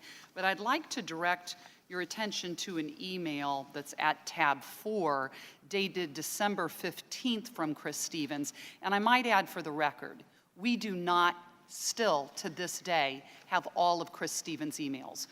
We received 1,300 more this week. We received most of them last week. We don't have the universe yet of Ambassador Stevens' emails. But he emailed to a reporting officer who we know was in Benghazi still. He wrote, interesting, has security improved in Benghazi in recent weeks? Also curious what you guys decided to do regarding future of the compound. He was in Washington, D.C., or back in the States during that time, and in December, Ambassador Stevens, your soon-to-be ambassador, didn't know what was going to happen with the compound in Benghazi. How is that possible? Well, Congresswoman, one of the great attributes that Chris Stevens had was a really good sense of humor. And I just see him smiling as he's typing this because it is clearly in response to the email down below talking about picking up a few, quote, fire sale items from the Brits. Those fire sale items, by the way, fire sale items are barricades. That's right. They are additional That's requests for security for the compound. That's what that fire sale was, because we weren't providing enough physical security for the compound. Isn't that right? So they're picking up a fire sale because other consulates are pulling out, other countries are pulling out. Well, I thought it showed their entrepreneurial spirit, Congresswoman, Absolutely. and I applaud them for doing so. We did respond to a number of the security requests, the physical security requests. The posters that were up earlier this morning were only about the number of diplomatic security personnel. You're talking about physical barriers, physical additions to the compound. There were quite a few of those that were undertaken. But how is it that Mr. Stevens did not know in December whether or not the compound was going to remain open? Well, or do you think that was a joke he was making? Well, I think that if it were not an example of his sense of humor, it was also as part of the ongoing discussion about Mission Benghazi's future, which he went to great lengths to describe what he thought should be done. You know, a lot of it was trying to decide, could we afford it? Could we maintain it? What did we need to have there? So, yes, there was an ongoing discussion. And I think he knew he was going to be in line to go to Tripoli, and he wanted to know exactly what the decision was going to be about the compound. He had weighed in, not only in that email, but in numerous discussions with his colleagues back at the State Department. And finally, Secretary Clinton, we know that the compound, the Benghazi mission, was extended for yet another year, because that same month, your Benghazi point person here in Washington, Jeff Feltman, sent a memo wanting to extend Benghazi through 2012, and he sent it to Undersecretary Patrick Kennedy, who approved it. Another high-level official, who, by the way, for the record, State Department has given us none of Undersecretary Patrick Kennedy's emails yet. Same with Jeffrey Feltman, very high-level officials within the State Department. Are you familiar with that memo sent on December 27th entitled Future of Operations in Benghazi, Libya? Are you familiar with that memo? And Well, if so, did Assistant Secretary Feltman discuss that memo with you at the time and discuss extending the mission in Benghazi in December of 11? I'm familiar that there was an ongoing discussion about the future of the mission in Benghazi. A discussion between whom, ma'am? Between all of the relevant officials in the State Department. Help me with understanding. Well, Jeff who those Feltman were. was one of them. Okay, who Obviously, else? Chris Stevens was one of them, but there were many others who had information and expertise to add to it, and there was a recommendation that Benghazi be continued through 2012 as part of the continuing evaluation of whether or what we wanted to have on a more permanent basis in Benghazi. And do you recall, were you in those discussions? Were you specifically in those meetings? You've shared that you didn't do a lot by email, that you had more meetings and briefings. Were you in those meetings about extending Benghazi through the end of the year? There were certainly meetings in which I was advised about the process being undertaken as to determine whether Benghazi should be extended. So yes, I was aware of the process that was ongoing, and I was kept up to date about it. And were there any minutes or any briefings? The gentlelady's time has expired. Way over. Chair will now recognize the gentleman from Washington, Mr. Smith. I just want to clarify a couple of points. First of all, Ambassador Stevens had access to you. Yes, he did. In fact, as we were here, a former, I forget, I don't have the name in front of me, but an ambassador in Russia said that, he always had access to you, always had constant communication with you, never had your email address. I would hope that ambassadors would have more direct and immediate lines of communication, and Ambassador Stevens certainly did, correct? Yes. And also, did Ambassador Stevens ever advocate either leaving Libya or abandoning Benghazi? To the contrary, Congressman, he was a very strong advocate for staying in Libya, including in Benghazi. And I think, what we've learned here is, well, nothing, frankly, that we didn't know already. The security situation in Libya was dangerous, right, without question. Would you say that Ambassador Stevens was unaware of any aspect of that?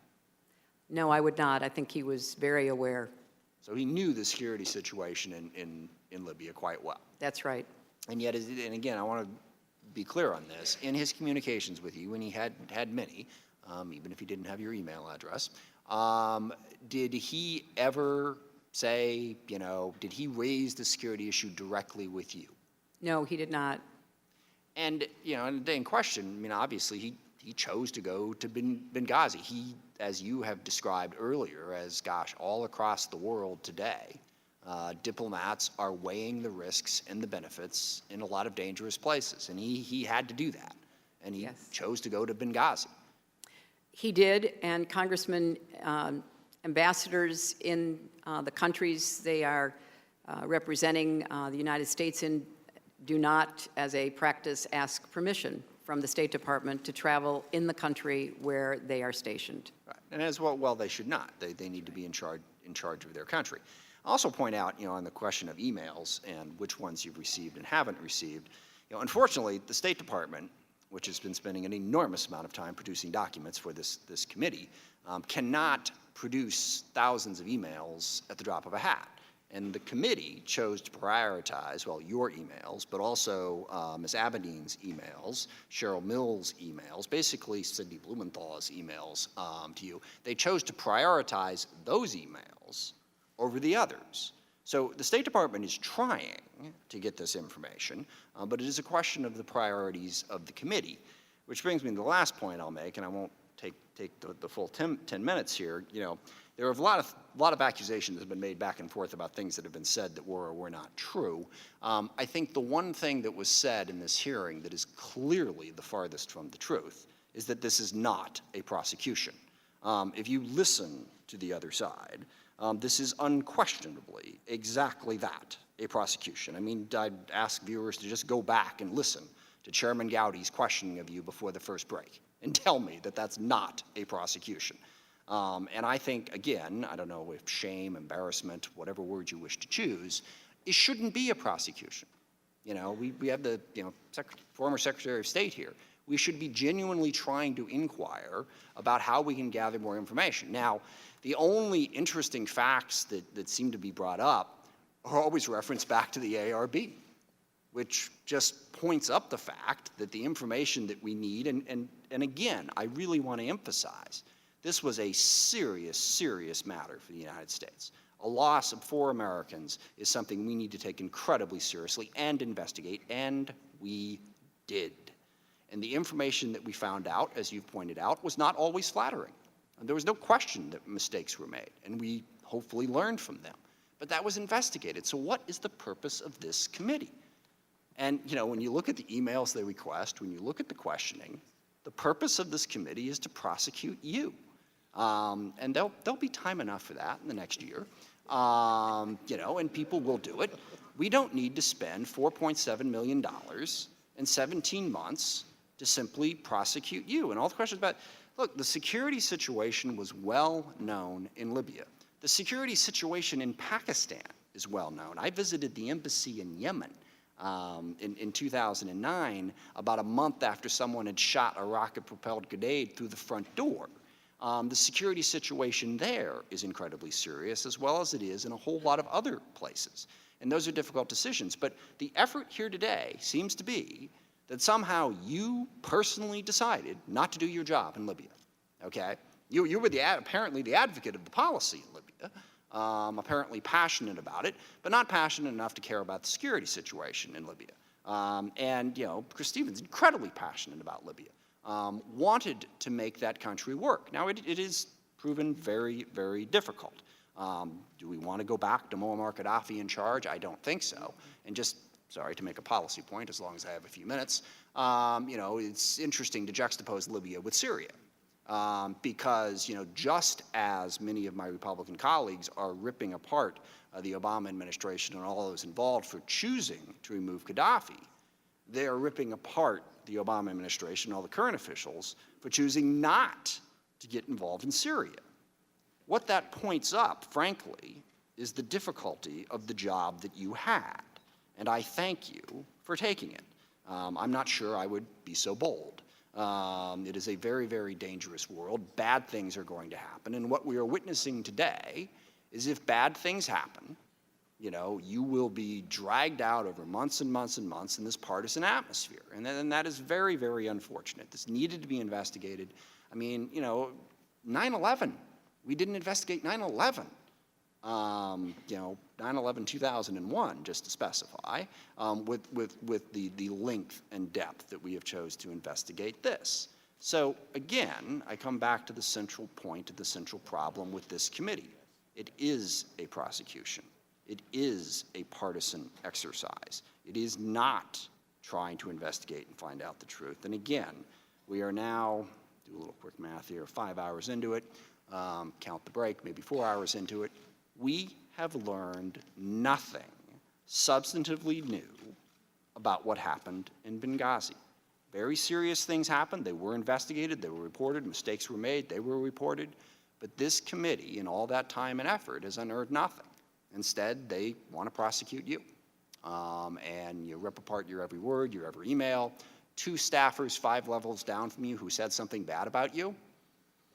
I mean, my goodness, I hope I don't ever have to undergo that kind of scrutiny. I would not survive it, and I don't think many would. So, you know, I hope in the hours that we have left to do this that we will try to circle back to learning something new, to figuring out how we can best strike that balance that you described of being present in the world, but also trying to keep our people safe.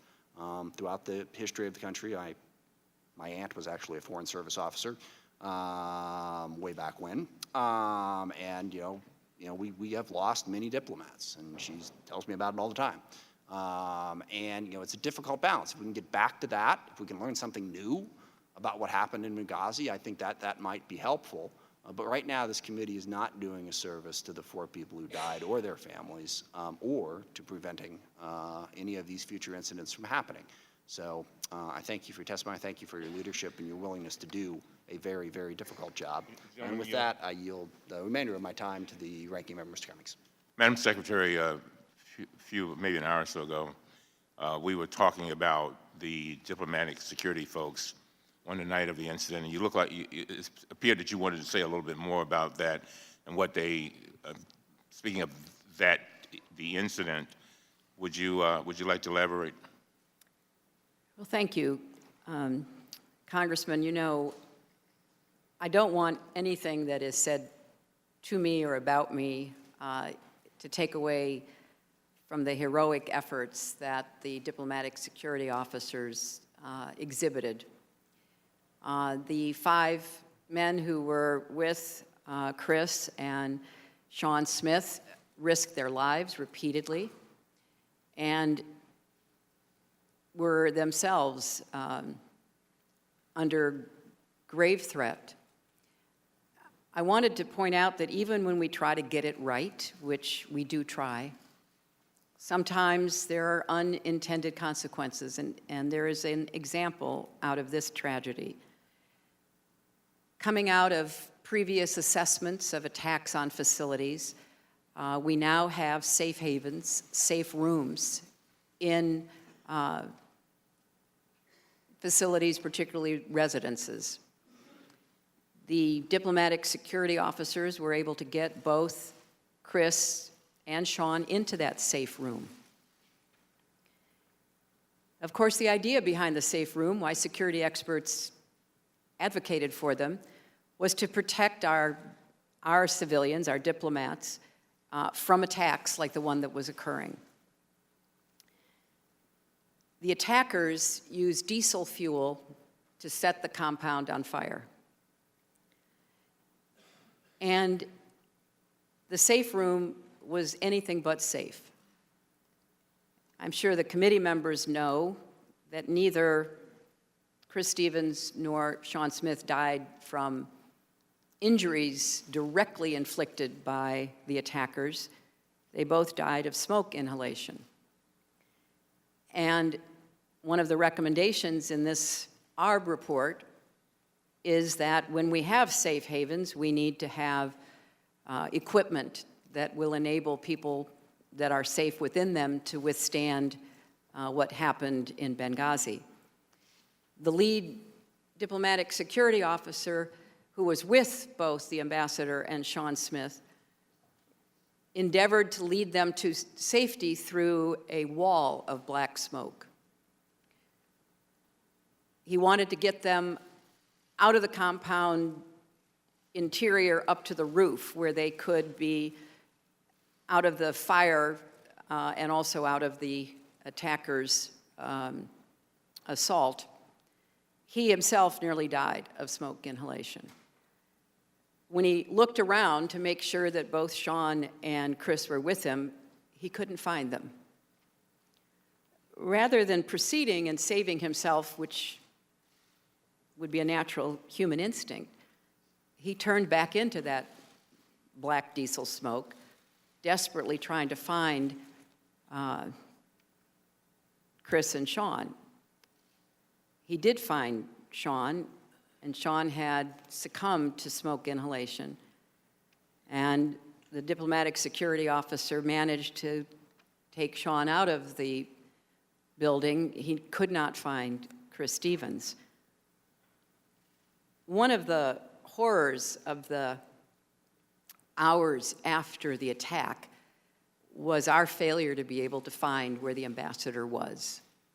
We hoped against hope that he had somehow gotten himself out of the compound and that he was alive somewhere, maybe in the back. And additional efforts by the diplomatic security officers and then eventually by the CIA reinforcements that arrived to find his body or to find him, hopefully, were unsuccessful. And they had to withdraw because of the continuing attack back to the CIA annex before we knew what had happened to the ambassador. We were desperate, and we were trying to call everybody we knew in Benghazi, in Libya, get additional help. What appears to have happened at some point later is that Libyans found Ambassador Stevens, and they carried him to the hospital in Benghazi. And Libyan doctors labored nearly 2 hours to try to resuscitate him. And I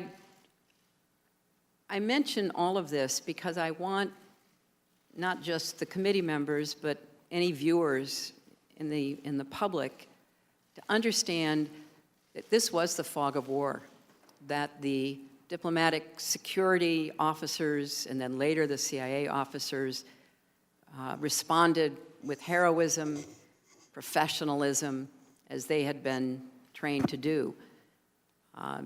We thought things would be safe once they took refuge in the CIA annex.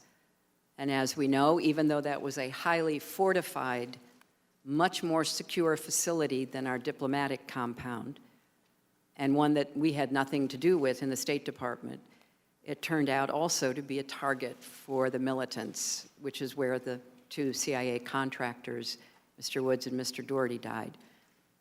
But in looking at all of the information, the Accountability Review Board, and particularly Admiral Mullen, who was focused on what happened, what the security personnel did that night, came out agreeing that they were heroic and they did all they could do to try to save their colleagues' lives. Thank you. The gentleman yields back. Madam Secretary, I appreciate you going through their heroism. I really do. It's moving to hear from it, and frankly, it infuriates me to hear folks to my left who don't raise a single whisper about spending $50 million to train 5 ISIS fighters. But God forbid we spend 1/10 of that to give some answers to the family members sitting on the first row. So I appreciate you discussing their heroism while some of my colleagues discuss money. With that, Mr. Pompeo.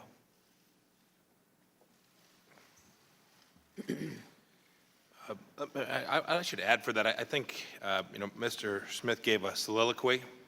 I think it was elegant, but more importantly, I think it was representative of the behavior of the Democrats on this panel. Since May of 2014, not one finger, not one question for a witness. They say they want to get at the truth, but the truth of the matter is they spent most of their time today, anybody can rewind the tape and find they spent most of their time today attacking members of this committee in this process. And I regret that. I think that's a violation of their duty to the country and most importantly, their duty to the families. I want to go back to a couple things I talked to you about a bit before, Madam Secretary. So Ambassador Stevens didn't have your email, is that correct? Your personal email? I'm sorry, what did you ask me? Ambassador Stevens did not have your personal email address. We've established that. Yes, that's right. Did he have your cell phone number? Nobody had the 24-hour number of the state operations in the State Department that can reach me 24/7. Yes, ma'am. Did he have your fax number? He had the fax number of the State Department. Did he have your home address? No, I don't think any ambassador has ever asked me for that. Did he ever stop by your house? No, he did not, Congressman. Mr. Blumenthal had each of those and did each of those things. This man upon whom provided you so much information on Libya had access to you in ways that were very different than the access that a very senior diplomat had to you and your person. I had a picture up here a bit ago of a man named Wissam bin Hamid. You said you didn't recognize who he was. Were you ever briefed that he was present at the compound the night that Ambassador Stevens was killed? We're trying to track down the basis of your question, Congressman. We have no information at this time. My question is a yes or no question. It's pretty simple. Well, I don't have any information that I can provide to you, yes or no, because I know nothing about this. So the question is, were you briefed? And the answer is? We don't know anything about it, so how could I have been briefed about something we know nothing about? Great, thank you. Are all ARBs created equal? Well, there have been 19, including the one that we impaneled after Benghazi. They've all been led by distinguished Americans. They've all been set up in accordance with the laws and rules that the Congress established when they created the legislation to establish ARBs. So I assume in those respects they are created equal. Yes, ma'am. You know, I asked a pretty simple yes or no question, I guess. And I'm happy to let you expand. I'm happy to bring breakfast in.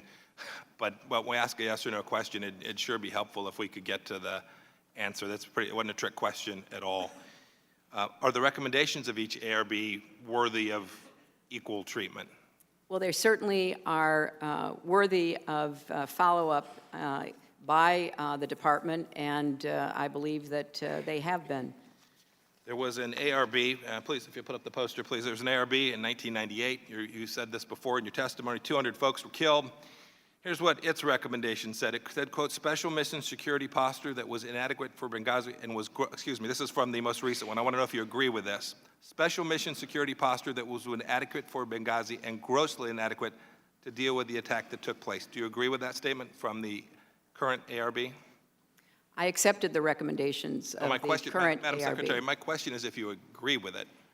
I don't think that's a relevant question, Congressman. Secretary. I think the question is, I accepted their recommendations, and obviously their recommendations were based on their very thorough investigation and analysis. So clearly, I endorsed the entire board's work. In January 2014, Senator Feinstein, noted conservative, said, quote, in her report, the incidents at the TMF and CIA were likely preventable, end of quote. Do you agree with that statement from Senator Feinstein's report?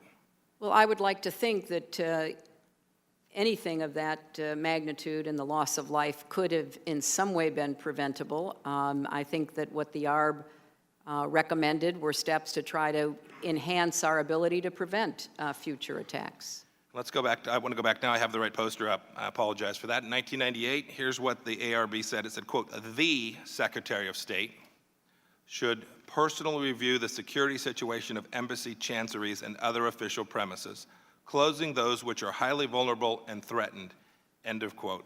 You've told us all day today that you don't think you should have been involved, and I'm quoting again from the ARB, personally reviewing security. How do you square that?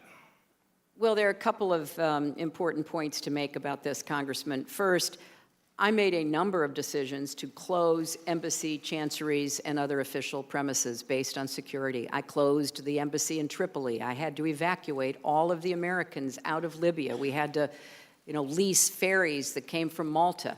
We closed embassies and other facilities when we had a strong consensus recommendation that it was necessary to do. So that is a statement of secretarial responsibility.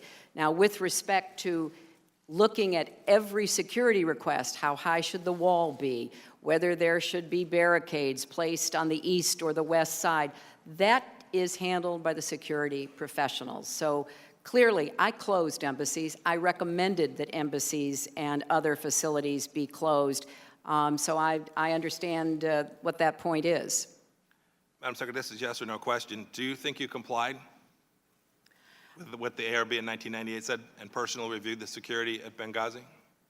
Well, that is not what my understanding of the 1998 No, it's just words, ARB. Madam Secretary. They're right there. Well, and I just answered. I personally reviewed security situations of chanceries and other official facilities that were recommended because they were highly vulnerable and threatened to be closed. And we closed some. Some we were able to reopen, which is kind of part of the process. With respect to the 1998 ARB recommendations, by the time I became secretary, having succeeded two secretaries who served during very dangerous and threatening times, there was an assessment made that I certainly was briefed into that we had to look at how best to professionalize the security and the expert advice that we were receiving. That was exactly what I did, and I went further than that. I created a new position, a deputy secretary for resources and management. I also had recommended after our ARB, the Deputy Assistant Secretary for High Threats. So this was a constant discussion about how to make us secure, but not whether or not the Secretary of State should decide on the height of the barricades. I think that's where we may not be fully understanding one another, Congressman. Of course, specific questions about closing embassy chanceries and other official premises that were vulnerable and threatened, of course they came to me. I had to make the decision. Deciding whether the wall would be 10 feet, 12 feet, whether there'd be 3 security agents or 5, that was the province, as it should have been, of the professionals. Madam Secretary, here's another one from the 1998 ARB. Quote, first and foremost, the Secretary should take a personal and active role in carrying out the responsibility of ensuring the security of U.S. diplomatic personnel abroad. Do you believe you complied with that requirement from the 1998 ARB? Yes, I do. I believe that I had established a process, and I said earlier today, State Department and our security professionals have to be 100% right, and I think that what happened in Benghazi was a tragedy and something that we all want to prevent from ever happening again. But there were many, many situations, many security issues that we had to deal with during the 4 years that I was Secretary of State. And I did leave what I hope will be a very important additional position, namely the Deputy for High Threat Posts, that now will focus solely on what are considered the highest threat places in the world for our personnel. Madam Secretary, I hope you can understand the difference between creating a deputy under Assistant Secretary and America's senior diplomat getting involved in personal security. The amount of resources that can be moved, the speed with which they will move, rested only in your hands. Well, I just I've led respectfully organizations disagree myself. with that, Congressman. It's been my experience that you want to find people who are dedicated 100% to security. You don't want a secretary or anyone dipping in and out, maybe making decisions based on factors other than what the professionals decide. At least that is my very strong opinion. Yes, ma'am. Leaders lead. I've just got a few seconds. In all of the materials that have been produced to us to date, I have not yet found the document that was prepared at your request for post-Gaddafi planning. Did you have such a document prepared prior to the time that Mr. Gaddafi was removed? We had a number of documents. We had a long list of areas that we were working on and the process for following up on those areas. I don't know if it was one document or a dozen documents, but we had a lot of work that was ongoing, both at the State Department and at USAID. And did you ask for those documents to be prepared? Do you know if you had a team working on that, or if it was just something that was happening of its own accord? We had a number of people who were working on that. There were, as I said, I sent both of my deputies out to Libya to meet with the Libyans. You know, we can do all the planning we want in Washington, but it's very important to ask the Libyans both what they want and what they expect from us. And so we had an ongoing dialogue that lasted over many months. Yes, ma'am, I agree with that. We'll get a chance to talk about that in a bit. I yield back. Gentleman yields back. The chair will now recognize the gentlelady from Illinois, Ms. Duckworth. Thank you, Mr. Chairman. Secretary Clinton, I apologize. My line of questioning will probably be a little bit boring because I'm going to get into some details that actually have to deal with security and how we can better safeguard America's diplomats now and onwards. I have to say that the ARB conducted by Admiral Mullen, a man of great military pedigree and long service to this nation, quite honorable, brave service, as well as Ambassador Pickering, I thought was well conducted and well thought out. And in fact, don't just take my word from it, I'm a pretty low-ranking member of the House, but Buck McKeon, the Republican chairman, longtime Republican chairman of the House Armed Services Committee also, and never once in our committee hearing did I hear him malign the work that was done in that ARB, as we on that committee also looked into what happened. So I want to look at some of the findings from that ARB, and I want specifically to examine the failures of the Blue Mountain Libya security guards and the February 13 militia on that exact day, September 11th, 2012. My understanding is in Benghazi, neither the host country's militia forces nor the State Department's private local guards were capable of defending our personnel. These poorly trained forces either did not show up, they retreated in the face of danger, or simply lacked the necessary tools to fight back effectively. I want to learn the lessons from Benghazi and hold everyone accountable, not just the State Department, but every agency involved, as well as Congress ourselves and this committee itself, for implementing significant comprehensive reforms that will prevent future tragedies. So, looking at the work that I've done on Armed Services Committee and on Oversight Government Reform, I've been consistently concerned with the cost and consequences of federal contract mismanagement. Costs the American taxpayers a lot of dollars. So I want to look at the State Department's policy of awarding local guard contracts using a very inflexible contract vehicle known as the lowest price technically acceptable, or LPTA, vehicle. I think that should have raised red flags here in Congress. When life and limb are at risk, such as when buying body armor for our troops overseas or barriers for our embassies, I don't know that lowest price technically acceptable is the right vehicle. So can you discuss a little bit, why is it that the State Department appears to have awarded local guard contracts in Libya using this contracting method? Congresswoman, I think that's another very important question. I think the State Department, like much of the rest of the government, often feels under pressure to go to the lowest price, whether or not that lowest price is the best contract. And we had a lot of challenges, not just in Libya, but in many places around the world, trying to work to find the right contractors to provide static security for a lot of our posts and facilities, to find more kinetic contractors who could be the front line of defense, since we, as we discussed earlier, were stationed in so many places where there were not American military that could be called and quickly respond. So I would like very much, and perhaps there could be a working group with Armed Services and Foreign Affairs and others to look to see whether we couldn't get a little more flexibility into this decision-making, because the February 17th militia was viewed by the CIA, which had vetted it, as well as by our diplomats, as a reliable source for kinetic support.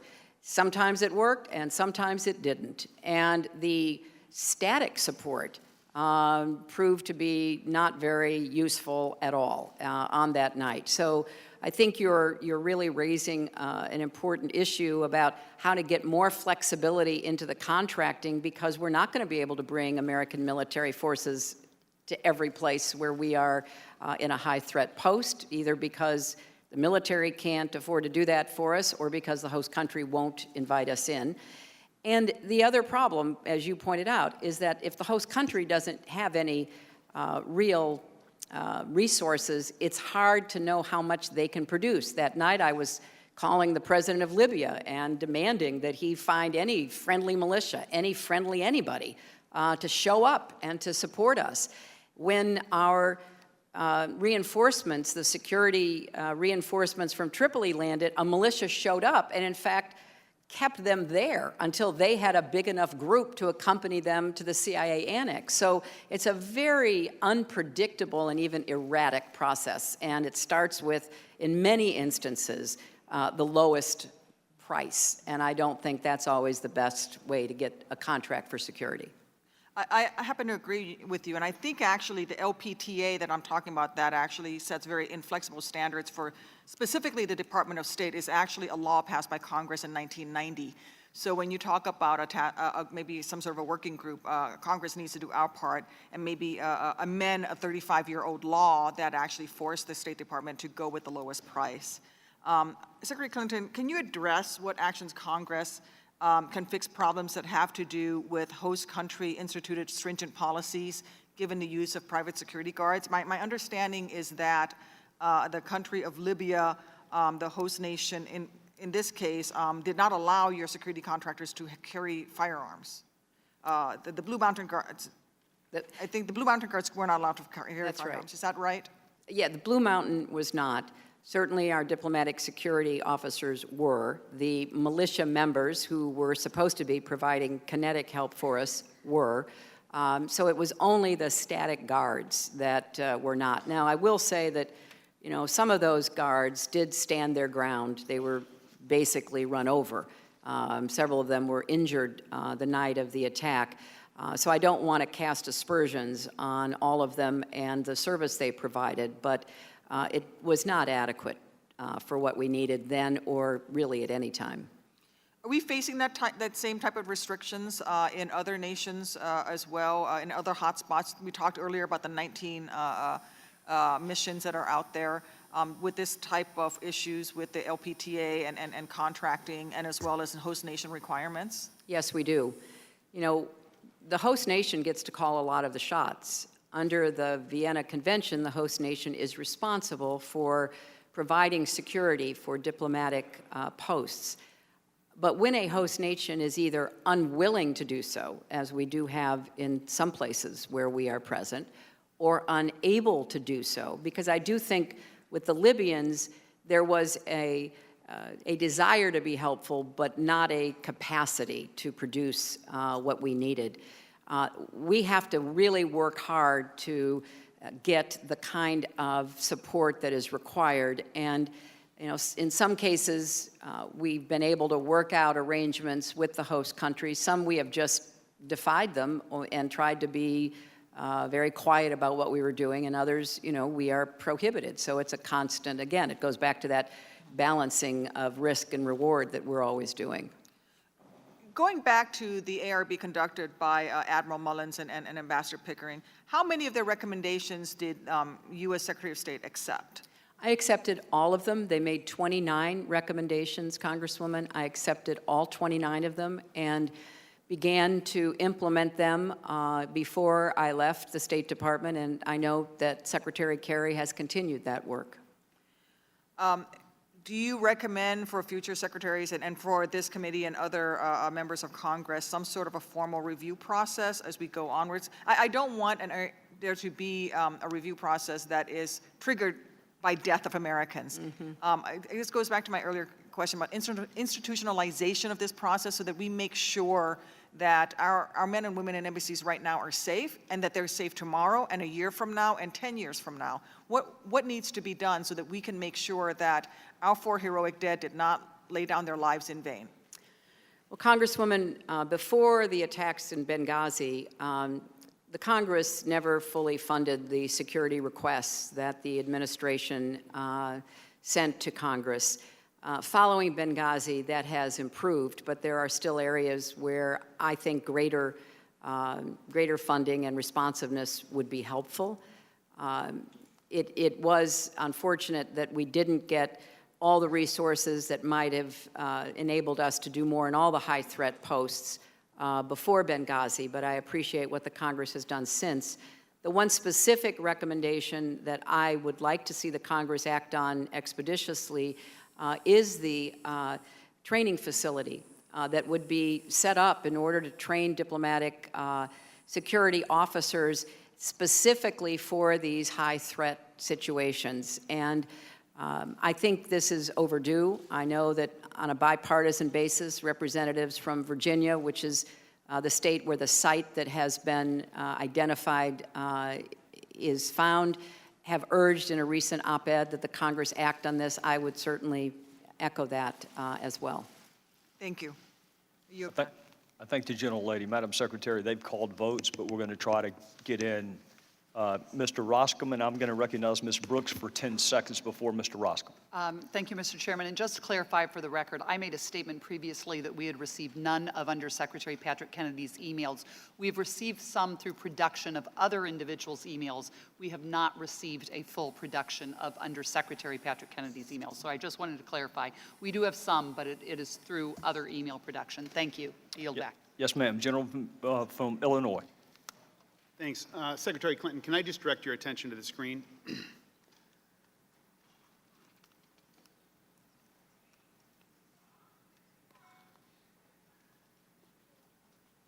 You're familiar with that clip. We came, we saw, he died. Is that the Clinton doctrine?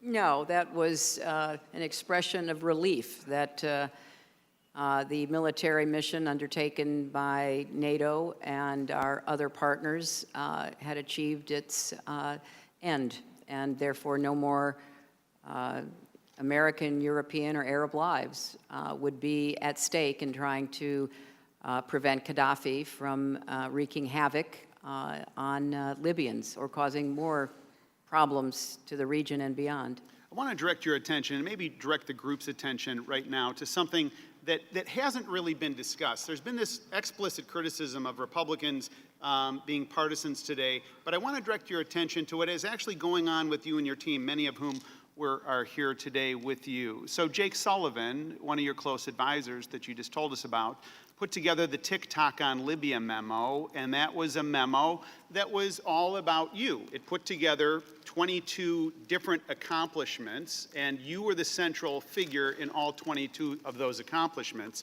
And I've got to tell you, it's really well put together. He uses language of action and initiative and leadership. Let me just give you a couple of these. HRC, that's you obviously, announces, directs, appoints special envoy, travels to G8, secures Russian abstention, secures transition of command and control, travels to Berlin, Rome, Abu Dhabi, Istanbul. He's basically laying the foundation that the Libya policy is your policy. Essentially, he's making the argument that it's your baby. And you are clearly familiar with this timeline because in email exchanges with your senior staff, you were not happy about it. And the part that you weren't happy about wasn't that you were the focal point, is that it didn't include enough. So you said, this is your email. What bothers me is that the policy office prepared the timeline, but it doesn't include much of what I did. Another time you said, the timeline is totally inadequate, which bothers me about our record keeping, and I'll come back to that in a minute, Secretary. For example, I was in Paris in 3/19 when the attack started. It's not on the timeline. What else is missing? Go over as soon as possible. Now, this timeline was put together, according to your senior staff, explicitly for an article that came out in the Washington Post entitled, Clinton's Key Role in Libya Conflict. And in fact, according to your staff, quote, the comprehensive TikTok memo Jake had put together was done in large part for the Warwick piece. It was a piece written by Joby Warwick at the Washington Post. And again, according to your staff, the great detail Joby had came entirely from Jake. That's Jake Sullivan. Joby didn't do any independent research. That's according to your staff. Now, this article, it's one of these articles that you read a couple of times if it's about you. Here are some excerpts. Washington Post. A foreign policy success for the Obama administration and its most famous cabinet minister, Secretary of State Hillary Rodham Clinton. Or this, she went to Paris, there were no instructions from the White House on whether to support strong action in Libya, said a senior State Department official. Yet within 3 days, the official said, Clinton began to see a way forward. And I think my personal favorite is this. Clinton, ignoring the advice of State Department lawyers, convinced Obama to grant full diplomatic recognition to the rebels. Now, you and your team were pleased with the work that you did and the risks that you took, the leadership that you took. A couple of hours ago, you told me, hey, I'm the diplomat here. I'm driving the policy. And isn't it true that you'd been thinking about getting political credit actually for months on this? No. Well, if that's your answer, let me draw your attention, Madam Secretary. But Congressman, you let me please, All right, if I fair enough. could. Go ahead.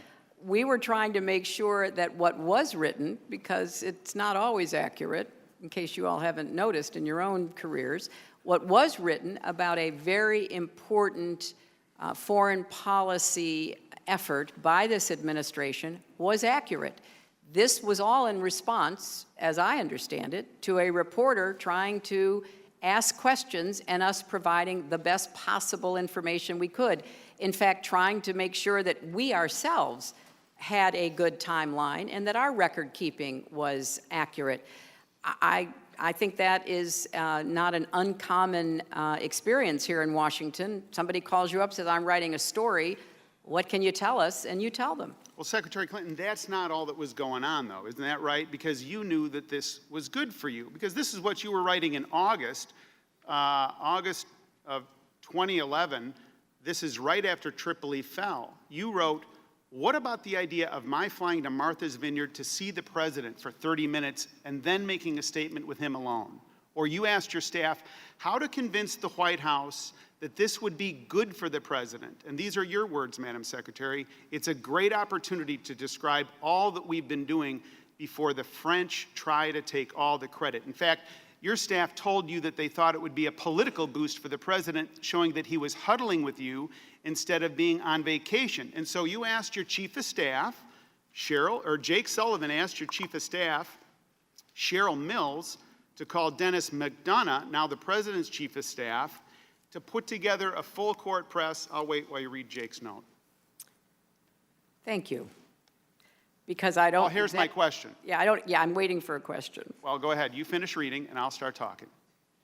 Well, one thing I wanted, which, Well, since I don't have what you're reading in front of me, Congressman. It's tab 12. Well, that has now been handed to me, and it's clear that I wanted to make sure Chris Stevens, Jeff Feltman, DOD got credit. I wrote that. You did not quote that. Yeah, but this is I all mean, about let's- state of mind at that particular point. You were thinking about credit for you, isn't that right? No, that's not. I wanted those who were part of this policy to be given recognition, and I also wanted to be sure that we had the President and the White House coordinating with us. It was a very gutsy decision for the President to make, Congressman. It was not by any means an easy call. As I alluded earlier this morning, I was in that Situation Room many, many times, watching the President have to balance competing interests, competing opinions, trying to make a decision. When he made the decision that the United States would support NATO and support the Arabs, there was no guarantee about how it would turn out. And I personally believe he deserved a lot of credit, as did Chris Stevens, Jeff Feltman, the Department of Defense, and others. We had a daily phone call, a daily secure phone call that often included the President, included the generals the generals and the admirals responsible for our mission, included our top diplomats. This was a very important and challenging effort that we undertook, in large measure to support our NATO allies. So I wanted everybody who had any role in it to be acknowledged. Well, and then on August 2011, you received an email from Sidney Blumenthal, that's tab 11, in which he wrote this to you. This is a historic moment, and you will be credited for realizing it. When Gaddafi himself is finally removed, you should, of course, make a public statement before the cameras wherever you are, even in the driveway of your vacation home. You must go on camera. That was Blumenthal's admonishment to you. And I don't recall doing that, just in case you're going to ask me. Yeah, but I mean, look, the timing. You forwarded Blumenthal's suggestion to Jake Sullivan, and you were focused on how dramatic it would be. You were working to make this the story of the day. Isn't that right? This is your email to Jake. This is tab 11. This is your words, Madam Secretary. Sid makes a good case for what I should say, but it's premised on being said after Gaddafi goes, which will make it more dramatic. That's my hesitancy, since I'm not sure how many chances I'll get. So 2 months before the end of the Gaddafi regime, and you're already planning on how to make your statement dramatic to maximize political gains. Isn't that right? Congressman, I think that what we were trying to do was to keep the American people informed about this policy. It was, as you recall, somewhat controversial. Now, there were Republicans as well as Democrats who advocated for it, and there were Republicans as well as Democrats who were concerned about it. So I think as Secretary of State, I did have an obligation at some point to be part of the public discussion about what had occurred. And I see nothing at all unusual about trying to figure out when would be the best time to do that. Isn't it true that your staff heard from the White House after the Warwick piece in the Washington Post that they were concerned, that is the White House, of the amount of credit that you were getting as opposed to the amount of credit the president's getting? That's true, isn't it, Madam Secretary? Look, the president deserves the lion's share of the credit. And why is the White House uptight that you're taking the credit? Well, I was often being asked that. The president had a lot of other stuff going on. He was still trying to, rescue the economy, a lot of other things happening. So from my perspective, the president deserves the credit. He's the one who made the decision. I was honored to be part of the team that advised him, and insofar as I was able to explain what we did and what the import of it was, I was ready to do so. So when Jake Sullivan, tab 11, emails you and said that you should publicize this in all of your television appearances. They wanted to, quote, have you lay down something definitive, almost like the Clinton doctrine. That wasn't the Obama doctrine, is that right, Madam Secretary? Well, I This think was the Clinton doctrine. Well, look, I think that the effort we made, the way we put together the coalition, the way I put together the coalition that imposed sanctions on Iran, I think that there is a lot to talk about. I talked about smart power. If you're talking about what I believe we have to use every tool at our disposal. Lead with diplomacy, support with development, and when necessary, as a last resort, not a first choice, defense. So yes, is that what I believe? It is what I believe, and I think that Libya was to some extent an example of that. And you were the author of the Libya policy. You were the one that drove it. It was your baby. It was an attempt to use smart power, and that's what you tried to do. Isn't that right? It certainly was something that I came to believe was in the interests of the United States to join with our NATO allies and our Arab partners in doing the decision, as all decisions in any administration was made by the president. So the president deserves the historic credit, what role I played. I'm very grateful to have had that chance, and I'm very convinced that it was the right thing to do. Well, you just recited the Clinton doctrine to us, and let me tell you what I think the Clinton doctrine is. I think it's where an opportunity is seized to turn progress in Libya into a political win for Hillary Rodham Clinton. And at the precise moment when things look good, take a victory lap, like on all the Sunday shows 3 times that year before Gaddafi was killed, and then turn your attention to other things. I yield back. Well, Congressman, that is only a political statement, which you well understand, and I don't understand why that has anything to do with what we are supposed to be talking about today. Madam Secretary, votes have been called, so we will go vote and be in recess, and we will be back as quickly as we can. Okay, so we should, Joe, we should go to the...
on me.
Committee will come to order. Thank you, Madam Secretary. Again, we apologize for that vote series. And with that, we will go to the gentlelady from Alabama, Ms. Roby. Thank you, Mr. Chairman. Secretary Clinton, I want to talk to you about August 17th, 2012. On that day, you received 2 memos about Libya and its security. The first one described a deteriorating security situation and what it meant for your people on the ground. The second one also described Libya's security as, in simple terms, a mess. So this memo wanted you to approve $20 million to be given to the Libyan government to bolster its own. Could you tell me what tab that is on the materials sure. that you Yes, have ma'am. referred to? The first one is, I believe, is it 33 and 34? 33 and 34. Thank you. I apologize. So you received those 2 memos. The second one also described Libya's security in simple terms as a mess, and it was then that you were approached about approving this $20 million that we've referred to as the contingency fund, $20 million that would have gone to the Libyan government to bolster their own security there in country. And then, in fact, a few days later, you approved that $20 million. And I'm going to get back to that in a minute, but I want to circle back based on those 2 memos to some questions that my colleague, Mr. Pompeo, asked about the 1998 ARB. You had talked about in that line of questioning that you, in fact, had made the decision to close some embassies based on the premise that the 1998 ARB recommended the Secretary of State should personally review the security situation. You made a distinction between whether the walls should be 10 foot high versus whether or not it was a highly vulnerable situation. And so I wanted to ask you, when I was listening to that, knowing that I was going to address these August 17th memos, I wanted to ask you, when you were looking at these 2 memos on August 17th, one said their security was one in disarray, and the other said they paint a picture of a country in chaos. And I wanted to just ask you, in your opinion, as Secretary of State that had closed embassies, whether those references to the security situation in Libya would amount to one as highly vulnerable per your own words. Congressman, I want to answer your question, but I think we need the right tabs. Excuse me, 8 and 32. I apologize. Thank you very much. Let me take a look at those, 8 and 32. On August 17th, there was a memo from Beth Jones, the acting Secretary of State, describing a spike in violence and characterizing it as perhaps a new normal. It is very clearly something that we were following, as I have said throughout the hearing today. It said that the International Committee of the Red Cross had withdrawn personnel from Benghazi and Misrata, but continued to work in the rest of Libya. It also pointed out that there is a lack of effective security, and that the transition, the kind of transition we wanted to see for the people of Libya, and particularly in Benghazi, was not as forthcoming from the Libyans themselves. I think that the description here is certainly something that we were aware of, and a list of recent violence in Libya is something we were aware of. And the ongoing monitoring of the situation in Libya is something we took very seriously. I can tell you that these kinds of assessments were not uncommon for other places, high threat, dangerous, unstable places, even war zones, where we were also operating. Would you categorize those type of descriptions as highly vulnerable? Well, I think that again, there was no recommendation based on any of the assessments, not from our State Department experts, not from the intelligence community, that we should abandon either Benghazi or Tripoli. Right, and I understand that. And Secretary Clinton, you know, I guess one of the questions that we need answered is, you were a huge advocate for our presence there to begin with. What prevented you from making the decision based on the knowledge that you had from these memos about the deteriorating security situation? What prevented you as Secretary of State from making that decision on your own? Well, Congresswoman, I took into consideration a wide variety of factors.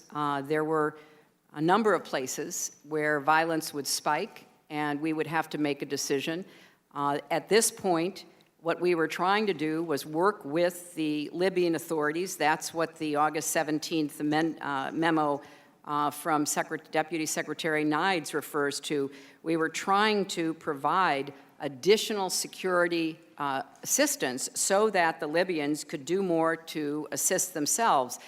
And, you know, it is the case that in the world we're in today, there are a lot of places that are dangerous. Violence goes up and goes down. Part of what Acting Assistant Secretary Beth Jones was referencing in this memo is this is a new normal? And the Secretary does personally oversee the decision to order departure or shut down posts, and it is important to take that ultimate responsibility very much to heart, which I did, but I think that there was no recommendation to do that. Okay. And again, I was following it, I was watching it, I was trying to, you know, make a very well-reasoned analysis, but I was also listening to the people who were both on the ground and with a lot of experience, who had served in Iraq, Afghanistan, Pakistan, Yemen, other places like that, and there was no recommendation. Secretary Clinton, what I'm trying to make a distinction between is the decisions that you made with respect to Benghazi and decisions that your staff made with respect to Benghazi. But I'm already running out of time, so I do want to get back to that $20 million that we talked about. On numerous occasions, the finger has been pointed at Congress for not properly funding the security, or the funding not being available for the security requests. Yet I find it curious that you were able to find $20 million to support increased security forces in Libya, yet we weren't able to find money to support your own people on the ground. And, you know, particularly in light of the fact that Mrs. Lamb said that funding wasn't an issue. So I think that it's been a little bit misleading to say it's Congress's fault, but then also it's worth pointing out that there was $20 million found for Libyan security and no dollars found to support increased security for our own people. Well, as I know you're aware, Congresswoman, the Congress sets spending levels in categories of spending. And as I said earlier, the requests for diplomatic security to do exactly what you are referencing were underfunded. They were underfunded continuously.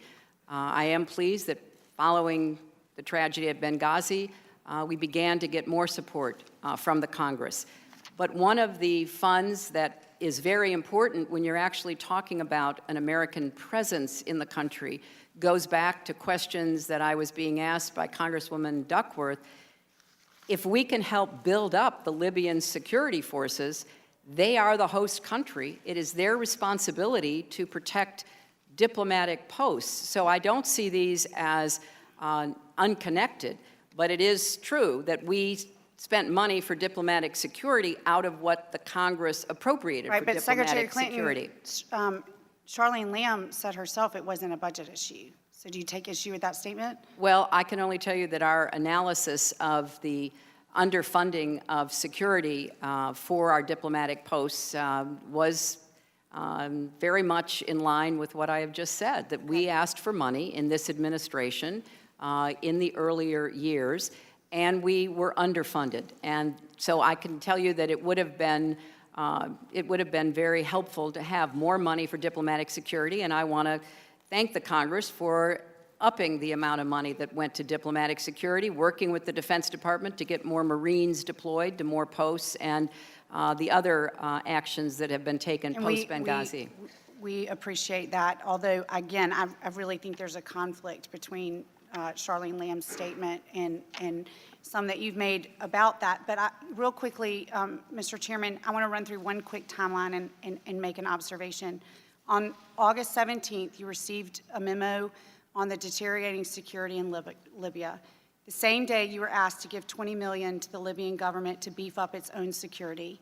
Your department issued a warning telling American citizens to get out of Libya and not to travel there.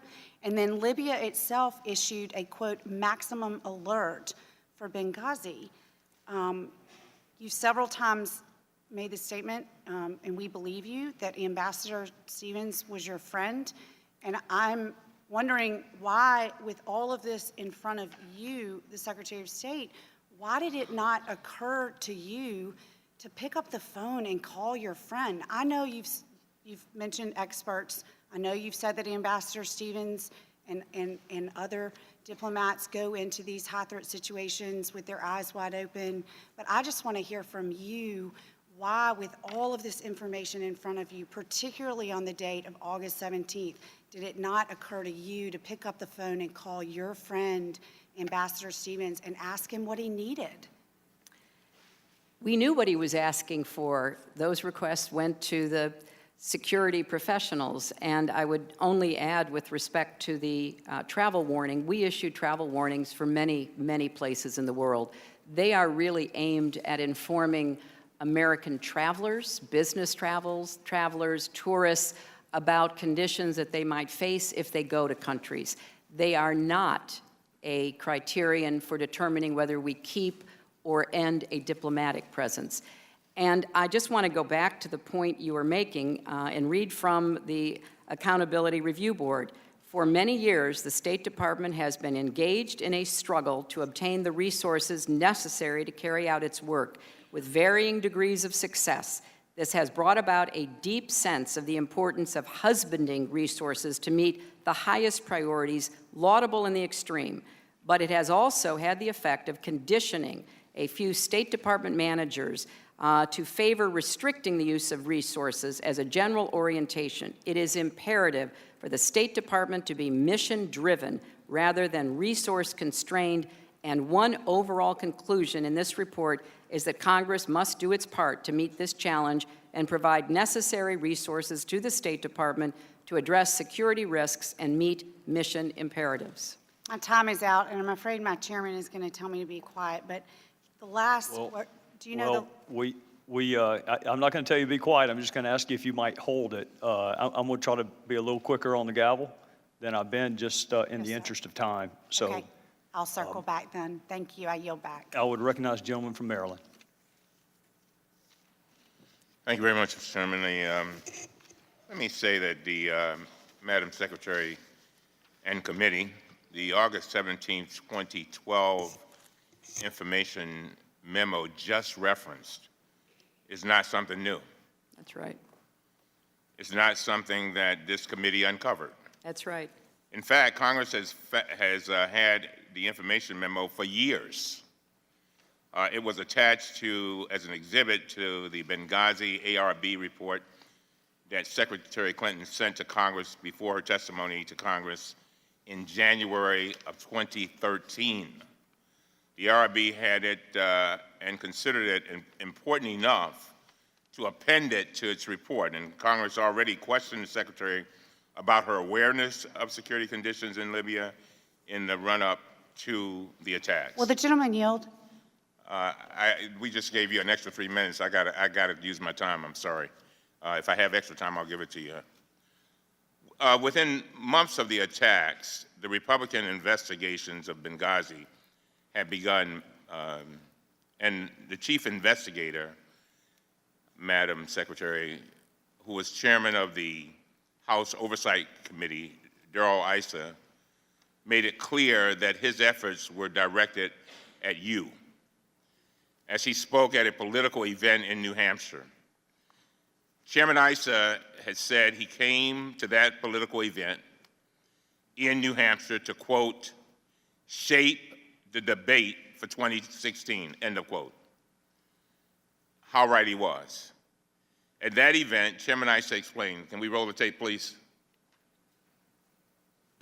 We need to have an answer of when the Secretary of Defense had assets that he could have begun spinning up, why there was not one order given to turn on one Department of Defense asset. I have my suspicions, which is Secretary Clinton told Leon to stand down. And we all heard about the stand down order for 2 military personnel. That order is undeniable. They were told not to get off the airplane and cut. The idea that you would intentionally take steps to prevent assistance to Americans under attack in Benghazi is simply beyond the pale. The claim has also been disproven multiple times over. First, it was disproved by the ARB, which issued its report at the end of 2012. Admiral Mullen, former chairman of Joint Chiefs of Staff and had led the ARB's military review, and concluded that the military had, and I quote, done everything possible that we could, end of quote. Then the Republican-led House Armed Services Committee issued its report in February 2014, Madam Secretary, which detailed all of the steps taken by the military to mobilize upon hearing of the attacks, including immediately redirecting a surveillance drone to Benghazi, ordering 2 Marine fast platoons to Rota, Spain to deploy, one bound for Benghazi, the other for Tripoli, ordering the commanders in extremis force training in Croatia to move to a U.S. Naval Air Station in Sigonella, Italy, and dispatching a special operations unit to the region from the United States. About his review, the chairman, Howard Buck McKeon, a Republican, stated, I think I've been pretty well satisfied that given where the troops were, how quickly the thing all happened, and how quickly it dissipated, we probably couldn't have done more than we did, end of quote. Chairman Issa's Oversight Committee, which I am the ranking member of, even spent years actively pursuing evidence for this claim and found nothing. And as it says in the Democratic report we put out on Monday, none of the 54 individuals interviewed by our Select Committee has identified any evidence to support this Republican claim against you. In fact, not one of the 9 congressional and independent investigations has identified any evidence to support this assertion in the last 3 years. My question, I sincerely hope this puts this offensive claim to rest once and for all. I'm asking you, Madam Secretary, did you order Defense Secretary Leon Panetta to stand down on the night of the attacks? Of course not, Congressman, and I appreciate your going through the highlights of the very comprehensive report that the House Armed Services Committee did on this. I think it's fair to say everybody, certainly Defense Secretary Panetta, Joint Chiefs of Staff Chairman Dempsey, everybody in the military scrambled to see what they could do. And I was very grateful for that. And as you rightly point out, logistics and distance made it unlikely that they could be anywhere near Benghazi within any kind of reasonable time. Now, Madam Secretary, the Benghazi attacks occurred during a period of significant upheaval and intense volatility in the Middle East and North Africa. There was tremendous unrest throughout the region. I would like to play a clip that shows what was happening at dozens of posts throughout the world, and then I would like to get your reaction if you can. Please play the tape. Protests have spread over an amateur video made in the United States which mocks Islam. In the Afghan capital, Kabul, 1,000 Afghans held a violent protest, burning cars and tires and shooting at police. In the Indonesian capital, Jakarta, hundreds of protesters from hardline Islamic groups threw petrol bombs and rocks outside the American embassy. And in Pakistan, at least one protester was killed.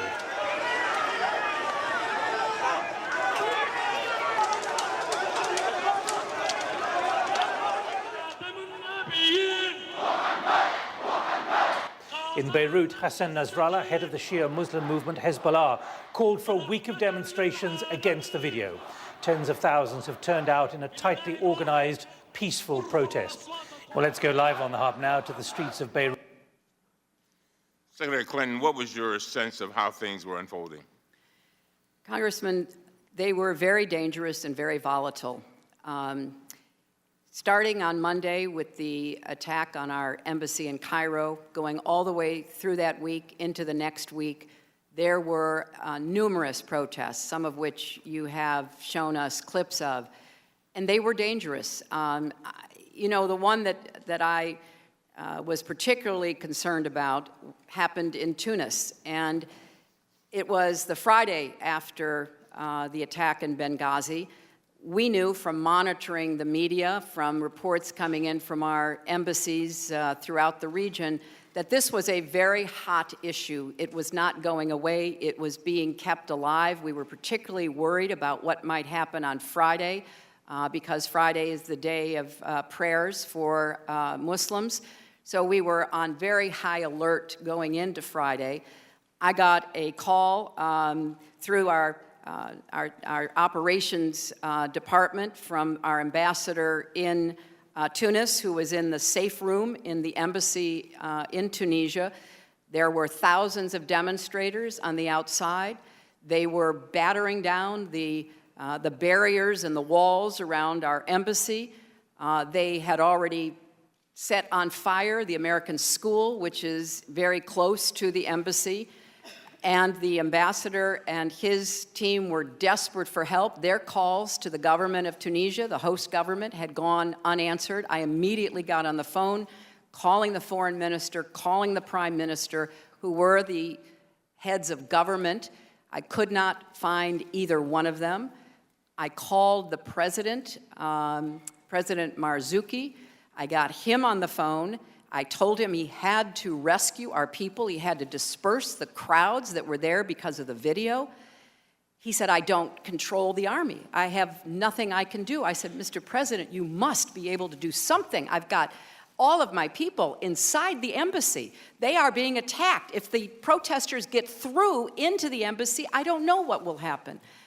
He said, well, you know, I do have a presidential guard. I said, Mr. President, please deploy your presidential guard. At least show that Tunisia will stand with the United States against these protesters over this inflammatory video.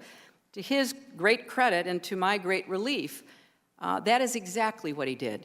He sent the presidential guard. Those of you who have traveled know that sometimes they're, you know, men in fancy uniforms, sometimes they're on horses, but he sent them. He sent whatever he could muster to our rescue.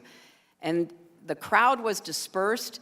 The damage was extensive, but we thankfully did not have anything other than property damage to the embassy and to the American school. And the government of Tunisia later helped us to repair that. But it was the kind of incredibly tense moment. We had protesters going over the walls of our embassy in Khartoum. We had protests, as you rightly point out, all the way to Indonesia. Thankfully, no Americans were killed, partly because I had been consistent in speaking out about that video from the very first day when we knew it had sparked the attack on our embassy in Cairo. I spoke about it because I wanted it to be clear to every government around the world that we were going to look to them to protect our facilities. And it was a very tense week, Congressman, one that I think demonstrated how volatile the world is and how important it is for the United States to be on top of what people themselves are reacting to. And that's what I tried to do during that time. Thank you. Thank you very much. Thank the gentleman from Maryland. The chair will now recognize the gentleman from Georgia, Mr. Westmoreland. Madam Secretary, I want to thank you for giving us a play-by-play of what happened in Tunisia. Could you do the same thing of what happened in Benghazi? Could you tell us the same kind of play-by-play that who came to the rescue there? Because I don't know of anybody that did. So I don't know who you called and their lack of ability to get anybody there. It's just hard for me to comprehend why you would give us that blow-by-blow of something that we're not even investigating here, but we appreciate it. But I do want to ask you. Well, Congressman, if I could, Sure. Several of you have raised the video and have dismissed the importance of the video. And I think that is unfortunate because there's no doubt, and as I said earlier, even the person we have now arrested as being one of the ringleaders of the attack on our compound in Benghazi is reputed to have used the video as a way to gather up the attackers that attacked our compound. So I think it's important. These are complex issues, Mr. Congressman, and I think it's important that we look at the totality of what was going on. It's like that terrible incident that happened in Paris. I got you. Cartoons sparked 2 Al-Qaeda trained attackers who killed, nearly a dozen people. I think it's important that as you are members of Congress looking into these issues, that you look at the totality so we can learn the best lessons to try to. Yes, ma'am. Well, reclaiming my time, let me ask you about a little thing. You said that you spent a lot of sleepless nights, and I can't imagine. And you said you often wondered what you could have done different. What did you come up with? Oh, a long list, Congressman. Just give me your top 2. Well, to go back to the point that Congresswoman Duckworth was raising about contractors, if we'd had a more reliable security force in large enough numbers, well-armed and well-focused on protecting our compound. What could you have done different than what you did do? Well, I'm trying to tell you. I think if the militia that had been engaged by both the CIA and the State Department had been more reliable. But you didn't have anything to do with that, you said. But I made a long list, Congressman, about anything that anybody could have done. And that's how I looked at it. I looked at it from the perspective of what are the many pieces. Contracting is a part of that. There are many other issues that we need to address. That's really the main reason I'm here, to continue to try to do what I can to honor those who were lost and to make sure that we are well prepared to try to prevent. Now, we know we can't prevent everything. That's the way the world is, but to do the very best we can, and there are many elements that go into that. So the contractors would be number 1. What would be number 2? Well, if there had, I don't think that's an unimportant point. We had a militia, we had an unarmed static force that probably couldn't have done much more. It should, I think, inspire us to look for ways to get host countries to permit there to be more dedicated security forces, well enough armed and trained to be really a force to protect our compounds and our other facilities. That would have perhaps made a difference. Okay. It certainly might have made a difference if we had more help from the CIA there on the compound, if maybe we had a rotating presence. But I have to say, in reviewing a lot of the analyses that have been made by security experts, very well-trained, experienced security people, they're not sure that anything would have stopped the attackers. And I know that Admiral Mullen, when he went into his work for the ARB, was concerned that none of the diplomatic security officers had fired a shot. They had their weapons, they hadn't fired a shot. I'm not trying to cut you off, and I've tried to be nice, and you're doing well. We both talk slow, so let's give each other a little breathing room here. You talked about Miss Victoria Newland. You know her, right? Yes, I do. Okay. This was her briefing on September the 13th. Some reporter named Elise had asked her a question about the security, and her response was, "I'm going to reject that, Elise. Let me tell you what I can about the security of our mission in Benghazi. It did include a local Libyan guard force around the outer perimeter.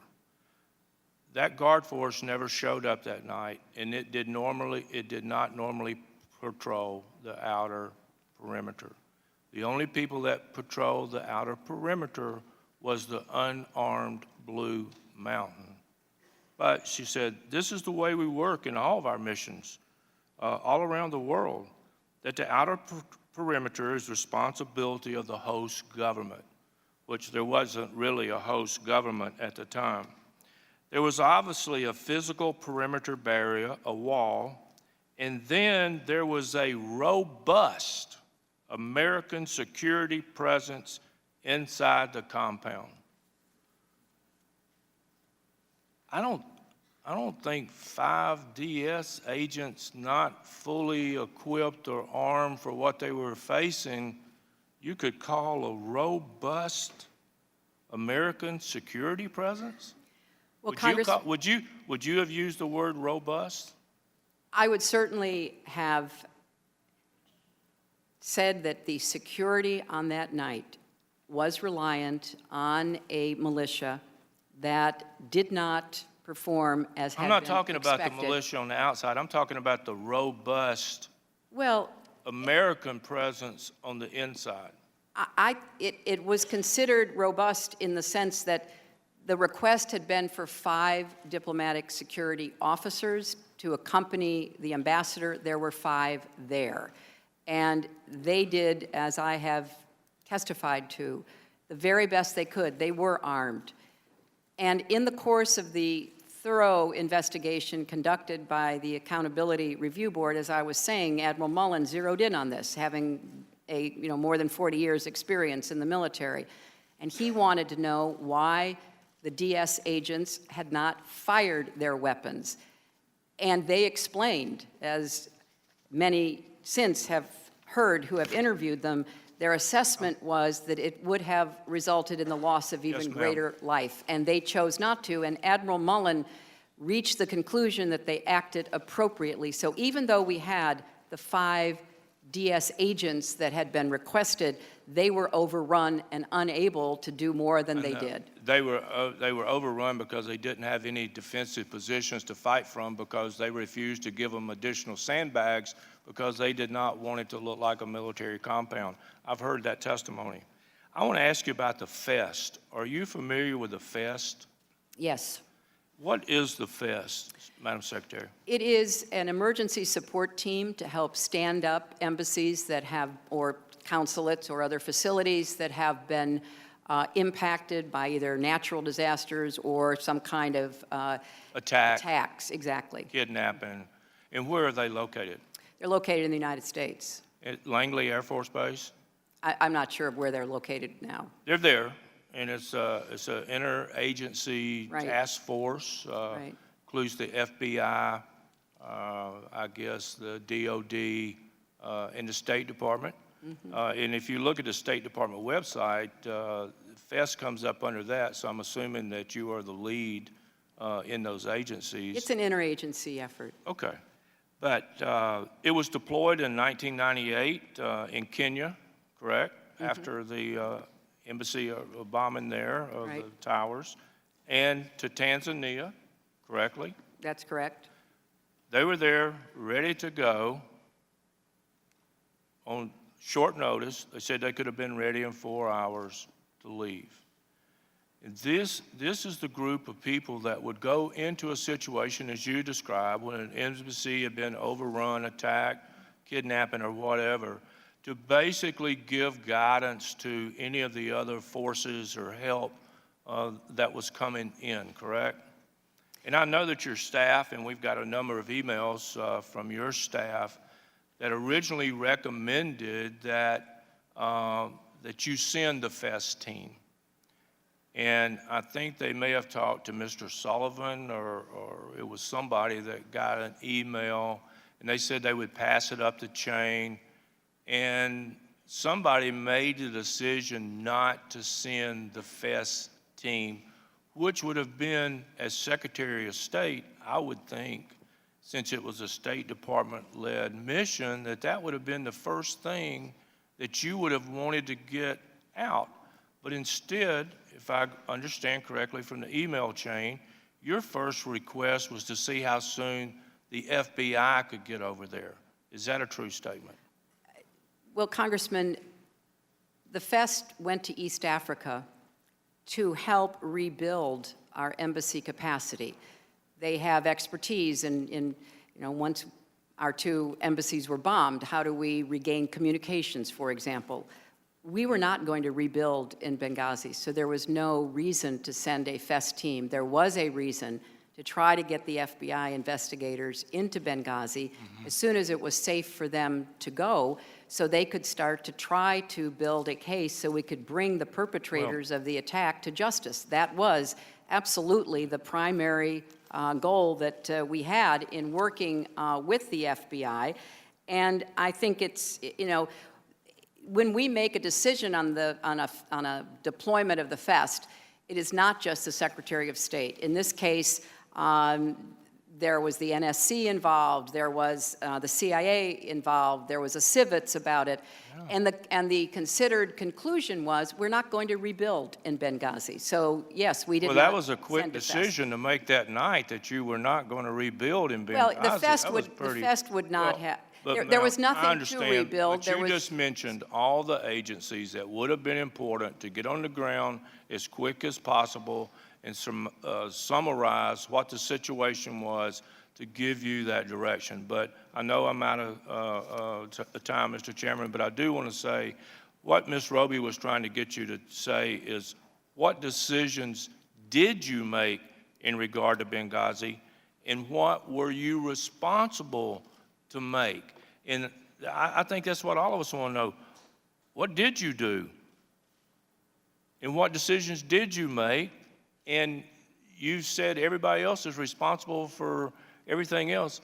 What were you responsible for? I was responsible for sending Chris Stevens to Benghazi as an envoy. I was responsible for supporting a temporary mission that we were constantly evaluating to determine whether it should become permanent in Benghazi. I was responsible for recommending Chris Stevens to be the ambassador. I was responsible for working on the policy both before and after the end of the Gaddafi regime. I was responsible for quite a bit, Congressman. I was not responsible for specific security requests and decisions. That is not something I was responsible for.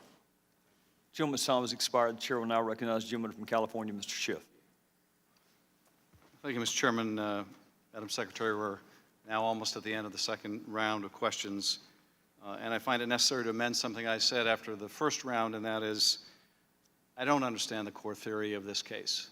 I thought I did, but after this round, I honestly don't understand where my colleagues are coming from. I'm probably not as good a lawyer, undoubtedly not as good a prosecutor as our chairman. Most of what we've gone over in this round, frankly, were questions that were asked to you when you testified before the House the last time, before you testified before the Senate. They were the subject of the ARB report. But there were a few unique lines of questioning that I want to comment and ask you about. One of my colleagues spent his time asking about some of your interactions with your press people, critiquing your overall Libya strategy and something he called the Clinton doctrine. We've been assured this committee, contrary to what Representative McCarthy said, is not about attacking you. But frankly, I don't see the relevance of any of those questions in terms of what actually happened in Benghazi, except as a means of trying to attack you or make a political statement regarding the presidential campaign. And then there was the continuing preoccupation with Sidney Blumenthal. The chairman spent both panels asking you about Sidney Blumenthal, and I have to say, I just don't understand the preoccupation with Sidney Blumenthal. You would think for the time we've spent on him that he was in Benghazi on the night manning the barricades. There is not a member on this dais that doesn't have friends they've known for a long time that send them unsolicited emails, and we're too polite to write back saying, you know, this really isn't all that helpful. There's not a member here that hasn't had that experience. So I don't know why that is so remarkable. So I honestly don't understand this fixation, but I do know one thing about Sidney Blumenthal. It's been abundantly clear here today. My 7 colleagues do not want the American people to read what he said in his deposition. And I'll tell you, it's not because of anything he said. What they really don't want the American people to see is what they asked. And it was what Ranking Member Cummings intimated, which is they've gone on national TV to say, we're not interested in the foundation, we're not interested in all these other things, we're only interested in whether we've gotten everything. But when you read that deposition, you see that is exactly what they were interested in. Now, I can't release it myself, but I can tell you Sidney Blumenthal by the numbers. So here's Sidney Blumenthal by the numbers. Republicans asked more than 160 questions about Mr. Blumenthal's relationship and communications with the Clintons, but less than 20 questions about the Benghazi attacks. Republicans asked more than 50 questions about the Clinton Foundation, but only 4 questions about security in Benghazi. Republicans asked more than 270 questions about Mr. Blumenthal's alleged business activities in Libya, but no questions about the U.S. presence in Benghazi. And Republicans asked more than 45 questions about David Brock, media matters, I have no idea what that is even, and affiliated entities, but no questions about Ambassador Stevens and other U.S. personnel in Benghazi.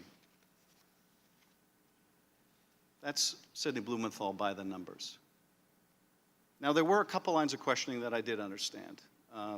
One of them was about the Accountability Review Board report. Now, not the one actually that's relevant to today about Benghazi, but the one that was written 17 years ago about a different attack in Tanzania. Mr. Pompeo put up a very nice chart. They've got great exhibits, selectively quoting from that report. And the implication was that the secretary should have security, should be the one deciding the security in every facility around the world. What he didn't read to you was part of the same section of that report, which says, quote, in the process, the secretary should re-examine the present organizational structure with the objective of assuring that a single high-ranking officer is accountable for all protective security matters and has the authority necessary to coordinate on the secretary's behalf. Quite a different impression you get from reading the whole thing. We had a debate about whether we should participate in this committee, given where it was going and where it's been. Mr. Cummings said we should so we could be in the room to point out when a witness wasn't treated fairly. I have to say I think he was right, much as I held the opposite opinion. But it's important to be able to point out, if they're not going to give you the actual report or give you the time to read it, where they want to be selective to make a point. Now, I don't think that selectively quoting that 17-year-old ARB sheds much light on what happened in Benghazi, but it is a nice way to attack you. I also want to talk a bit about something that I spent a lot of time on as the ranking on Intel and as a member of the investigation that the Intelligence Committee did. That was a Republican-led investigation. 2 of my colleagues here are on the same committee, went through the same investigation. And my colleagues have intimated that, that there was an effort to spin what happened. And they have neglected to point out, as you might imagine and as you well know, that the intelligence we got after an attack like this in the fog of war, initially you believe one thing, and then you get more information, you understand something better, and then you get more and you understand still something better. And we were briefed by the director of the CIA at the time. I wish he were here today. And our understanding kept evolving. And in the beginning, we got it wrong.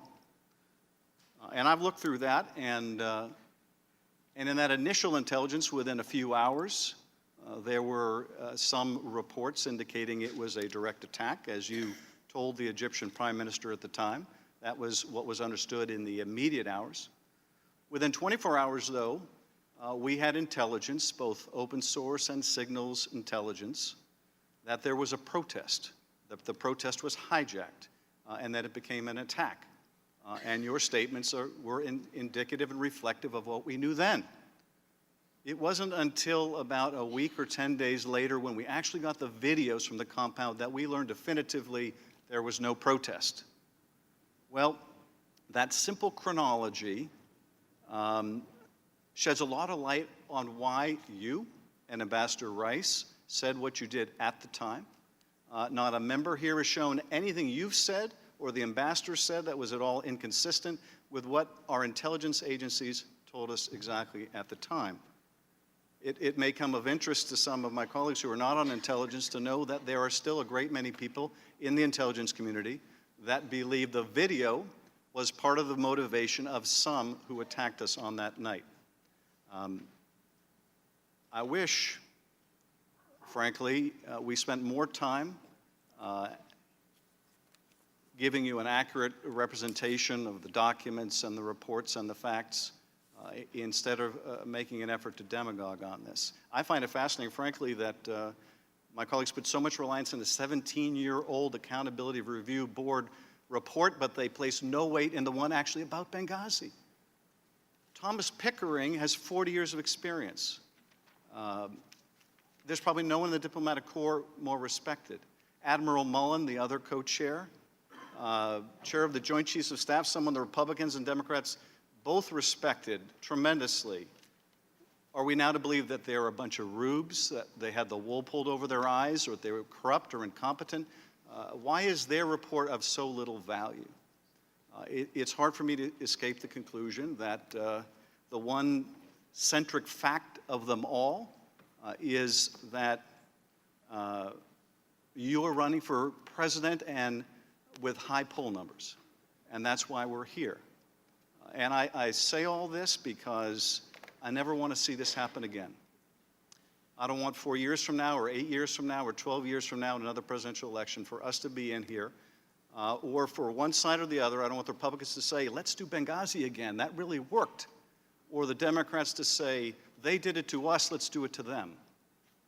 And I think, frankly, by only pointing these things out, that's the only way we're going to avoid having this happen again. Well, let me just ask you on that 17-year-old ARB, and in light of Mr. Morrell, who came in and talked to us, not about the security at the diplomatic facility, but at the CIA annex, his testimony was all of the improvements to security at the Benghazi base, the idea to conduct an assessment, the assessment itself, the implementation of its recommendations were all done without the knowledge and direction of the director and I. It happened exactly where it should have happened, which is in that security office. So same view on the CIA's part. Of course, they're not here. But would you like to comment on what the full recommendation of the Tanzania ARB was and the very similar process used in our intelligence agencies? Thank you very much, Congressman Schiff. And I think you make an excellent point. I'm aware of Deputy Director Morrell's testimony. It's very similar to what I have said here. It's very similar to what I believe General Petraeus would have said had he come before you, that the issues about security, whether we're talking State Department or we're talking CIA or any other agency, are not made at the level of secretary, director. It is made at the appropriate level of the security professionals. And I think what Mike Morrell told you in the Intelligence Committee investigation, you would hear from anyone in the government at a high level who has to deploy Americans around the world. We see that with the Defense Department. You know, we see breaches of security on our military bases, and we know that everybody is struggling to get it right. And as I have said, in the vast majority of cases, our security professionals do. And then, unfortunately, there are instances where they do not. And that's why we have after-action reports, or why we have the Accountability Review Board to look at what happened and try to learn from it. And going all the way back to Tehran and Beirut and East Africa and the 100 attacks on facilities around the world since 2001, we have tried to learn and apply those lessons, and will, I hope, continue doing so. Thank you, Madam Secretary. I yield back. Gentleman yields back. The chair will now recognize the gentleman from Ohio, Mr. Jordan. Thank you, Mr. Chairman. Secretary Clinton, just a few minutes ago, you said some of you have raised the video. Raised the video? You raised the video. At 10:08 on September 11th, 2012, you raised the video. At 10:08, with Americans still fighting for their lives, an hour and a half before the attack ends, you raised the video. So I want to go back to that 10:08 statement. In our first round, you said that the statement was not meant to explain the type of attack or the cause of the attack. So let's look at your statement.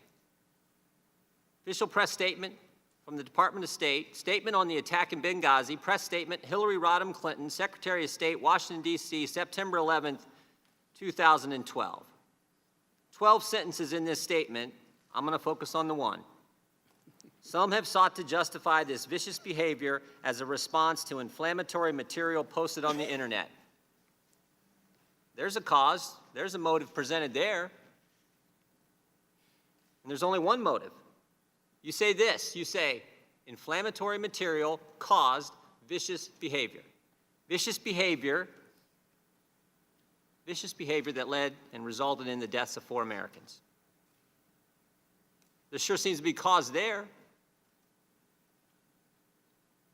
Congressman, may I read what I said? What I said is that I condemn in the strongest terms the attack on our mission in Benghazi today. As we work to secure our personnel and facilities, we have confirmed that one of our State Department officers was killed. We are heartbroken by this terrible loss. Our thoughts and prayers are with his family and those who have suffered in this attack. This evening, I called Libyan President Magharif to coordinate additional support to protect Americans in Libya. President Magharif expressed his condemnation and condolences and pledged his government's full cooperation. Some have sought to justify this vicious behavior as a response to inflammatory material posted on the internet. The United States deplores any intentional effort to denigrate the religious beliefs of others. Our commitment to religious tolerance goes back to the very beginning of our nation, but let me be clear, there is never any justification for violent acts of this kind. In light of the events of today, the United States government is working with partner countries around the world to protect our personnel, our missions, and American citizens worldwide. Right, and I'm asking, you said the first round there was no motive, no cause. You weren't trying to explain the cause of the attack. It sure seems to me like you did. Well, Congressman, you said you presented inflammatory material was the reason for the vicious behavior. Is that not a cause and effect? Well, that's not what it says. What I said was some have You know what you said? You read the whole thing. I did. I'm asking about that one sentence because earlier you said there was no cause, no motive presented. I think there was. And that's what I think most of the American people thought. Well, I know there was a great deal of news coverage that looked at the events in Cairo, looked at what happened in Benghazi, and drew some comparisons and maybe even connections. I know, as we've just heard from Congressman Schiff, there was a lot of fast-moving analysis by the intelligence community to try to make sense of all of this. And I can only tell you from the perspective of having been Secretary Clinton, hang on a second. If the intelligence may have changed some, but your story didn't. That's the point. Well, that is privately, your story was much different than it was publicly. Again, you said to the Egyptian Prime Minister, we know the attack in Libya had nothing to do with the film. It was a planned attack, not a protest. You said to your family, terrorists killed 2 of our good people.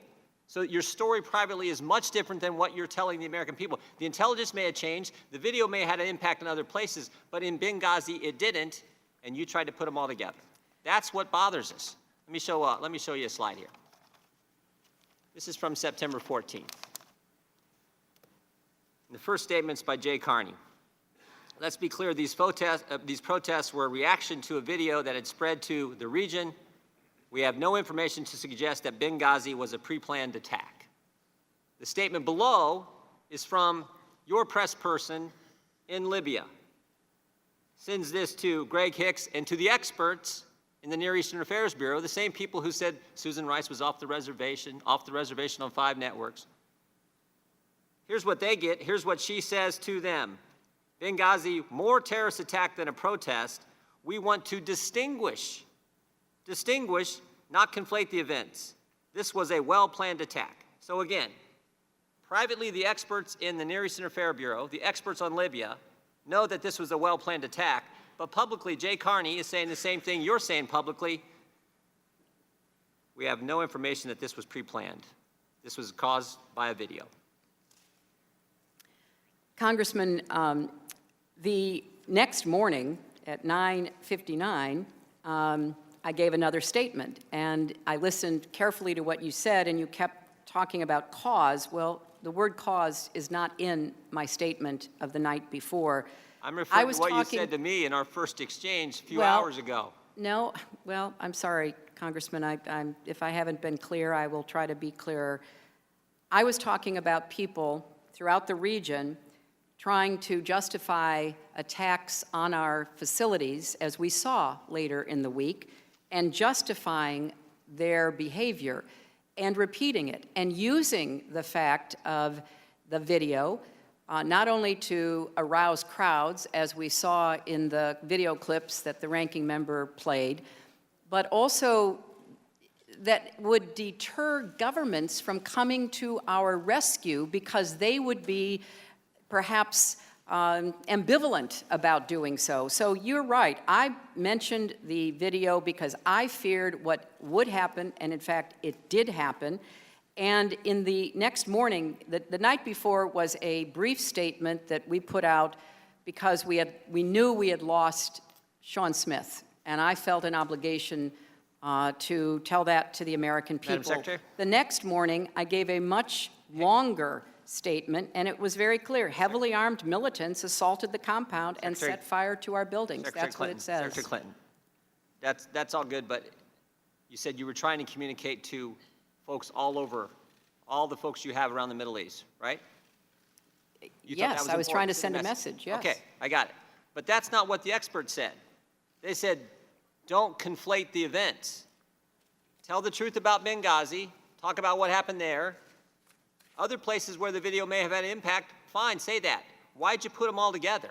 When you didn't do that privately, when you told your family about Benghazi, it was terrorists killed 2 of our people. When you talked to the Libyan president, Ansar al-Sharia did it, Al-Qaeda did it. When you talked to the Egyptian prime minister, we know it's not a film, we know it's not a protest, we know it's not a video, it's a terrorist attack. Well, Congressman, I was working off the information that we had, which was that Ansar al-Sharia claimed responsibility. And at that point, I did say that it was an Al-Qaeda related group. Madam Secretary, look at the difference in these two statements. One says it wasn't a pre-planned attack, that's Jay Carney talking publicly. The other one says, from your experts in Libya, says it was a well-planned attack. Now, they could not be further apart. They could not be. That's what I'm having a hard time figuring out. And you know what's interesting? The date of this, 9/14/12, 9/14/12. You know what else happened on the 14th? September 14th? There's another document that's kind of important. That's the same day that Ben Rhodes drafted his talking points memo, bullet point number 2, to underscore that these protests are rooted in an internet video, not a broader failure of policy, because we couldn't have Libya, your baby, as Mr. Roskin pointed out earlier, we couldn't have that fail. Can't have that. So the same day you got Jay Carney saying this was no way a pre-planned attack, and the experts in Libya, talking Greg Hicks and the Near Eastern Affairs people, are saying it was a well-planned attack. That same day, the talking points that get Susan Rice ready for the Sunday shows, make sure you focus on the video. Congressman, make sure you focus on the video, not about a broader policy failure. After all, we got an election coming in 50-some days. Well, Congressman, I believe to this day the video played a role. I believe that the person we have... But your experts didn't. There were many experts. If you look, you probably haven't had an opportunity to read the excellent report issued by the Democrats, but on September 13th, the intelligence community issued its first thorough, fully coordinated assessment of what happened in Benghazi. It said, we assess the attacks on Tuesday against the U.S. consulate in Benghazi began spontaneously. The attacks began spontaneously following the protests at the U.S. Embassy in Cairo. Extremists with ties to al-Qaeda were involved in the attacks. There is no contradiction. The protest, because of the video, Is there a bringing in contradiction? those who are Is there a affiliated with contradiction right here, al-Qaeda, Secretary there Clinton? is no contradiction, How about this Congressman. contradiction? Well-planned attack, no pre-planned attack. How about Well- that? One of them's well-planned, one of them isn't. Jay Carney says there was no pre-planned attack, and the experts in Libya said it was a pre-planned Well, the attack. experts in Libya were among the experts looking at this and analyzing it. We went on the basis of the intelligence community, and they were scrambling to get all the information that they could. And yes, the intelligence community assessment served as the basis for what Ambassador Rice said when she appeared on the Sunday show.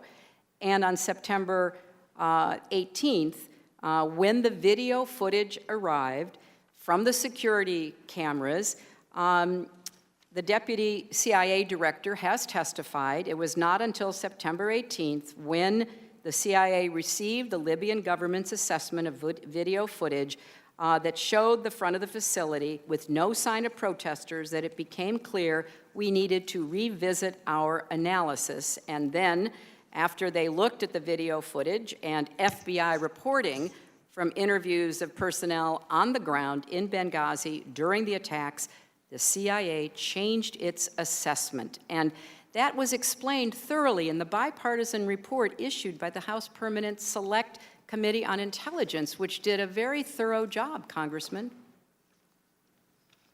Gentleman yields back. Madam Secretary, I think we're going to take a quick 10-minute break. Two of my colleagues throughout the day have asked for 10 seconds. I've had a third colleague ask for 10 seconds. If she holds it to 10 seconds, I will give the gentlelady from Alabama 10 seconds.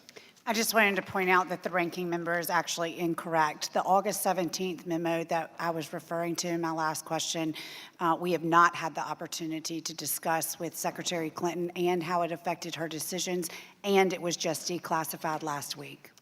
All right, with that, we will take a 10-minute break and come back.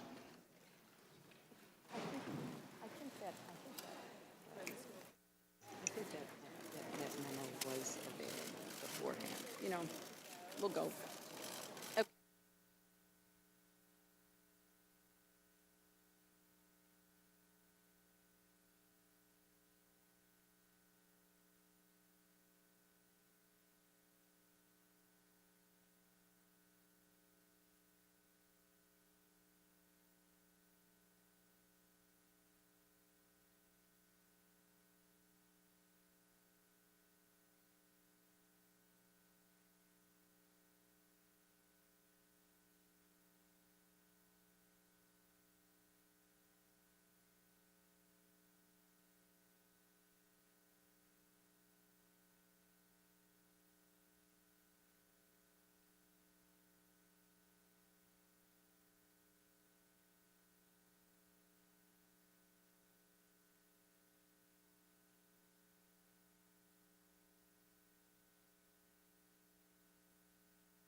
Okay.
Welcome back, Madam Secretary. The chair will now recognize the gentleman from Illinois, Mr. Roscoe. Thank you, Mr. Chairman.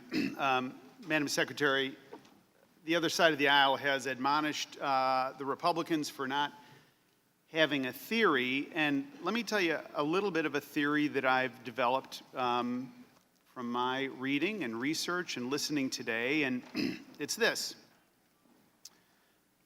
that you initiated a policy to put the United States into Libya as the Secretary of State, and you overcame a number of obstacles within the administration to advocate for military action, and you were successful in doing that. Ultimately, the decision was the president's, as you acknowledge, but you were the prime mover. You were the one that was driving. You were even contemplating something called the Clinton Doctrine, and you were concerned about image. You were concerned about credit, which is not something that is unfamiliar to people in public life. But then I think something happened. And my theory is that after Gaddafi's death and essentially a victory lap, then I think your interest waned, and I think your attention waned. And I think the emails that Mrs. Brooks put forth, you had an answer, and that was, look, I got a lot of information from a lot of different places, but I think you basically gave a victory lap, sort of a mission accomplished quote in October 30th, 2011 in the Washington Post. This is what you said, and this is very declarative. We set into motion a policy that was on the right side of history, on the right side of our values, on the right side of our strategic interests in the region. It has all of the feel of a victory lap, but there was a problem. And the problem, Madam Secretary, was that there were storm clouds that were gathering, and the storm clouds that were gathering was a deteriorating security situation in Benghazi. And you had a lot to lose if Benghazi unraveled. If Libya unraveled, you had a lot to lose. Based on the victory lap, based on the Sunday shows, based on the favorable accolades that were coming, if it went the wrong direction, it would be on you. And if it was stable and it was the right direction, you were the beneficiary of that. So the question is, how is it possible that these urgent requests that came in, how did they not break through to the very upper levels of your inner circle, people who are here today, people who served you? How did those requests from two ambassadors, Ambassador Kretz and Ambassador Stevens, that came in on these dates, June 7th, July 19th, August 2nd, and March 28th, all of 2012, how is it possible that those didn't break through? You've told us that that wasn't your job, basically. You said, I'm not responsible, but here's my theory. I think that this is what was going on. That to admit a need for more security was to admit that there was a deteriorating situation. And to admit a deteriorating situation didn't fit your narrative of a successful foreign policy. Where did I get that wrong? Congressman. Look, we knew that Libya's transition from the brutal dictatorship of Gaddafi, which basically destroyed or undermined every institution in the country, would be challenging, and we planned accordingly. We worked closely with the Libyan people, with our allies in Europe, with partners in the region, to make sure that we tried to get positioned to help the Libyan people. And yes, the volatile security environment in Libya complicated our efforts, but we absolutely, and I will speak for myself, I absolutely did not forget about Libya after Gaddafi fell. We worked closely with the interim government, and we offered a wide range of technical assistance. We were very much involved in helping them provide their first parliamentary elections.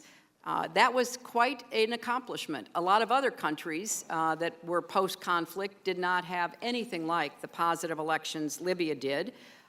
In July of 2012, the transitional government handed over power to a new General National Congress in August. We were doing everything we could think of to help Libya succeed.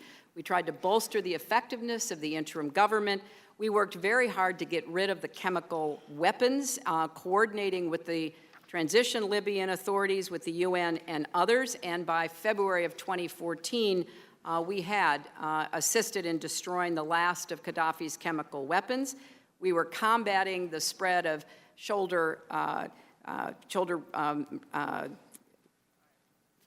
anti-aircraft shoulder-fired missiles because of the danger that they pose to commercial aircraft. And we were providing assistance, some of which I discussed earlier with Congresswoman Roby. We had humanitarian assistance. We brought people for health to Europe and to the United States. But much of what we offered, despite our best efforts, we had the Prime Minister come to Washington in the spring of 2012. Much of what we offered was difficult for the Libyans to understand how to accept. I traveled, as you know, to Libya and met there. I stayed in close touch with Libya's leaders throughout the rest of my time as secretary. Both of my deputies went there. We talked with the Libyan leadership frequently by phone from Washington and communicated regularly, as I have said, with our team based in Tripoli. And all of this was focused on trying to help stand up a new interim government. And we were making progress on demilitarization, demobilization, trying to reintegrate militia fighters into something resembling a security force, and on securing loose weapons. I think it's important to recognize, and of course I was ultimately responsible for security. I took responsibility for what happened in Benghazi. What does that mean when you say I took responsibility? When Mr. Westmoreland asked you that question, you said, what, contracting and so forth? So when you say you were responsible for something, Madam Secretary, what does that mean? If you're responsible, what action would you have done differently? What do you own as a result of this? So far I've heard, since we've been together today, I've heard one dismissive thing after another. It was this group, it was that group, I wasn't served by this, I wasn't served by that. What did you do? What do you own? Well, I was just telling you some of the many related issues I was working on to try to help the Libyan people make. What's your responsibility to Benghazi? That's my question. Well, my responsibility was to be briefed and to discuss with the security experts and the policy experts whether we would have a post in Benghazi, whether we would continue it, whether we would make it permanent. And as I've said repeatedly throughout the day, no one ever recommended closing the post in Benghazi. No one recommended closing, but you had two ambassadors that made several requests, and here's basically what happened to their requests. They were torn up. Well, that's just not true, Congressman. Oh, Madam Secretary, they didn't get through. It didn't help them. Were those responded to? Is that your testimony today? Many were responded to. There were affirmative responses to a number of requests for additional security. And you laid this on Chris Stevens, didn't you? Both, because you said earlier he knows where to pull the levers. So aren't you implying that it's his responsibility to figure out how he's supposed to be secure because Chris Stevens knows how to pull the levers? Is that your testimony? Ambassadors are the ones who pass on security recommendations and requests. That's true throughout the world. And when he does, and they too rely on their security professionals. What's his remedy if they're not responded to? What's his remedy if it's no? As I testified earlier, he was in regular email contact with some of my closest advisors. So hit resend, is that it? He was in regular email contact and cable contact with a number of cables didn't get through. You created an environment, Madam Secretary, where the cables couldn't get through. Now, well, that is inaccurate. Cables, as we have testified, and as they didn't get through to you. They didn't break into your inner circle. That was your testimony earlier. You can't have it both ways. You can't say all this information came into me and I was able to process it, and yet it all stops at the security professionals. Well, that's not what Congressman, that's not what I was saying. I think we've tried to clarify that, millions of cables come in. They're processed and sent to the appropriate offices and personnel. with respect to They specific... didn't get through. They didn't make any difference. They couldn't break into the inner circle of decision-making. Now, let me draw your attention in closing to testimony that you gave before the House Foreign Affairs Committee in January 2013. And you said some wonderful things about Ambassador Stevens, similar to what you said in your opening statement today. And they were words that were warm and inspirational and reflecting on his bravery. But I think in light of the facts that have come out since your testimony, and I think in light of things that the committee has learned, he's even braver than you acknowledged. In January 2013, this is what you said to Congress. Nobody knew the dangers or the opportunities better than Chris. During the first revolution, then during the transition, a weak Libyan government, marauding militias, even terrorist groups, a bomb exploded in the parking lot of his hotel. He never wavered. He never asked to come home. He never said, let's shut it down, quit, or go somewhere else. Because he understood that it was pivotal for America to be represented in that place at that time. But Secretary Clinton, I think you should have added this. Chris Stevens kept faith with the State Department that I headed, even when we broke faith with him. He accepted my invitation to serve in Benghazi, even though he was denied the security he implored us to give him. I and my colleagues were distracted by other matters and opportunities and ambitions, and we breached our fundamental duty to mitigate his danger and secure his safety, and that of Glenn Doherty, Sean Smith, and Tyrone Woods. That'd be more accurate, wouldn't you say, Secretary Clinton? Of course, I would not say that, and I think that it's a disservice for you to make that statement, Congressman.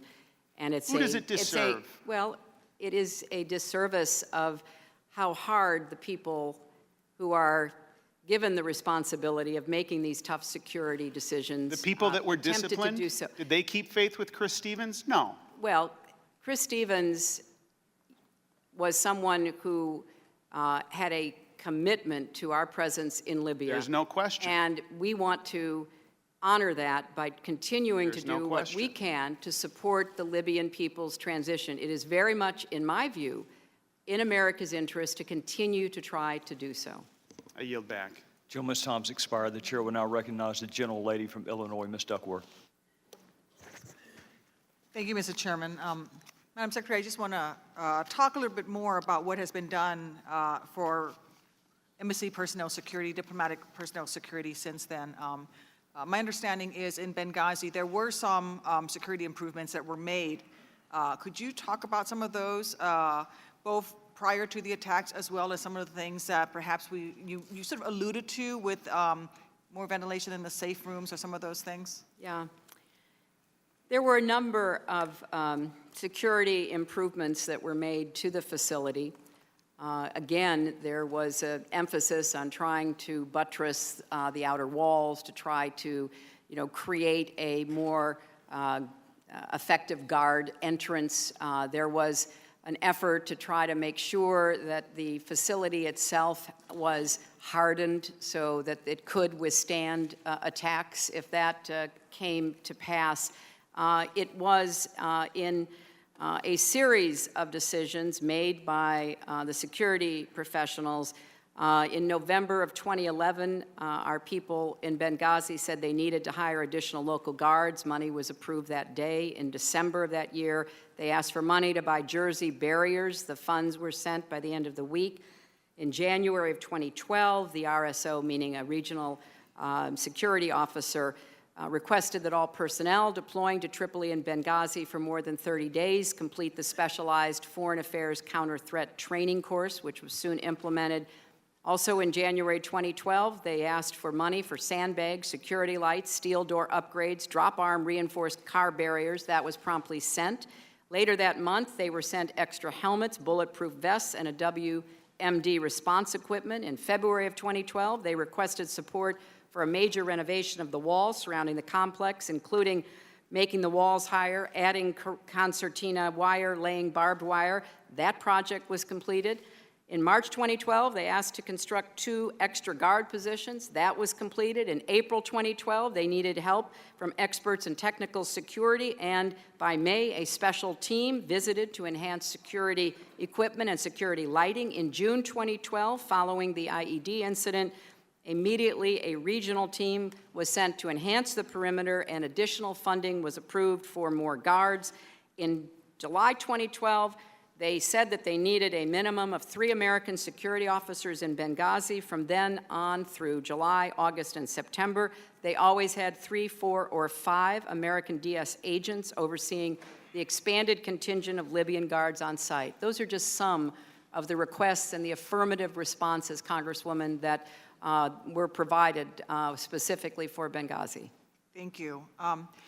Well, we know that short of putting people in bunkers and never allowing them outside of embassy compounds, and we're going to have some sort of a threat to our diplomatic personnel security. And obviously it was not enough. What I'd like to know is, in light of that, what efforts have been put into to provide for contingency operations, especially for known potentially volatile periods in the calendar year? September 11th comes through every year.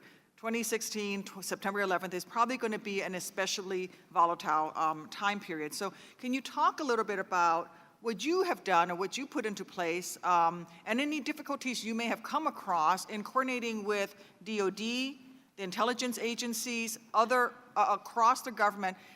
Is there a move? I know this is not a secure room, so we can't talk about things that are rated secret, but you know, September 11th is coming. Prior to that week, are we moving aircraft carriers nearby? Are we putting an air wing on a 6-hour leash with, you know, 1 lift of aircraft on a 2-hour leash? What are we doing? Do we have fast teams and fest teams gearing up, ready to go? What is going on in light of the lessons learned at Benghazi?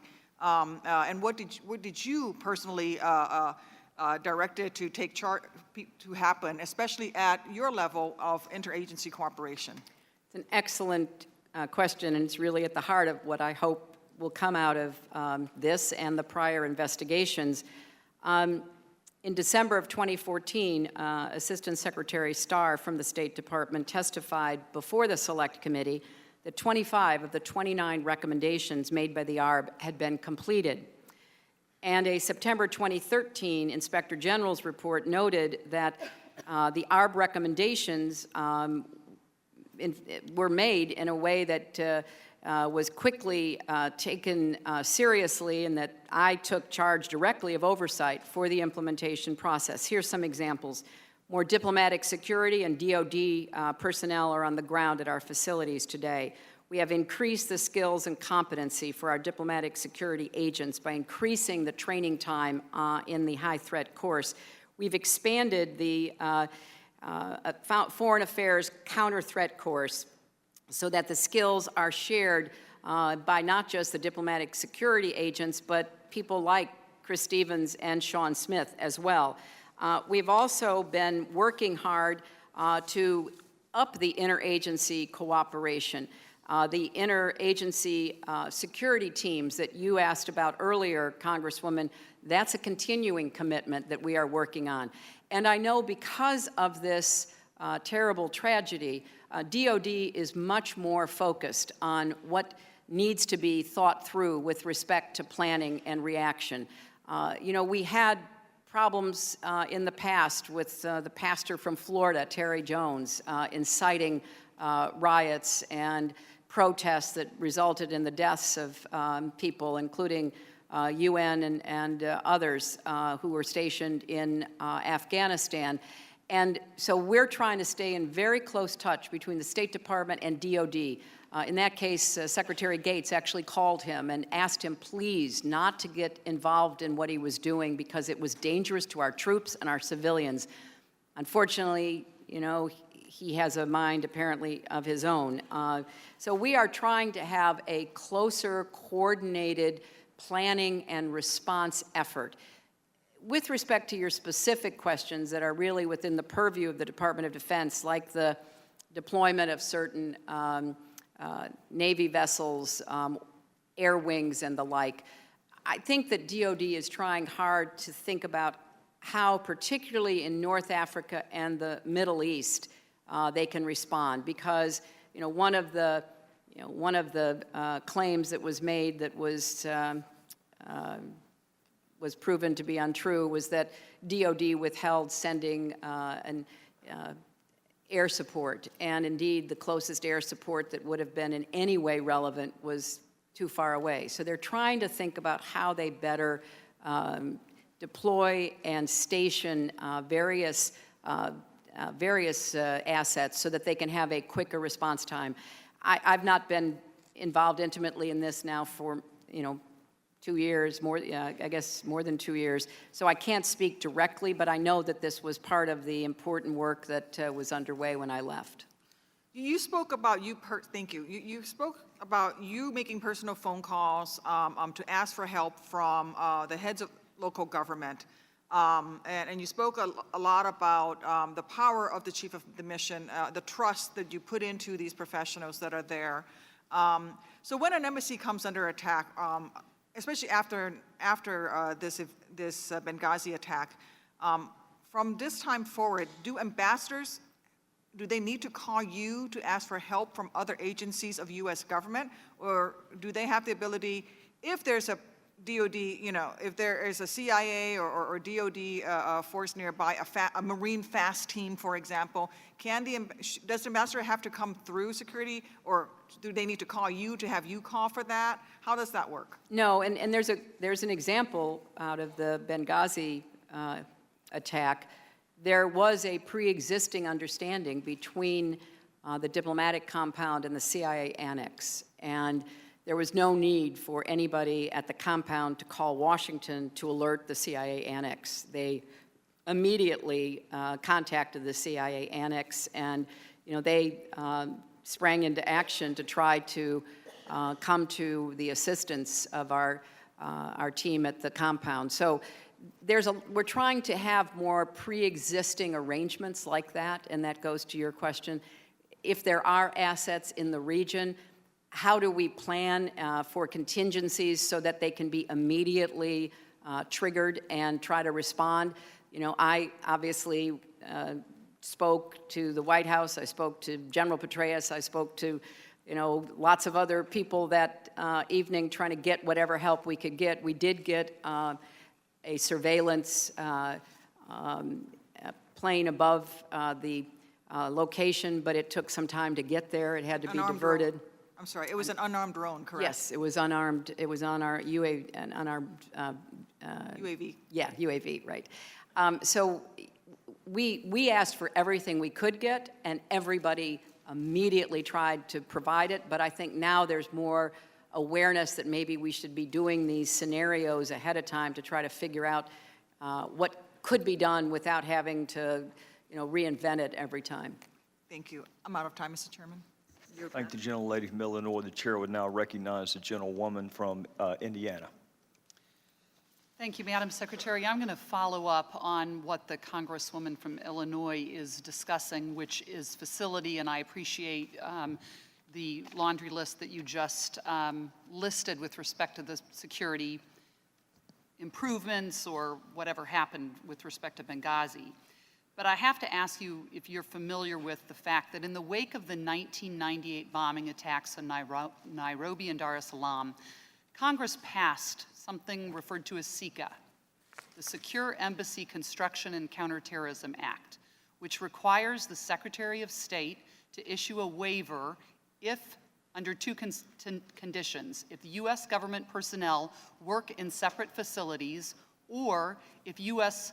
overseas facilities do not meet the security setback distances specified by the Bureau of Diplomatic Security. The law specifies that only the Secretary of State may sign these waivers, and that requirement is not to be delegated. Was a waiver issued for the temporary mission in Benghazi and the CIA annex after the temporary mission compound was authorized through December of 2012? And did you sign that waiver, Madam Secretary?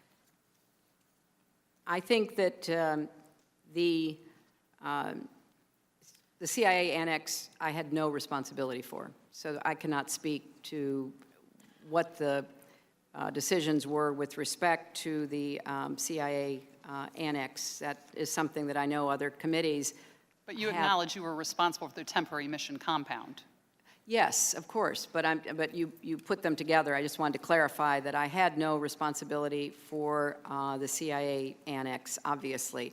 The compound in Benghazi was neither an embassy nor a consulate. Those are the only two facilities for which we would obtain a formal diplomatic notification. And those were the only kinds of facilities that we would have sought waivers for at the time, because we were trying to, as has been testified to earlier, understand whether we were going to have a permanent mission or not.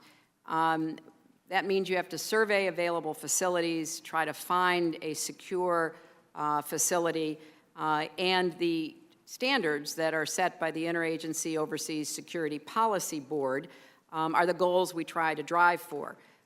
But it is very difficult, if not impossible, to do that in the immediate aftermath of a conflict situation.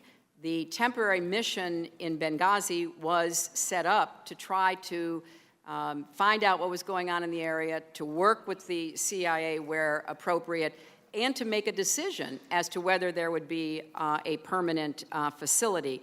So we could not have met the goals under the Overseas Security Policy Board, nor could we have issued a waiver, because we had to set up operations in order to make the assessments as to whether or not we would have a permanent mission, whether that mission would remain open, and we made extensive and constant improvements to the physical security, some of which I mentioned before. Madam Secretary, thank you. So it is obvious that a waiver was not signed, and you've given a defense as to why a waiver was not signed, and it was temporary because it was made up. It was something different. The compound had never become official. And so therefore, you did not sign a waiver, which, when most of our people are stationed in such dangerous places, let me get into that with respect to the dangerous places. We know that Libya, you've testified before, was incapable of providing host nation support. And that involves protecting our diplomats and other U.S. government officials who travel there. So if the Libyan people didn't have a government capable of providing security, and we didn't have U.S. military in Libya, then we have two options. We either leave when it gets too dangerous, or the State Department makes sure that they provide that protection. And I want to just chat with you a little bit about the fact that when Ambassador Stevens returned there in late May 2012, after being named the ambassador, less than 4 months later he was killed, but the number of violent attacks that occurred during that summer are off the charts. They're against Westerners. I'd like you to refer to tab 6. It is a 51-page document prepared by your head security guy in Libya for security incidents, serious security incidents between June 2011 and July 2012. 51 pages long, 235 significant security incidents, 235 attacks in 1 year. In Benghazi, there were 77 serious attacks in 1 year. 64 in 2012. Now let me just tell you, as I flip through this, and I'm not talking Benghazi, as I showed earlier, it is a large city, about the size of DC or Boston. I'm not talking about violent attacks like everyday robberies, burglaries, holdups. I'm talking about assassination attempts and assassinations, bombings, kidnappings, attacks on the Red Cross. The Red Cross gave up and pulled out. The people who always go in when disaster strikes, they pulled out. That doesn't include 20 other major incidents. Bombings on police departments, the courts. Think about this. If you're in the city of Washington, D.C. or Boston, and we're now over in Benghazi, and all of these types of bombings are happening, and these security incidents are happening, there are hundreds more, actually, I could talk with you about, but frankly, I don't have time. I hope I've painted the picture because I'm baffled. You sent Chris Stevens to Libya and to Benghazi, And granted, he never raised the flag and said, I want out. And granted, he never said, shut down Benghazi. And I understand and appreciate that you deferred to him. But you also, Madam Secretary, we have no record of you ever talking to him, that you never talked to him personally after May of 2012 when you swore him in as our ambassador. Am I wrong? Did you ever talk to Ambassador Stevens when all of this was going on in the hotbed of Libya? Well, that is a yes or no question, Madam Secretary. I'm sorry. Did you ever personally speak to Ambassador Stevens after? We don't know the answer. Did you ever personally speak to him after you swore him in May? Yes or no, please? Yes, I believe I did. But and when was that? I don't recall, and I want to clarify for the record that this document is about all of Libya, not just Benghazi. Absolutely, I don't want anybody no. to 77 be are misled. about Benghazi. And, you know, Congresswoman, look, I appreciate, and I really do, the passion and the intensity of your feelings about this. We have diplomatic facilities in war zones. We have ambassadors that we send to places that have been bombed and attacked all the time. And you're their boss. Is that you're right. correct? You're right, I am. And you're their leader. Is that correct? And are there ever situations where you call them, where you bring them in, where you are personally caring and concerned and are letting them know that? Are there situations where you recall, and I'd like to know what the conversation was with Ambassador Stevens and what month it was with Ambassador Stevens, because there are no call logs with him. There's nothing from the Ops Center with him that we have found. We have no record that you had any conversations with the ambassador after you swore him in and before he died, and you were his boss. I was the boss of ambassadors in 270 countries. I was the boss of ambassadors in places like Afghanistan, where shortly before I visited one time, the embassy had been under brutal assault by the Taliban for hours. I am very well aware of the dangers that are faced by our diplomats and our development professionals. There was never a recommendation from Chris Stevens or anyone else to close Benghazi. Now, sitting here in the comfort of this large, beautiful hearing room, it's easy to say, well, there should have been. Somebody should have stood up and said, do that. But that was not the case. And it is a very difficult choice with respect to any of these facilities, given the level of threat and instability that we confront around the world today. And it's deeply, deeply distressing when any of our facilities or our personnel are in danger. And we do and have done the best we can, and I think we can do better, which is why I implemented all of the ARB's recommendations, which we have barely talked about. And But those were essential in trying to improve and better position and prepare and respond, and that's what we tried to do. And, you know, I find it, you know, deeply, you know, saddening, because obviously everyone who knew him, everyone who worked with him, including Libyans, as I said at the very beginning, would have given anything to prevent this from happening. Our security professionals usually, in fact, more than 99+% of the time, get it right.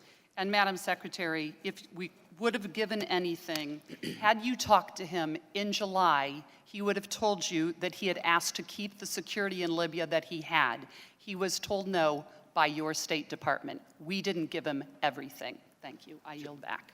The gentlelady's out of time. The witness may answer the question if she'd like to. Well, it's the same answer I've been giving all day. Right. Chris Stevens had an opportunity to reach me directly anytime he thought there was something of importance. The people with whom he worked, the people who were around him and with him, they very well understood the dangers that they were confronting, and They did the best they could under the circumstances, and many of the security requests, as I just detailed, were agreed to, others weren't. Gentlelady from California is recognized. Thank you. Madam Secretary, I want to begin by thanking you for your patience and your endurance during today's hearing. It's been quite a long day. And I also want to begin by apologizing for my Republican colleagues who apparently either want to write your answers for you or testify for you, because I think it fits in better with their outlandish narratives of what happened. And since they insist on criticizing you for not doing anything right, I want to talk to you a little bit more about a line of questioning that we pursued in the first round of questions. I asked you a little bit about what you were doing the night of the attacks in Benghazi, and I want to just continue that a little bit more. Now, you said previously that you had spoken with the White House that evening, with the CIA, the Defense Department, and the State Department. You also spoke directly with people on the ground at the embassy in Tripoli that night at around 7 p.m. And I can tell from the documents that we've seen that you asked to speak with Deputy Chief of Mission in Tripoli. Can you explain the purpose of that call and why you felt that was important? Well, for a number of reasons. They were a source of information. They had their own sources on the ground that they were reaching out to, trying to gather additional insight into what happened, what provoked it, who was behind it. But much more importantly, even than that, they were in a great state of dismay and grief. And I thought it was important to speak with our team in Tripoli directly so that they knew that we were trying as best we could from so far away to help them and to help their colleagues. We also had pushed to have an additional team of security officers fly from Tripoli, and really the embassy in Tripoli just took that on. They, in fact, probably came up with the idea and put it together and got the plane and sent more help on the way to Benghazi. But it was a very personal conversation between me and those who were in our embassy. This is a place that I'd spent a lot of time and paid a lot of attention to. As I said earlier, we had to evacuate the embassy before, while Gaddafi was still in power. I talked to those people in our embassy family as they were on the ferry going from Tripoli back to Malta. So we tried to, engage with, listen to, and support our teams when they were facing these very difficult circumstances. Now, this committee has interviewed your staff that was with you that evening of the attacks, your Chief of Staff, Cheryl Mills, and your Deputy Chief of Staff, Jake Sullivan. And they explained that you personally participated in a secure video teleconference with senior officials from the intelligence community, the White House, and the Department of Defense. Your Chief of Staff, Cheryl Mills, told the committee that your attendance at the deputies level meeting broke with protocol and surprised other attendees, but that you simply said, quote, "These are our people on the ground. Where else would I be?" Why did you think that it was important for you to participate personally in that deputies committee meeting? The people who were on that civets were part of the operational decision-making, and I wanted to know firsthand from them what they were trying to do to help us, particularly DOD, also the intelligence community, because at that time, as I recall, the CIA annex had not yet come under attack, and we were trying to get all Americans out of Benghazi. We were trying to provide planes for evacuation. So there was a lot of detail that was being worked out, and I wanted to be as hands-on as I could be to know, number one, what all the other agencies were doing to help us and what we could do to try to assist them in their efforts to get to Benghazi and do whatever was possible. Were the participants surprised by your visit on the Apparently they were, because they weren't expecting me to walk into the into the room and sit down at the table. Do you think that your appearance on that teleconference conveyed to them how seriously you were taking the attacks and the response to the attacks? I'm sure it did, Congresswoman, but we'd been sounding the alarm and reaching out for several hours by then. And we were getting a very positive response from everyone. From I the knew, Defense Department? yes, the other Defense interagency Department, folks? you know, the CIA, obviously the White House was deeply involved in reaching out and coordinating with us. So we knew people were trying to help. There was never, ever any doubt about that. I just wanted to hear firsthand about their assessments of what they could do. Could anybody get there in time? How were we going to evacuate the Americans? And we were also still unsure of where our ambassador was, which made all of this incredibly difficult for everybody in the State Department. We didn't know where he was. We didn't know whether he was alive, and it was shortly after that in the evening when we found out that he was not. Your chief of staff also explained to this committee that you were concerned the night of the attacks, not only for the safety of your team in Benghazi, but also about your teams in Tripoli and elsewhere. She said this about you, quote, "She was very concerned. She was also very determined that whatever needed to be done was done, and she was worried. She was worried not only about our team on the ground in Benghazi, but worried about our teams that were on the ground in Libya and our teams on the ground in a number of places, given what we had seen unfold in Egypt." Can you explain some of the context of the evening and why you were concerned, not just about what was happening in Benghazi, but the risk that Americans were at elsewhere? Well, that's exactly right. I was quite concerned about Tripoli because we didn't know if there would be coordinated attacks. We were still trying to gather information about who was behind what happened in Benghazi. In the course of the conversations with our team on the ground in Tripoli, began to explore whether they should move from where they were in the place that was operating as our embassy at that time to a more secure location. There were lots of considerations about what to do to keep our team in Tripoli safe. And then, as I've testified earlier, we were very concerned about the impact of the video, sparking unrest, attacks, violence in a wide swath of countries. It turned out that that was well-founded concern as we saw the attacks and protests across the region all the way to India and Indonesia. So there was a lot of effort being put into not only doing the immediate tasks before us in Benghazi and doing whatever we needed to do to keep our people in Tripoli safe, but beginning to talk through and prepare for what might happen elsewhere. I want to switch line of questioning for just a second. I've got a couple of minutes left.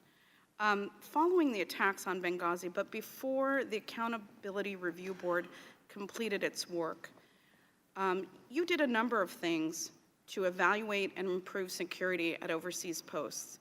And this is even before the ARB had finished its investigation and issued its finding and recommendations. I know you've mentioned them multiple times today, but some of my colleagues appear to have amnesia about what you really accomplished.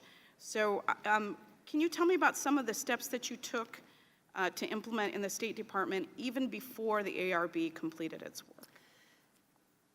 Well, although the ARB had not completed its own investigation, clearly in the aftermath of Benghazi, we were doing our own evaluation of what had happened, what we knew about the circumstances, and what we needed to do to try to get ahead of any other potential problems.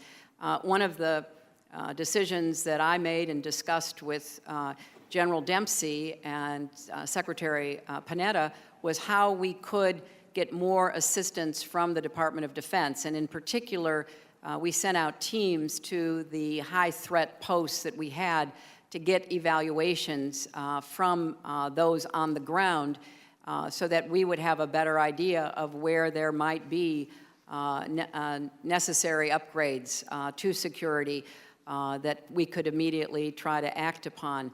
So we did begin a conversation with the Department of Defense, which I think it's fair to say, and as Admiral Mullen himself testified, sees the scope of the American diplomatic presence as beyond the capacity of the Defense Department to be responsive to. So we had to begin to first look at the high threat posts, then we had to take the second layer about those that we think could become more dangerous going forward, and really begin this process, which, as I told Congresswoman Duckworth, I'm confident is still continuing, because we can't get behind the curve in being able to predict where there might be problems in the future.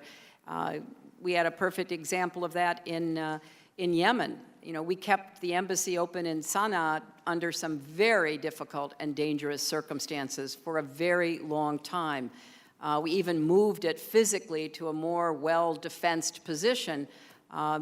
Thankfully, we have not had incidents resulting in American diplomats being killed, but it was a constant challenge to us. And there are many other examples, like the one that Congressman Smith has raised twice, Peshawar, which is an incredibly dangerous high-threat post. So what we tried to do was to close as best we could the relationship between state and DOD. So wherever DOD could help us, they would be prepared to factor that into their planning. And I was very grateful for their responsiveness. We're grateful for yours. Thank you very much. I'll yield back. The gentlelady yields back. The chair will now recognize the gentlelady from Alabama, Ms. Roby. Secretary Clinton, I want to follow up on questions about the night of the attack and decisions made then. You wrote in your book, Hard Choices, that you were directing the State Department response the night of September 11th, 2012, but you also stated that you left your office on the night of the attacks and went to your home in Northwest Washington because you said you knew the next few days were going to be taxing and the department was going to be looking to you. I want to talk about a few things. Do you have a skiff in your home? Yes, I did. Okay, and who else was at your home? Were you alone? I was alone, yes. The whole night? Well, yes, the whole night. Well, I don't know why that's funny. I mean, did you have any in-person briefings? I don't find it funny at all.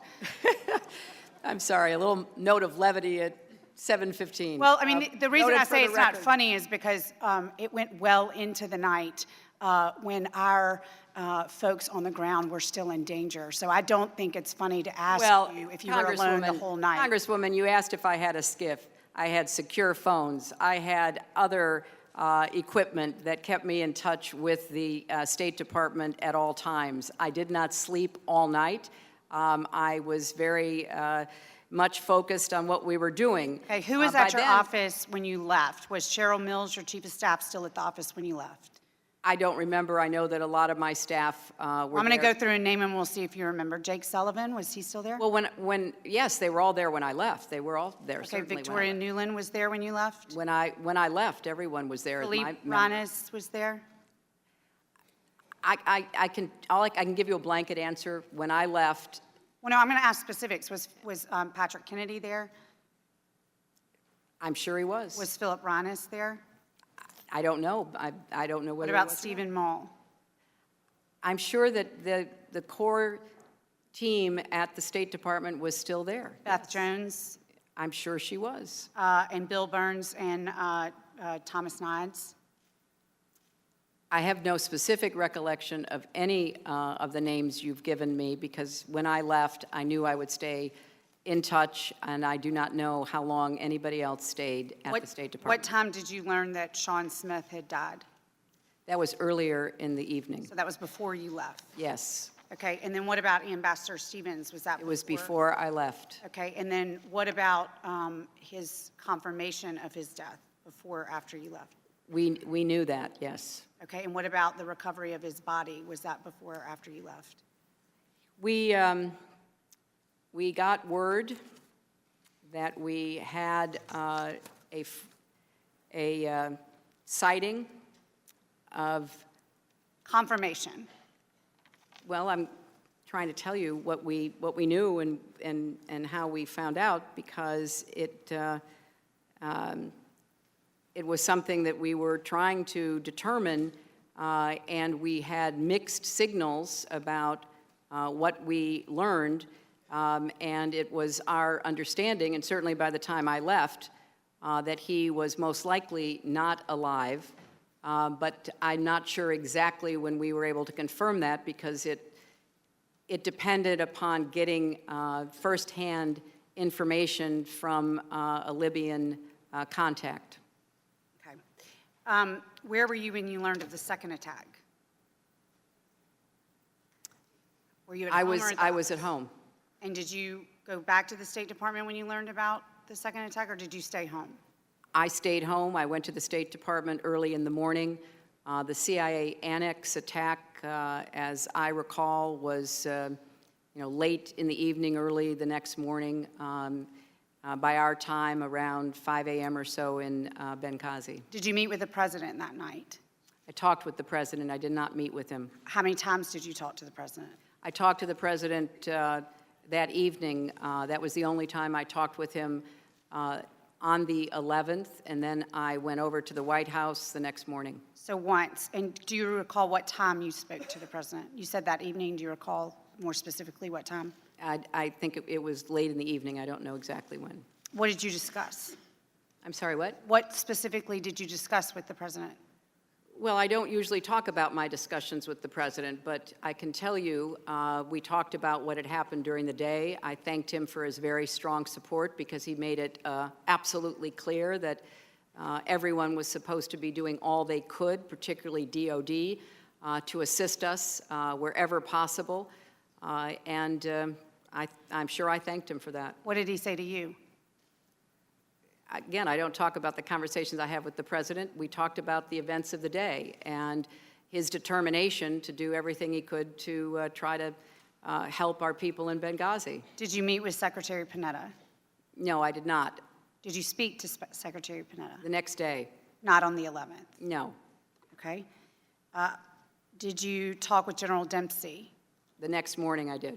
So you did not meet with him or talk with him on the 11th? Congresswoman, it wasn't necessary. Everybody was doing everything they could think of to do. It's one of the reasons I sat in on the civets. I'm just trying to figure out if you did or you didn't. Well, I'm telling you, I sat in on the civets that Congresswoman Sanchez was asking me about, because I wanted to talk to the operational people, and they were represented on that civets. They were the ones who were carrying out the orders that they received from the president on down. What about Petraeus? When did you speak to him? And I spoke to Petraeus that afternoon, because I knew that we had an agreement with the CIA annex, and I spoke with him about an hour after finding out about the attack and after gathering information about what we thought was happening in Benghazi. did you, your surviving agents were evacuated to Tripoli the morning of the 12th. Did you talk to the survivors either that night or once they arrived in Tripoli? We did not speak to them directly. We obviously made arrangements for them to be safely evacuated and then to be transported to a hospital facility that we thought was safe from any potential attacks. Did you talk to them the next day? No. Did you talk to them later that week? No, I did not. Did you talk to them when they first got back to the United States? I did not talk to them until they had had an opportunity to be debriefed and to provide information that would help us understand what happened, help the intelligence community, and help the FBI as they were trying to build their case. How would it have harmed the case that they were trying to build for you, Secretary of State, just to check in on their well-being? I did check on their well-being. Personally. I did personally talk with the people who were taking care of them, transporting them to the Germany. survivors. When did you talk to the survivors? I talked to the survivors when they came back to the United States, and one who was for many months in Walter Reed on the telephone. Okay, and going back to Panetta and Dempsey, you have stated that they were the decision makers, but you never spoke with them while your people were on the ground. I'm sorry. I want to make sure this is clear. Panetta and Dempsey were the decision makers when it came to response. We've already talked about the fest, so I'm not going to get back into that. But what I'm trying to clarify is that they were the decision makers, your people were on the ground in harm's way, and you never had a conversation with them. I did not need to. During the turmoil of that afternoon and into the evening, we knew the president had personally told them both in the Oval Office that he expected them to do everything they possibly could do. And I knew that they would then turn to those officers responsible for carrying out that order. They were represented on that civets. That's why I sat in it. And remember, too, Congresswoman, we had a lot of other threats coming in. We were still worried about Cairo. I understand, but you had your people on the ground that were being attacked. I want to get back to the survivors in the little time I have left. Did you talk to the survivors directly at all? Yes, I did. At any point, can you tell us when? It was kind of a rolling series of conversations. When they came back to the State Department, I met with and talked with them. As you know, their names have never been made public. I don't intend to today. Can you give me a month? I'm sorry, what? A month? It was, for some of them, it was less time than that. And for one of them, I talked with him on the phone. I did not get to physically see him until he'd been released from the hospital, and that was early in 2013. I think, Mr. Chairman, there's two messages here. I think the first message is that is the message that you sent to your personnel the night of the attack, that you went home. They all stayed there, and you didn't go back to the next morning. I think the second message that is sent is that you used the FBI's inquiry as an excuse not to check in with your agents who were on the ground, who survived that horrible night, just to ask them how they were. And I yield back. Well, if I could respond, Congresswoman, I think that, again, is part of a theory that you and your colleagues are attempting to weave. It was made very clear that the FBI wanted a fresh and clean opportunity to speak with the survivors, which I totally understand. And in fact, their investigation has led to the charging of at least one person, and I hope we find all of them and bring them to justice. Gentlelady yields back. This gentleman from Washington is recognized. Thank you, Mr. Chairman. I want to start by pointing out that at this point, Secretary Clinton has testified here for longer than she did in the previous two testimonies on this subject combined. We've been here now for 9.5 hours, and the questions are increasingly badgering. I would even go on to say increasingly vicious. And again, we're hoping to elicit information that will help us, learn what happened and learn how to prevent future attacks. And it seems to me that really what the majority is doing, that they simply wish to wear you down. And, hopefully get you to say something that they can then later use. And I don't see the utility of that. When the chairman returns, I'd be curious as to if we just plan on going all night, continuing to badger the witness, or if there is in fact an end point to this, because I don't think it's fair to the witness to have to sit there for that long and go over intimate details. I guess we learned whether or not you had a fax machine, so I guess that was useful. But did you talk to this person? Did you talk to that person? Was this person there? Was the other person there? And let me just say, I'm very impressed by the number of answers you have and by the memory you have of all the details of this event. But I hope we will consider how much longer we're going to continue to do this. And as to the last line of questioning, to imply that you didn't care about your personnel, how many countries, how many different embassies, different consulates did you visit during your time as Secretary of State? Roughly. I know you don't know that off the top of your head. Well, at least 112, and I think more than that because I sometimes visited the embassy itself plus a consulate in a country that I was in. And can you give us a flavor? I know you went at one point to the Eastern Democratic Republic of the Congo because I have an interest in that area, which is a very dangerous place to be. Can you give us a flavor for some of the places where you visited your personnel? Well, Congressman, I did go to the Democratic Republic of Congo. I went to Eastern Congo because of the horrific violence there and the particularly unstable situation in that region. I obviously went to Yemen, and I have made many trips to Afghanistan and Pakistan, and had the opportunity to visit our diplomats and our development experts in dangerous places.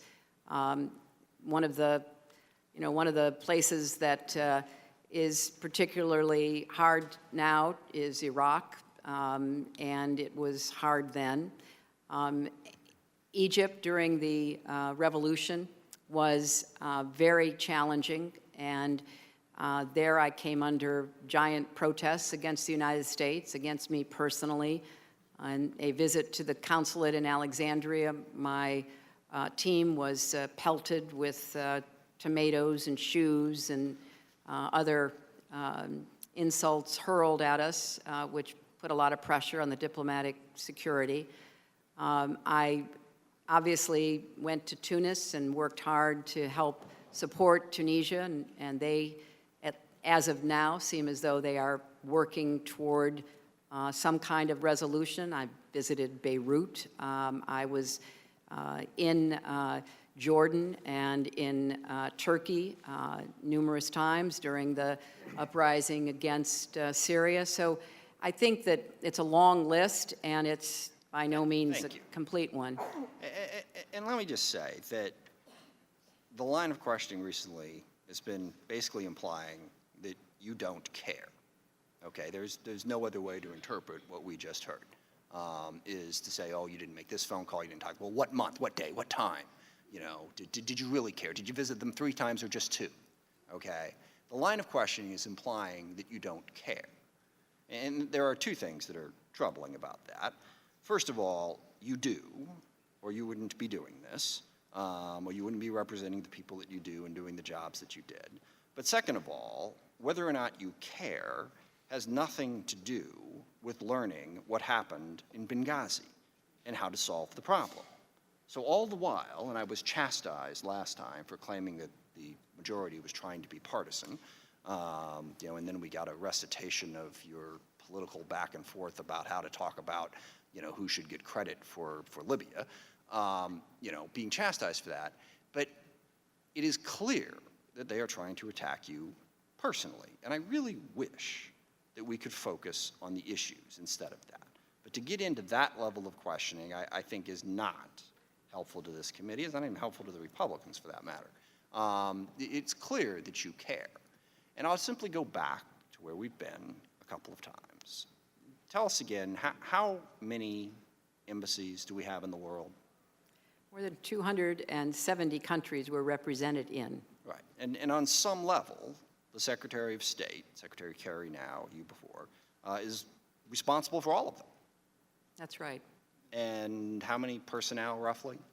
70,000 between the State Department and USAID. And you're responsible for all of them as well. That's true, Congressman. Can any human being on the face of the planet protect every single one of them every second of every day? Well, that's a rhetorical question. We can try. We can try. And, you know, Congressman, we have, as I just said, 270 consulates and embassies. We are represented in 194 countries. Some of them are very friendly to us. Some of them are our adversaries. But I do want to pick up on the point you're making because I really appreciate it very much, Congressman. I care very deeply about the people who serve our country. I worked with them, I knew them, I saw them in action. On my last full day as Secretary of State, we were able to hold a ceremony awarding the 5 diplomatic security agents the highest award for heroism that the State Department has to offer. We held it then because we wanted to be sure that the 5th man could be there because he'd been in the hospital for so long, and he was able to be there. I got a chance to meet their families. I got a chance all at once, not just individually, but all together, to thank them and commend them for their heroism. And I'll tell you, the agent who had been in the hospital all those months, as I was leaving, he called me over. He said, "Secretary, please do everything you can to make sure I get to go back in the field." And I told him I would. And it was one of the requests I made on the way out the door. He was determined to go back, to do what he could to protect our diplomats, to protect you when you travel. And I was so struck then, as I had been so many times before, about the quality and the integrity and the courage of those Americans who serve us, whether in uniform or out. I care very deeply about each and every one of them. Thank you. And if you have one other point to make, do you happen to know where the CIA director, General Petraeus, was when the second attack happened on the CIA and where he went? Well, No, I do not. I don't know where he was when I reached him and spoke with him. Yeah, he was home, operating out of a skiff. And after the attack, he continued to operate out of that skiff, which again is why this would be a far more productive investigation if we actually had the CIA director and DOD, instead of trying to pick apart every single solitary thing you said or did during the course of this, and sometimes even going before and after that. If we actually were trying to get to the truth of this, we would have a broader array of people to talk to so that we could get there, instead of picking you apart at every conceivable turn. You know, we've gone back and forth, and I just want to make one other point. Congressman Jordan, you know, I like you. I have a great deal of respect for you. But this, you know, whole going back twice now to the some have implied that this was because of a video. Somehow you just substitute the word some for I and think that there's no difference whatsoever in that sentence. And that's mind-boggling. I mean, and to badger over and over and over and over again. Why did you say it was because of the video? Well, I didn't. Why did you say it was because of the video? Well, I didn't. Why did you say it was because of the video? You know, I guess this can go on for another 6 or 7 hours, but I think we all understand the English language. And when you say some have implied, that means, well, I guess it means that some have implied. Some others have implied. So, you know, it's just very frustrating. I serve on the Armed Services Committee with Mac Thornberry, who's the chairman of that committee, and we disagree about a heck of a lot. But, you know, we have great arguments in that committee, but it never, ever comes close to descending to this level. Congress can, in fact, function. The House Armed Services Committee, under Buck McKeon's leadership before him, under Mac Thornberry's leadership now, and all of the members of that committee, they aggressively question administrative witnesses. And I've seen it, and we've gone back and forth and done it. But there is always an element of respect for the fact that we are all doing a very difficult job. You know, and anyone across this dais who's been in a tough campaign knows what it's like to have every single thing you say, every single thing you do, every look that is on your face, everything that you wear, picked apart. It's not helpful. It's not helpful to the American public, and it's not helpful to the political process, and it's damn sure not helpful to the people who died in Benghazi or to their families. So I hope we can do better, and I hope that we can be done with the repetitive badgering after 9.5 hours.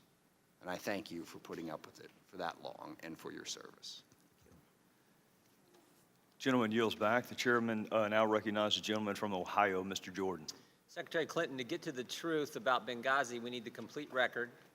Your emails are part of the record, and we believe the record might be incomplete, in part because your version of events surrounding your email situation keeps changing. Last month, on September 20th, you said, quote, I'm being as transparent as possible, more transparent than anybody else ever has been. You didn't say more transparent than anybody.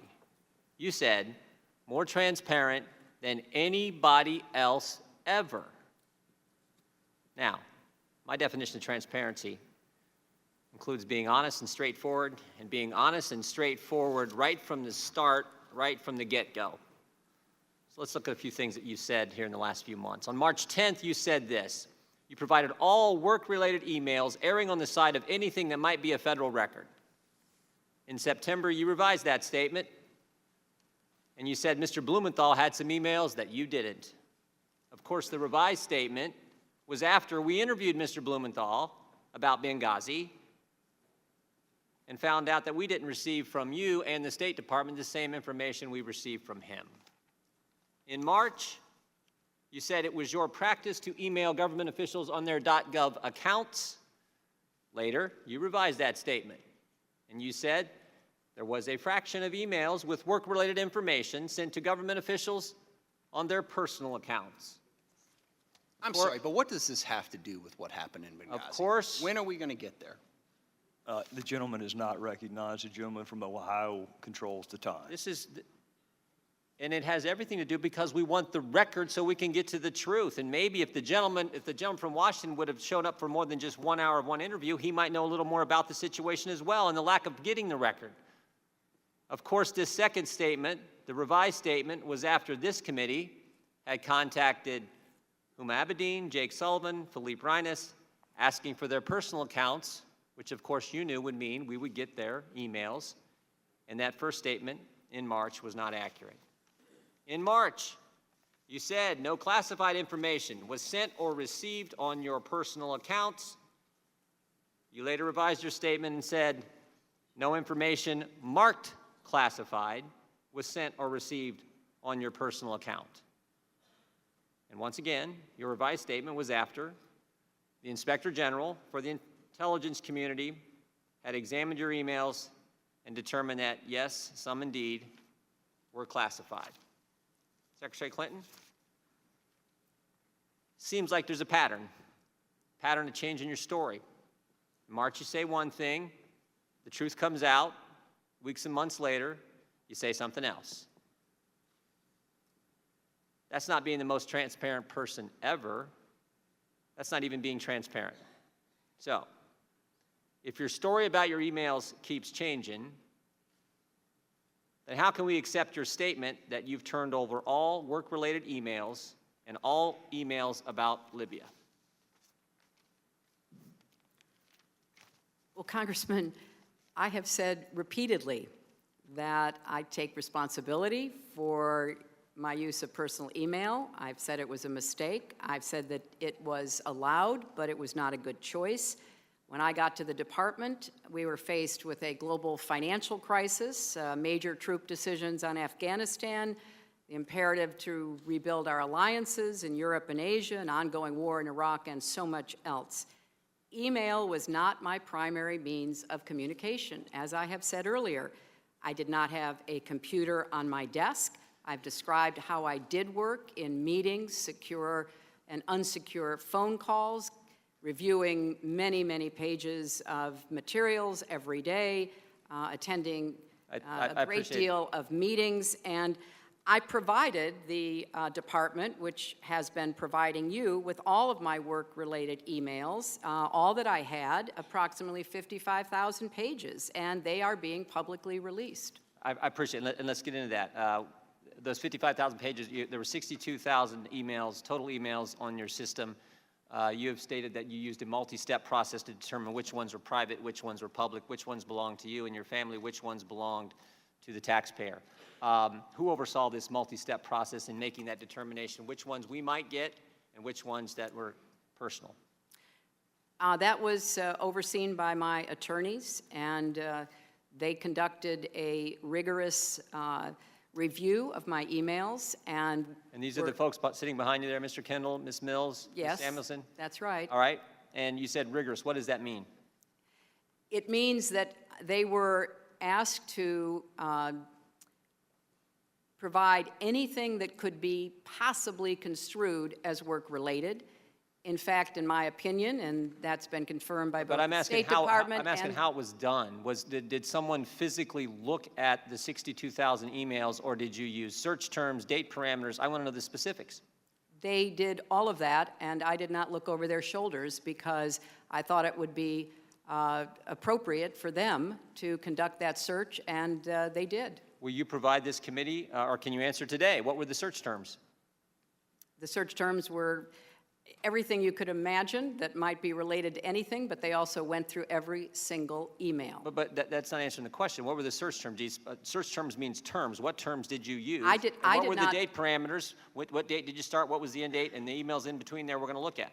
Well, Congressman, I asked my attorneys to oversee the process. I did not look over their shoulder. I did not dictate how they would do it. I did not ask what they were doing and how they made So their you don't know? conclusions. You don't know what terms they used to determine which ones were your emails and which ones the State Department got and therefore we might get? You know, the State Department had between 90 and 95% of all the ones that were work-related. They were already on the system. In fact, this committee got I'm not emails- asking about those. I'm asking about the 62,000 that were exclusively on your system. 90 to 95% of all work-related emails were already in Well, we the we State know that the National Department's Archivist, system. Secretary Clinton, we know the National Archivist said 1,250 were clearly personal. No way you should have sent them to the State Department. And then we also know that 15 you missed because we got those from Mr. Blumenthal when he came and was for his deposition. Thank you. So if you missed 15 you should have given us, and you gave us 1,250 that not we say, but the National Archivist says you never should have turned over. You erred on both sides. So again, that's why we want to know the terms, because if you've made a mistake both ways, you might have made more mistakes we don't know. Well, first of all, you had 9 hours with one of my attorneys. And since I think the Democrats just finally released the transcript, I haven't had a I chance specifically asked Ms. Mills. Well- I did. I asked her about this, and she gave me basically the same kind of answer you're giving me. Well, she'll be happy to supplement the record. But if she's you're not on the witness interested. stand today. You are, and I'm asking you. Well, but I asked my attorneys to do it. I thought that was the appropriate way to proceed. Let so me do that- one other statement. Let me do one other statement, because Okay. it sounds like we're not, I hope you'll turn those, I hope we'll know the terms. I think the American people like to know what terms you use to determine what we might get, so that we can get all the information on Libya and find out what happened where these 4 Americans gave their lives. I think that's critical. In March, you also said this: your server was physically located on your property, which is protected by the Secret Service. Now, I'm having a hard time figuring this out because this story's been all over the place, but there was one server on your property in New York and a second server hosted by a Colorado company and housed in New Jersey. Is that right? There were 2 servers? No, there Okay. was a server Just that one? was already being used by my husband's team, an existing system in our home that I used, and then later, again, my husband's office decided that they wanted to change their arrangements, and that's when they contracted with the company in Colorado. And so there's only one server? Is that what you're telling me? And it's the one server that the FBI has? The FBI has the server that was used during the tenure of my State Department service. Okay. In your statement, you said which was protected by the Secret Service. Why'd you mention the Secret Service? Well, because- Here's what I'm thinking. Could a Secret Service agent standing at the back door of your house protect someone in Russia or China from hacking into your system? Why'd you mention the Secret Service agent? Out of just an abundance of being transparent. Transparent. What's the relevance to protecting from classified information? There was nothing marked classified on my emails, either sent or received, and I want to respond. Use the right term there. Use marked. Yeah, that's the one. That's Well, what you but that's use the revised statement there. Well, Congressman, there was a lot of confusion because many Americans have no idea how the classification process works, and therefore I wanted to make it clear that there is a system within our government, certainly within the State Department, where materials that is thought to be classified is marked such so that people have the opportunity to know how they are supposed to be handling I got 1 those second. materials. And that's why it became clearer, I believe, to say that nothing was marked classified at the time I sent or received it. All right, all I know is that's different what you said in March. I got one last question. The FBI's got your server. They're doing a forensic review of your server. They may recover emails that you deleted from your system. So, I didn't say this, you said it. You just said it a little bit ago too, transparency. You said you were the more transparent than anybody else ever. So I want to ask you just one simple question. If the FBI finds some of these emails that might be deleted as they're reviewing your server, will you agree to allow a neutral third party, like a retired federal judge, to review any emails deleted to determine if any of them are relevant to our investigation?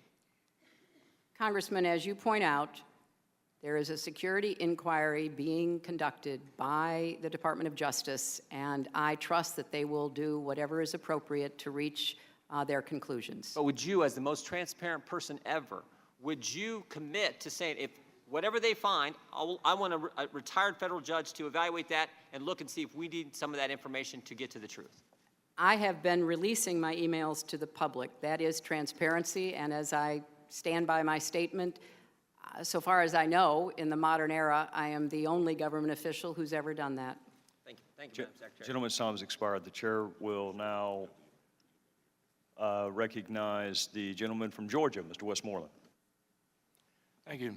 Madam Secretary, so far today I've said good morning, good afternoon. You all serving good breakfast, evening. Congressman? So let me go ahead and say good night. You know, I may be the only person on this side that doesn't really care about your personal email because I know that, I think you said Colin Powell had one. The thing that bothers me is that it was a personal server. I think that's the difference because Mr. Powell's emails all went through the State Department server. So just to clarify it, I think the problem is that you had the full control of your emails because they were on a private server and not the government server. The other thing I'd like to say is to Ms. Duckworth, if you would read the testimony of the number of diplomat security agents that served in Benghazi, most of them were temporary duty, 45, 60 day people that served. If you'll read that, I think you'll find that a lot of these things that the Secretary said as far as enhancements was paid for by petty cash out of their own money and not really fulfilled or completed. The other thing I want to ask you, Madam Secretary. Will the gentleman yield for just 20 seconds? Yeah. I think that's why it behooves us as members of Congress to increase the security budget for the State Department.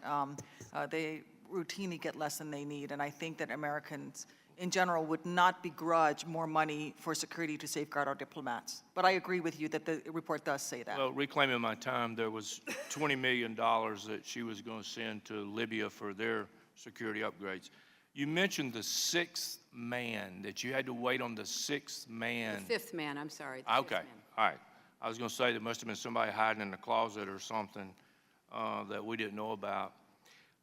You also said in one of the last things that the State Department sent more security from Tripoli to Benghazi during the attack. Mm-hmm. There was not a State Department person on that plane. There were 4 GRS agents and 2 TDY DOD people and an interpreter. Well, that is exactly right, and that's why the cooperation and coordination that Ma'am, I've been talking about with Congress. from all the information we've got, Mr. Glenn Daugherty is the one that said we are going down to help our brothers. And he got permission from the chief of station to go down there, and he took 3 other GRS agents, and then he got the 2 DOD guys that wanted to go, volunteered to go. They took their interpreter, they chartered the plane, and they went down there. It was not a State Department deal. And in fact, if you want to know the truth, the only option that the State Department had was the FEST team, as you and I talked about before. Now, you mentioned that it was for rebuilding, and I've got the State Department thing here about the FEST, and I would read it, but it's going to take up too much of my time. But there's not anything it doesn't say anything about rebuilding anything. It says that it's for crisis management expertise, time-sensitive information, planning for contingency operations, hostage negotiating expertise, which we thought at one time that the ambassador may have been kidnapped, reach back to Washington, D.C. agencies, and specialized communications capabilities. Now, that's what it says on the State Department website. And, you know, that would have been the one thing that you could have done to get people on the way over there to help those folks that were still in an ongoing battle that was ready to go, sitting there. But you know what? That plane never got out of the hangar. Those people never got assembled. And we've got a chain of emails that the first recommendation came back is the FES from your own people. And then the FBI told your employees that the best way to handle the situation was to send the FES team, and that was the way it had always been done. So did you make the decision not to send the FES team? Well, Congressman, first let me say that it's important to recognize that our Deputy Chief of Mission, Greg Hicks, was fully engaged in helping to put together the team that flew from Tripoli to Benghazi, and we were very grateful that the CIA station chief and his colleagues were behind that, and we were, very appreciative. They, as you know, didn't get there in time because the attack on the compound was very swift. It was over in less than an hour, but they did help eventually to evacuate, and it was just an additional tragedy that Mr. Doherty lost his life in attempting to stave off the attack on the CIA annex. With regard to the FEST recommendation, everything you read was no longer applicable to our compound in Benghazi, unlike the FEST team responding in Nairobi, where we were going to have an ongoing embassy presence. That was our embassy. The FEST team was very much involved in helping to stand up the communications and literally begin to get the embassy function again, despite the fact that Americans and many of the locally employed staff had been murdered in the terrorist attack. So it was our judgment that the FEST team was not needed, was not appropriate for Benghazi. But you really didn't know what was going on at that point when you could have pulled Well, the we trigger. did know. We knew from the reports we were getting back from our diplomatic security officers that they'd had to abandon the facility, that it had been set on fire. Okay. It was, they were forced to take refuge with our CIA colleagues at the CIA annex. And remember, the FEST team is not an armed reaction force. That is not what a FEST team does. Ma'am, and I so know that. we had an armed reinforcements coming from Tripoli. But that was the only tool that you had to get people over there yourself, not the DOD. But This what would would have be, been what, I'm sorry, Congressman. Well, I mean, look, evidently, it has served its purpose from being put in the different places it is responded to. But I want to talk to you just a little bit about your emails, and that is that I think you said it was October that you received a letter that asked you and former Secretary of State's to present all their emails. Is that correct?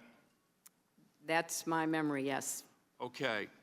Now, in August, the State Department met with your attorneys to talk about the lack of the emails that they had. Did you know that? I didn't at the time, no. You didn't know that they were meeting, that the State Department was meeting with your attorneys? Not at that time. And as you also recall, the State Department was beginning to turn over to this committee my emails because they had between 90 and 95% of all my work-related emails in the State Department system. But ma'am, they met with your attorney, and your attorney that they met with happened to be Cheryl Mills, which was your chief of staff. That's correct. That's correct. Now, is that weird that your attorney was your chief of staff, so that attorney-client privilege may have kicked in there She somewhere? was my counsel before she was my chief of staff. She became my counsel again after she was my chief of staff. Well, I know that when the email went out that night, it called everybody undersecretary, director, spokesman, and it said Miss Mills was counselor. It didn't say chief of staff. And that was the night of the attack. But let me just go a little bit further. You said that you found out in October, but your attorneys met with the State Department, I believe it was in August. Now, from that time, you said you turned over everything and that your lawyers went through this. And I believe it was in November, after finding out in October, that they had reviewed all these emails. Now, the State Department hadn't been able to give us all those emails in 2 years, but your attorneys, you must have some of the fastest reading attorneys in the world to go through that. And I know you've got a group of them there sitting behind you, but how many attorneys does it take to go through 65,000 emails in 2 months? Well, first of all, the process to provide information to the Congress with respect to Benghazi started before I left the State Department. There was a concerted effort to gather up any information that might be responsive. Did you tell them you had a private server at that time? You know, I know that... Well, if they were gathering emails, you had to tell them that you had a private server when you were there. The server is not the point, it's the account. And I made it a practice to send emails that were work-related to people on their government accounts. In fact, you know, Secretary Kerry is the first Secretary of State to rely primarily on a government account. So I'm not talking about the account, I'm talking about the server. But one last point, let me I'll close with this and then the chairman can give you time to answer. Let me tell you what I thought. I think that your attorney sat down with the State Department and they said, we got a problem. And so we got to come up with something that this is not just the secretary having these emails in a private server. So I tell you what, let's do. Let's go back and ask Madeleine Albright, who was Secretary of State in 1997, that never even had an email account, or let's go back and ask, you know, Colin Powell, Condoleezza Rice, and me to provide all this information. I'm just telling you, it doesn't smell right, and so I yield back. Well, if I could respond, I think in the course of trying to answer and archive information, the State Department determined that they did have gaps in their record keeping, and it was much more than about me. They had gaps with respect to others, both other secretaries and others within the State Department. And the technology in the State Department, indeed throughout our entire government, is notoriously difficult and often unreliable. And I think it was the State Department's efforts to try to fill some of those gaps. So I didn't know at the time that there had been such a meeting. I learned of it subsequently. And when I received a copy of the letter that was sent by the State Department to me and the other 3 preceding secretaries of state, I immediately said, well, let's help them fill the gaps, even though I believed that the vast majority of my emails were already in their system. And we did. We conducted the investigation, the survey that I have described to you, and turned over more than 30,000 work-related emails, 55,000 pages to the State Department. 90 to 95% were already there. We sent so many that some were going to be returned because they were clearly not work-related. We did our best. I did my best to make sure that if there were gaps in record keeping, at least my materials would be there to help fill any gaps above and beyond the 90 to 95% of emails that were already in the system. Well, I'm not an attorney, but I think Ms. Mills is a good attorney. Regular because order, she never Mr. Chairman. told you- At this late she hour, I never told- insist she that never 4 told minutes you to give you after plausible regular 10-minute deniability. time The should gentleman be is- cut off with The questioning. gentleman is out of time, just like almost every other member has been out of time throughout the day. Not 4 minutes out And- of time, Mr. Chairman. Oh, you'd be surprised. Well, it's a Gentleman late from hour, and California. our witness has been here for more than 9 hours. I And think in the it's- and as interest soon of as the gentle brevity. lady finishes, I'll recognize the next member. Thank you, Mr. Chairman. I appreciate that courtesy. Gentleman from California is recognized. Well, Madam Secretary, I don't know how you're doing, but I'm exhausted. If we stay here much longer, you're going to have to take that 3M phone call from the committee room. In fact, your testimony has not only gone on longer than both of your prior testimonies to the House and Senate combined, but I don't know if pleased is the right word, but I'm able to inform you that your testimony now has gone on longer than all the other hearings that we have held combined. But in the interest of full disclosure, we haven't done very much. So we've only had 3 hearings in the last year and a half. But still, that's pretty impressive because some of those hearings were with multiple witnesses, and you have now outlasted all of them. But I do think you can tell when you're getting to the point of diminishing returns when you have members of the panel who are inventing testimony for you or imagining conversations you're having with your lawyer as well. As for your emails, I feel like channeling Bernie Sanders here tonight. But I'm no Larry David, and I know I wouldn't do it right. So instead, I'll tell you about the other person I agree with on your emails, and it's our chairman, who was asked on Fox News by Chris Wallace what your email use has to do with investigating what happened in Benghazi. And Chairman Gaudy's response was, well, probably not much of anything. As we, I hope wind up tonight, I want to just make one observation about your emails, because I think it's true of the investigation generally. For all the talk about your emails, what's interesting to me is not a member here, either on the news or in leaked form or whatever, has said anything about the content of your emails that add any insight to what we already know. So it's fascinating to me that for all of this talk, they have not pointed to a single thing in those emails of substance that alters our understanding of what happened in Benghazi, that alters the conclusions of those 7 or 8 other investigations. And what's true of your emails is true of this broader investigation, which is here we are 17 months later, $4.5 million later, and we have nothing new to tell the American people.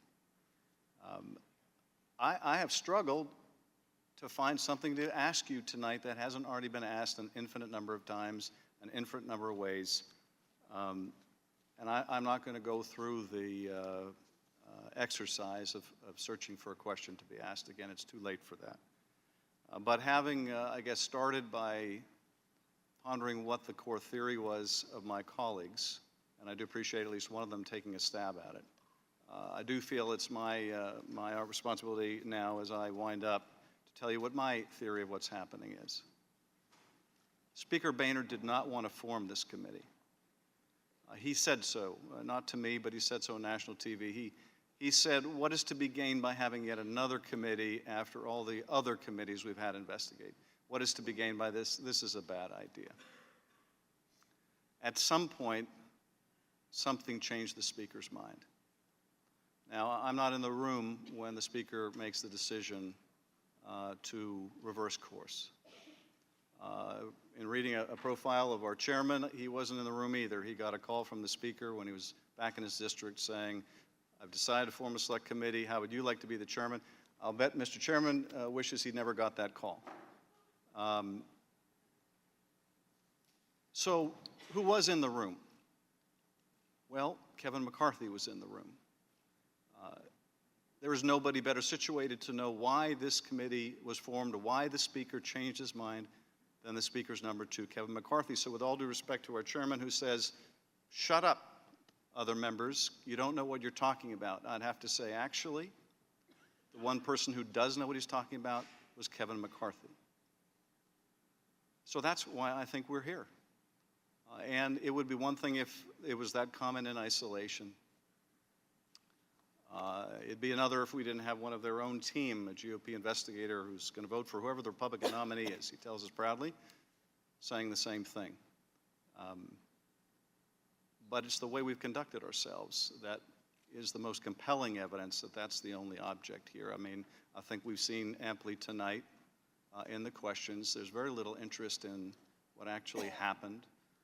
There's not much interest in how we can prevent it in the future, but there's a lot of interest in trying to score points against you tonight. Everybody, I think, on this side of the podium is hoping they're the one that does the gotcha that makes the news.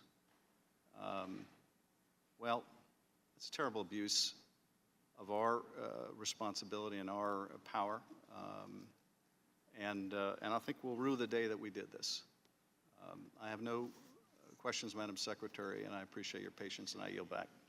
I'd be happy to yield to my colleague, Mr. Cummings. Madam Secretary, I want to associate myself with the words of my colleague, but I want to go back to the ARB.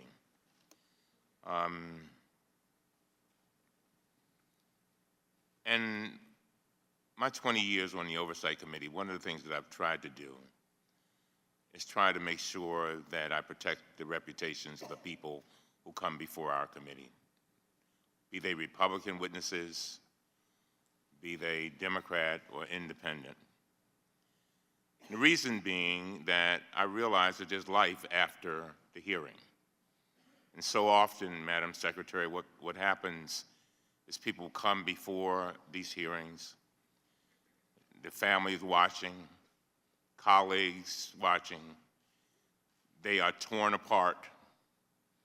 And then in many instances, things are corrected later on. Instead of it appearing on the front page of the newspaper, it's on page 33 at the bottom in a little paragraph. And you were talking a little bit earlier about the night of the tragedy. And I've done a lot of depositions in my life as a lawyer. But I can tell you, and I think you should be very proud of this, when I listened to Cheryl Mills, to Mr. Sullivan, and Ms. Abadan,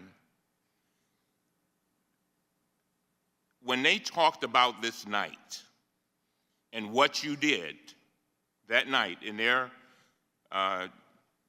transcribed interviews, all of them were basically brought to tears. And I remember sitting there saying to myself, you know, if you can create a culture in an organization where people, in talking about their boss and how she reacted and what she felt, that would bring them to tears, it says a lot. And I realize that you've gone through a lot, but the fact still remains that, and it bothers me when I hear people even imply that you didn't care about your people. That's not right. And then I sit here and I watch you. And I saw how you kind of struggled when you were talking about that night. And I just, for one, want to thank you, and I appreciate what you've done. It has not been easy. You're right. It's easy to sit up here under these lights and Monday morning quarterbacking about what could have been, what should have done. You have laid it out, I think you have said this has not been done perfectly. You wish you could do it another way.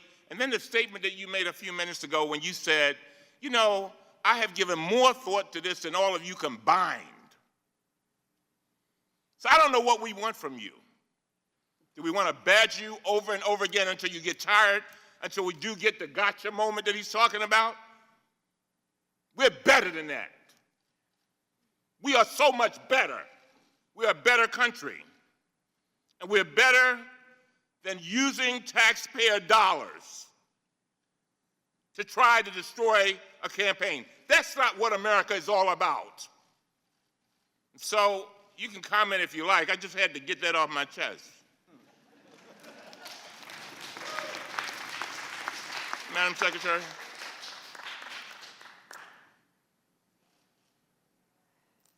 Thank you, Congressman.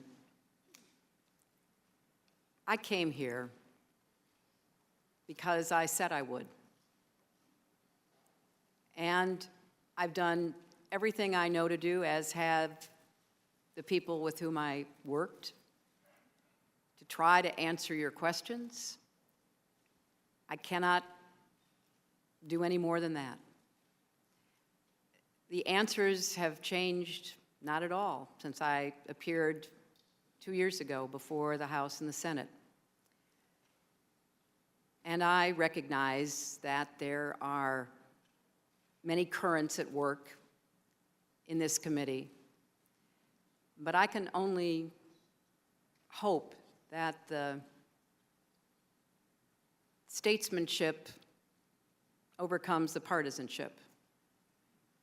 At some point, we have to do this. It is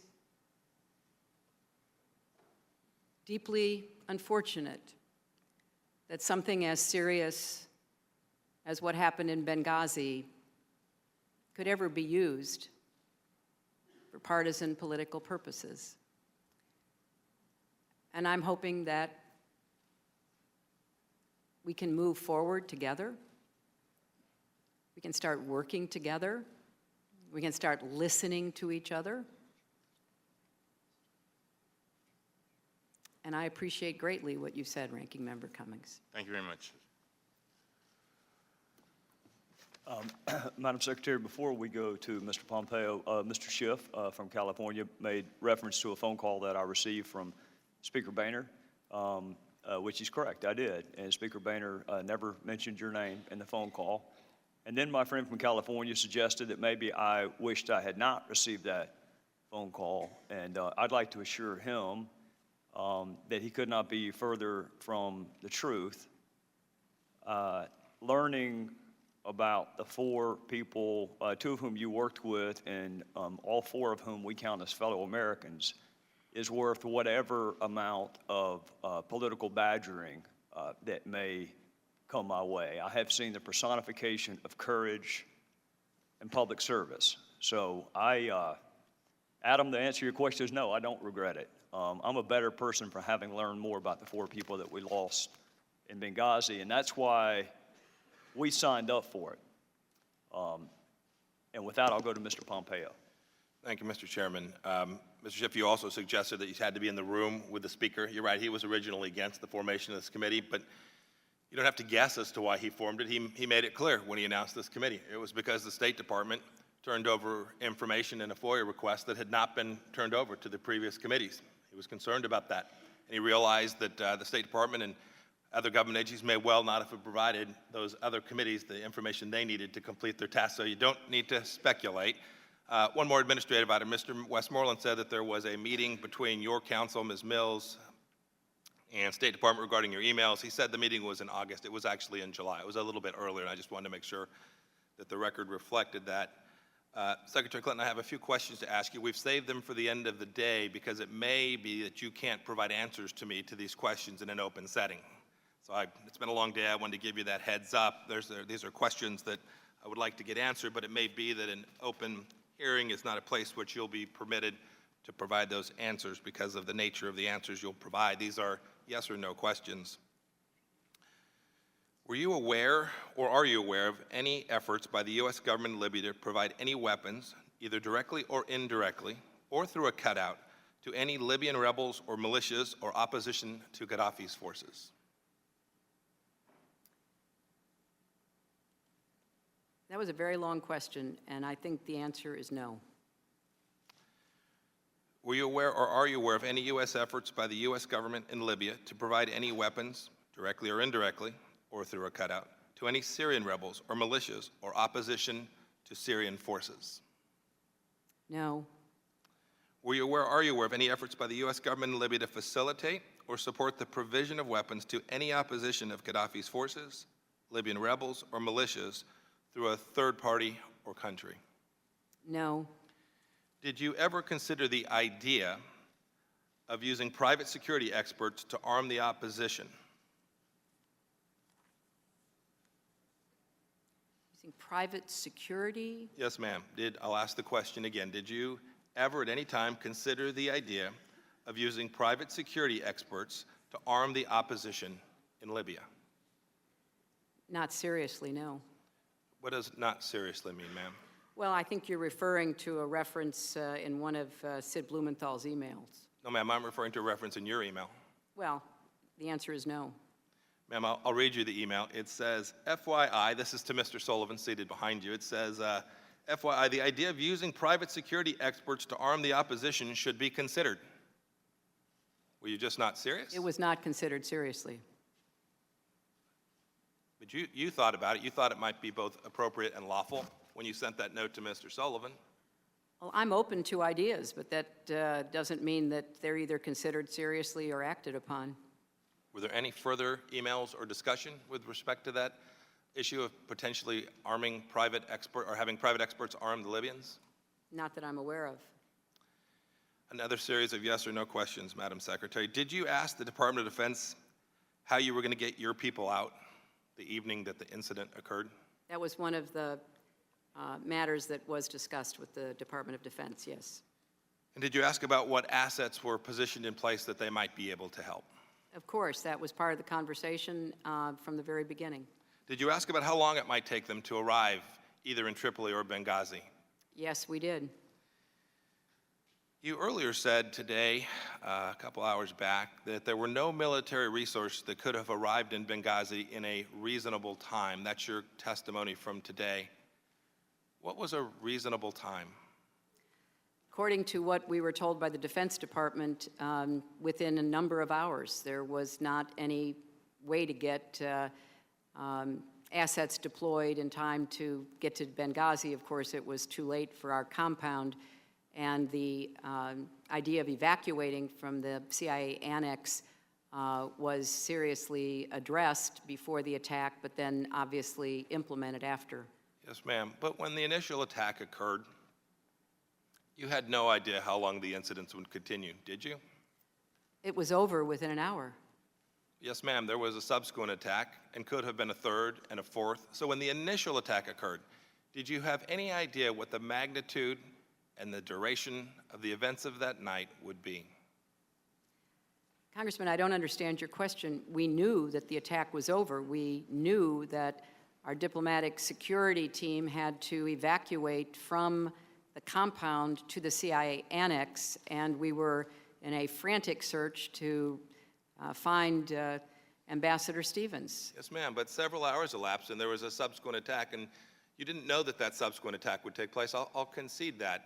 My question is, why was heaven and earth not moved at the initial sound of the guns, maybe even putting tankers in the air from McConnell Air Force Base in Kansas? You simply didn't know how long the series of events was going to continue, nor did you know how long the risk to the people that worked for you was going to remain. Congressman, you will have to ask the Defense Department these questions. We certainly asked that all effort be made to deploy any assets that could be of use in Benghazi. I know that they put a number of assets in the United States, in Europe, on alert, but we were advised that it would take a number of hours to get there, and with respect to the CIA annex, you should talk with the intelligence community about that. Yes, ma'am, we will do that, and in some cases we have asked those questions. You talked earlier about Mr. Katala, who is sitting in a prison cell not too far from where you and I are sitting here this evening. I too share your view that I'm glad that we've pulled one of the terrorists who was involved in the murder of U.S. government people on that night. When that attack took place, Mr. Catala, according to the indictment from the Justice Department, Mr. Catala and his folks removed documents from the temporary mission facility. Were you aware of that? Yes, we later became aware that documents had been removed, but there was no classified documents at Benghazi. And how do you know that? We know it through our own investigation about what documents were at Benghazi, and there were no classified materials to the best of our information. Yes, ma'am. Do you know if there was sensitive information? I suppose it depends on what one thinks of as sensitive information. There was information there, and some of it was burnt, either wholly or partially. Some of it was looted, and some of it was recovered eventually. Madam Secretary, do you know where that material that was looted went? Do you know into whose hands it fell? And do you know the nature and contents of that material? You seem very confident it wasn't classified. I don't share your confidence. But nonetheless, do you know where that material went? I think that it is very difficult to know where it ended up, but I want to just reiterate the point that I made. This was not a facility that had the capacity to handle classified material, and there was, to the best of our information, Congressman, no classified material at the Benghazi facility. Ma'am, the fact that it wasn't capable of handling classified material doesn't mean that there wasn't any classified material there. Is that correct? Well, the procedure is not to have classified material at such a facility, and again, to the best of our knowledge, there was not any there. Yes, ma'am. You're not supposed to have classified email on your private server either. And I did not, Congressman. We're aware that sometimes classified material ends up in places where it ought not be. I want to go back to your statement that you said you didn't ever seriously consider arming private security experts. Tell me why you ever considered it at all. We considered a whole range of issues. We knew that the insurgents fighting Gaddafi needed support, and what they were provided was air support facilitated by the United States. The United States did not provide any private contractors to assist them. There was an email that was from Mr. Blumenthal and an email before that also discussing the same situation. Do you know who Mark Turi is? No, I don't recall that I know who that is. He was a private trafficker in weapons. He was working with Mr. Stevens and attempting to develop an authorization with the State Department so that he could, in fact, deliver those weapons into Libya. Does any of that ring a bell to you? No, it does not. So you never saw the email that was from Mr. Stevens to, I think it went to Mr. Sullivan, where he says to Mr. Turi, this is Mr. Stevens now, says to Mr. Turi, thank you for this information. It's information about his attempt to get authority to ship arms into Libya. He says, thank you for this information. I'll keep it in mind and share it with my colleagues in Washington. Regards, Chris. Or actually, regards, Chris Stevens. I don't know anything about that specifically. I do know that you're referring to a document, and if you are, could you tell us what tab it's at? Yes, ma'am. I'm not certain it's in there as a tab, but I'm happy to provide it to you. Mr. Chairman, Well, it's a little difficult to answer questions about documents Yes, ma'am, I we agree. don't have, but I can answer you. Whatever was considered, either out of politeness or out of interest, there was not any action taken so far as I know. Mr. Chairman, regular order. Mr. Chairman, I have just 60 more seconds. Yes. Mr. Chairman, the last Republican questioner went over by 4 minutes, and given that we're allowed 10 minutes of questioning each, and the late hour and the fact that we're a minute beyond testimony already, I think that it's appropriate to ask for regular order and that questioning be closed for this particular member of the panel. The gentleman is recognized for 60 seconds. Thank you, Mr. Chairman. I'm going to come back to one issue we talked about a couple hours back about accountability. You said that you didn't have the authority, lawful authority, to terminate any employees. Is that correct? That is correct, and Okay. it is because of the laws and the regulations of our government, Congressman. Did you have the authority to provide a counseling statement to any employee? I do not know what you're referring to. In other words, you couldn't fire them, but you could put a letter in their employment file saying, "Hey, you didn't do your job well." Did you? Well, I think it was pretty well known that the ARB did not think they did their job. Yes, and the ma'am. ARB specifically said, and some of this has been declassified, as you know, about personnel matters, that they could not find breach of duty, but they were as firm in saying that there were failures in the performance of the people that they named. I'll just ask Chairman, regular order. just two yes or no questions. Did 60 seconds has already elapsed. I I'll believe the wait for the- chairman granted I'll wait for the next round. I'll yield 60 back. additional seconds. Mr. Chairman, just before my time starts, he just said something that I just want to make sure we're clear. He just said he's going to wait for his next round. I thought we were kind of closing down here. Parliamentary inquiry, how late are we going tonight?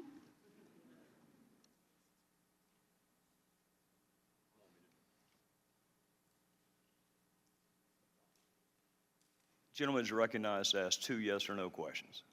Madam Secretary, did you ask someone or did you prepare a counseling statement or letter of reprimand for any employees at the State Department connected with the incidents of September 11th, 2012? There was a process that is the appropriate process for dealing with issues concerning performance, and that was followed. It continued into my successor's term, and the Secretary of State, Secretary Kerry, made whatever the final determinations were. Mr. Chairman, I yield back. Gentleman's time has expired. The chair will now recognize the gentleman from Maryland, Mr. Cummings. Thank you very much. I know the hour is late. But, Madam Secretary, I need to go back to something. The ARB. You know, maybe it's because I'm getting older and care about legacy, reputation, that kind of thing. But there's an 83-year-old gentleman named Ambassador Pickering. And I've heard a lot of testimony. I was there for his deposition. I was also a transcribed interview. I don't remember which it was. And then before his testimony before the Oversight Committee. And when he talked about his appointment to the ARB, he talked about what an honor it was. I think the thing that bothers me about a lot of this that has gone on is that when there have been attacks on the ARB, it's as if, I mean, it's like attacking him. And at 83 years old, I refuse to sit here and let that go by. And I remember listening to him, and I said to myself, you know, this is the kind of guy that we all ought to honor, serving under presidents for 40 years, Democrat and Republican, high up on the chain with regard to integrity. I mean, I don't even see how you even attack this guy, all right? And one of the things he said in his testimony, he said, and this was, you appointed him, and he talked about the appointment, and I quote from a June 4th testimony. He said, Chris Stevens worked for me as my special assistant for 2 years when I was Undersecretary of State. This was not any kind of vendetta, but I felt that Chris gave me 2 wonderful years of his life in supporting me in very difficult circumstances, and that I owed him, his family, and the families of the other people who died the best possible report we could put together. And he went on and said some other things that were so powerful. And then when I hear the implications of people attacking the report, talking about he wasn't independent, or they weren't independent, it's like an attack against him. And I could say the same thing about Admiral Mullen. And I just want you to tell us about why you picked the folk that you picked. And by the way, it's done by law. I mean, that's what you're supposed to do. The law says you're supposed to pick these people. That's right. And so why don't you tell us how you picked them? Were you looking for yes people? I mean, what were you looking for? Well, Congressman, I greatly appreciate your strong words of commendation on behalf of both Ambassador Pickering and Admiral Mullen. You're right. The statute is very clear. The Secretary of State picks 4 of the 5 members of the Accountability Review Board. As I said earlier today, there have been 19 Accountability Review Board reports. And I think myself and prior secretaries have been very fortunate that they could call on distinguished Americans with long records of service to perform this very important task. When I was thinking about who has the integrity, the independence, the experience to give us an unvarnished look at what happened, the first person I thought of was Ambassador Tom Pickering. He has, as you rightly say, served our nation for more than 4 decades. He holds the rank of career ambassador. That's the highest position in the Foreign Service. He served as Undersecretary of State for Political Affairs. He served as our U.S. ambassador to Russia, India, Israel, El Salvador, Nigeria, and Jordan. And he also served as the U.S. ambassador and representative to the United Nations, where he led the U.S. effort under the first Bush administration to build a coalition in the UN Security Council during and after the first Gulf War. It's a man who had served in high posts and dangerous posts. He understood what was to be expected, and I counted on him in giving me the most comprehensive report possible. I also wanted to find somebody with military experience, because these questions that have been raised about, could we have gotten assets there? What actually happened with the diplomatic security agents? And Admiral Mike Mullen, who had just recently retired as the chairman of the Joint Chiefs, was again, I thought, the perfect choice to work with Ambassador Pickering. As you know, he was nominated by President George W. Bush to be chairman of the Joint Chiefs. He served as Chief of Naval Operations. He led NATO's Joint Force Command, U.S. naval forces in Europe, commanded a missile cruiser, a missile destroyer, a tanker. He served in Vietnam and the Persian Gulf. Excuse me. You need some water, Madam Secretary?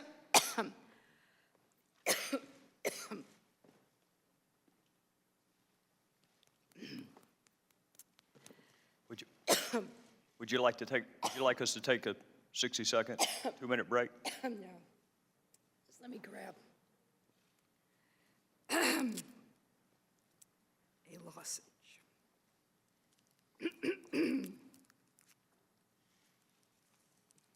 So, Congressman,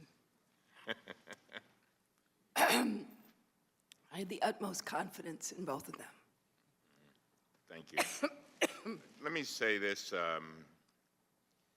This hearing began with the chairman reading a list of questions that he claimed were unanswered. In fact, those questions had been asked and answered many times. As a matter of fact, when we go back to the last questioner, it was Speaker Boehner who, as a matter of fact, last Tuesday, Madam Secretary, Speaker Boehner acknowledged to Fox News the allegation that the U.S. government was involved in an illegal weapons program in Libya has been, and this is according to him, investigated by the House Intelligence Committee and debunked.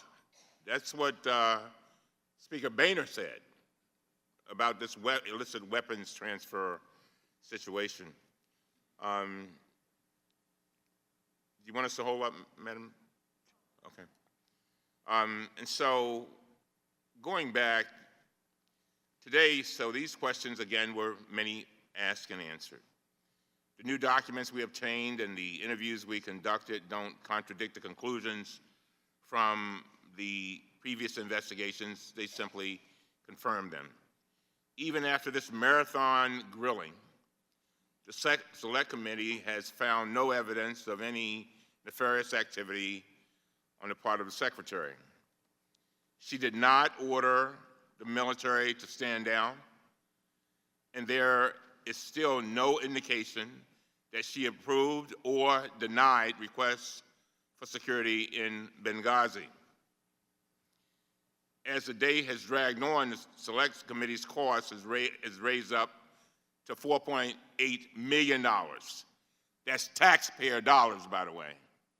2 weeks ago, the State Department informed the Select Committee that it had spent $14 million responding to requests relating to Benghazi over the past 3 years. This does not include the costs incurred over the past 3 years by other federal agencies, such as the Department of Defense.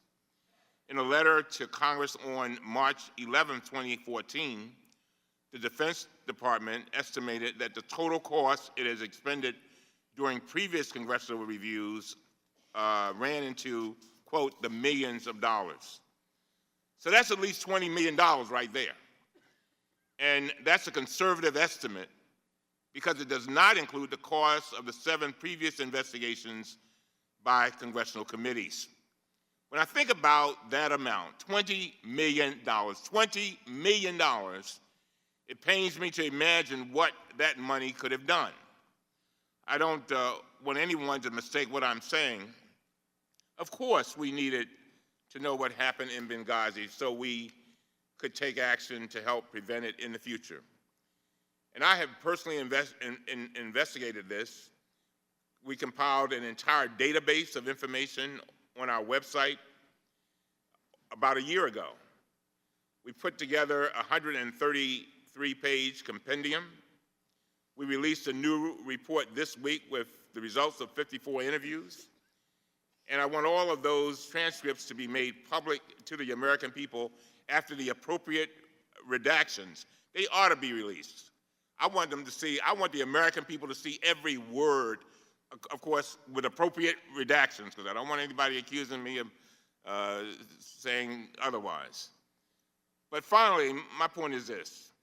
Instead of spending this entire $20 million on these 8 investigations, we could have dedicated at least some part of those funds to actually increasing security for our diplomats overseas. Even if it were just a fraction of that amount, I can't help but wonder how many consulates could have been improved, how many embassies could have been better protected, and how many more of our patriotic American diplomats would be safer today. And so with that, Mr. Chairman, I yield back. Gentleman yields back. Madam Secretary, I couldn't help but think when he was using the $20 million figure, that's 2 more ISIS fighters that we could have paid for. I refuse to put a price tag on the lives of 4 Americans. Your figure of $20 million is wrong, Mr. Cummings, and that's not what the State Department told us. But I don't care what the figure is. There is no price tag when it comes to justice for 4 people who gave their lives for this country. Madam Secretary, with respect to the ARB, I want to ask you this. If you were investigating Benghazi or what happened in Benghazi, and there was an author of an email 3 months to the day, 3 months to the day from when our 4 fellow Americans were killed, the author of the email says anti-American demonstration, looking for Americans to attack, game changer, soft target, no continuity, the cost to continue to do business there may become challenging. Would you want to talk to the author of that email if you were investigating Benghazi? The Accountability Review Board had full run of the State Department to talk to anyone they chose to talk to. It's my understanding they conducted more than 100 interviews. And they were well aware, as their report reflects, of the dangerous situation in Libya. I don't want to interrupt you. That actually was not my question. My question is, would you want to talk to that person? Not whether or not the ARB did, because the ARB actually did talk to that person. My question is, wouldn't you want to talk to that person if you were investigating Benghazi? Well, I promise it is not a trick question. The answer is yes. You would want to talk to the person who authored that email. And as you just said, Mr. Chairman, the ARB did. Yes, and the co-chair of the ARB called your chief of staff and told the author of that email not to go to Congress. That's my point. My point is the ARB did some good things. That's why our first two hearings were on making sure the recommendations by the ARB were actually implemented. But when the author of that email is going to be brought before Congress and one of the co-chairs calls your chief of staff and says, I don't think that that witness is going to be a good witness, Madam Secretary, with all due respect, she's a fact witness. Whether she's good or bad, the author of that email has a right for Congress to question them. I mean, that's not even a close question. So somebody can be a good person, and I have no doubt that Mr. Mullen and Mr. Pickering both are. But this is also what I don't doubt. I don't doubt that that phone call was made to Ms. Mills saying, don't send Charlene Lamb before Congress. She's not going to make a good witness. And I don't doubt that there's not a transcript from any of the ARB interviews. And you may say, well, why does that matter? If you're going to write a report, and you want to write a report with specificity and particularity, you have to cite the transcript. And I can't tell you a single question that was asked of a single ARB witness because there is no transcript. So my point is not that the ARB did a bad job or a good job. My point is from a standpoint of a serious investigation, it was an inadequate job. And I want to hopefully prove that to you. There used to be a stack up there when Mr. Smith was with us about all the previous investigations that Congress and the ARB had done. Did any of those previous congressional investigations or the ARB have access to your emails?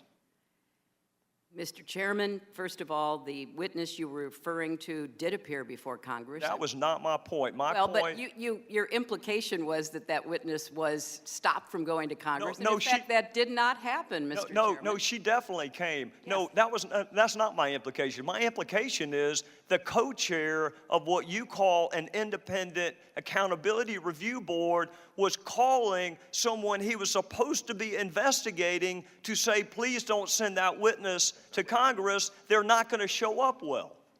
That's my point. My point is, how can you consider that to be? I mean, have you ever heard of a judge calling the DA or the defense attorney and say, don't call that witness? I really don't care what you all say about me. It doesn't bother me a bit. I do care a lot about what you're implying about Admiral Mullen, and I will not sit here and hear that. Well, Admiral Mullen served this country with great distinction. He served the State Department with great distinction in being the co-chair of the Accountability Review Board. And I think his work speaks for itself. Well, and I'm sorry that the important work that was done by that board is held in such low regard by some members of this committee, and I deeply regret it. Are you doubting that he placed the phone call? Is that the purpose? I know of what nothing you're saying? about the phone call. Well, I do, because he testified before another congressional committee. He admits it was a mistake, Madam Secretary. I don't know why you can't. Well, he admits it was a mistake to call and say, don't send a fact witness before a congressional committee. Well, I think that doesn't mean he's a bad person. It just means that when you hold up the ARB as independent and your chief of staff picked most of the folks on it, Patrick Kennedy had a role in picking some of the folks on the ARB, despite the fact that some people think Patrick Kennedy may have also been involved in approving or not approving. If you need to read a note from your lawyer, you're welcome to, Madam Secretary.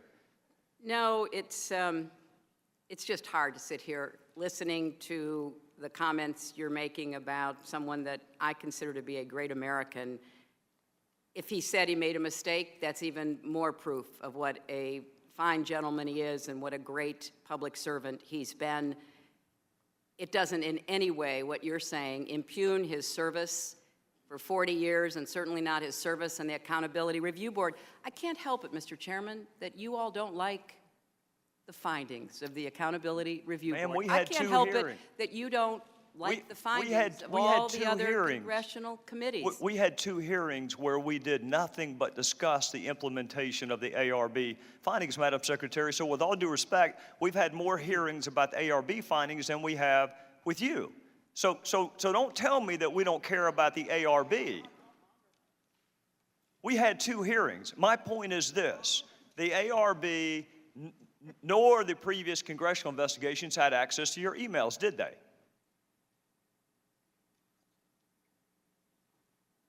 I don't know what they had access to. I know that during the time I was at the State Department, there was certainly a great effort to respond to your predecessor, Congressman Issa's inquiries, and many thousands of pages of information was conveyed to the Congress.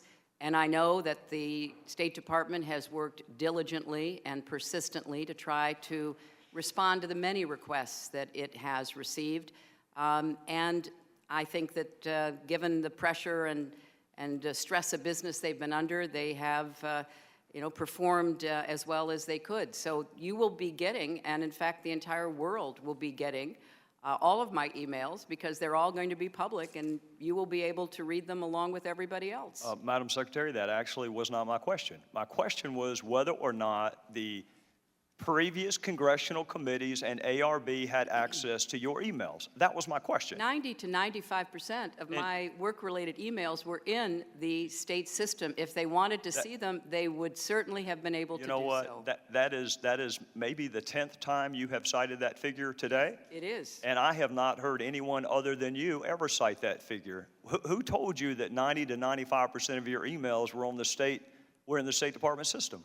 Who told you that?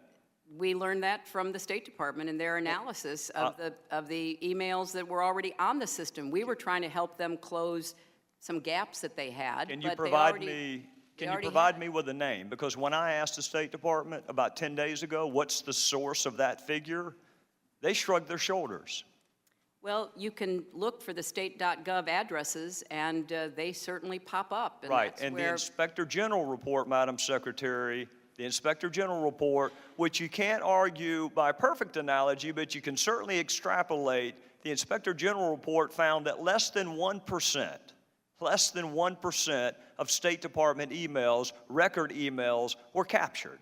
So they give a number of less than 1%, and you give a number of 90%. Well, I don't know what you're referring to. I can only speak about my emails, my work-related emails. Well, let's talk about your work-related emails. We asked for them last year, and the State Department gave us 8. If they had 90% of yours, why did we only get 8? Well, I don't know initially what you asked for, but I know that they tried to be responsive. 90 to 95% of them were on state.gov. I understand that the committee broadened the scope of their requests, and I think that in response, the State Department has been trying to provide what you have requested. In the meantime, they're going through the process of making all of my emails public. You think our first request, there were only 8 emails responsive to our first request? I can't speak to it. I believe your first request was for Benghazi, and I believe that the State Department did a diligent search. Then I believe you expanded it to Libya and weapons and maybe a few other terms, and I believe they conducted our jurisdiction hasn't grown, Madam Secretary. Our jurisdiction is the same thing it was. Let me ask you this. You say that you turned over everything. I don't get a chance to watch you a lot on television, but when I see you are interviewed, you make a point of saying, I turned over everything. All my work-related emails. How do you know that? I know that because there was an exhaustive search done under the supervision of my attorneys, and that is exactly the outcome. We turned over every work-related email. In fact, as somebody referred to earlier, we turned over too many. In the State Department and the National Archives said there were 1,246 out of the 30,000 plus that they've already determined did not need to be turned over. And you have a really good group of attorneys, which makes me wonder how they missed 15 of them.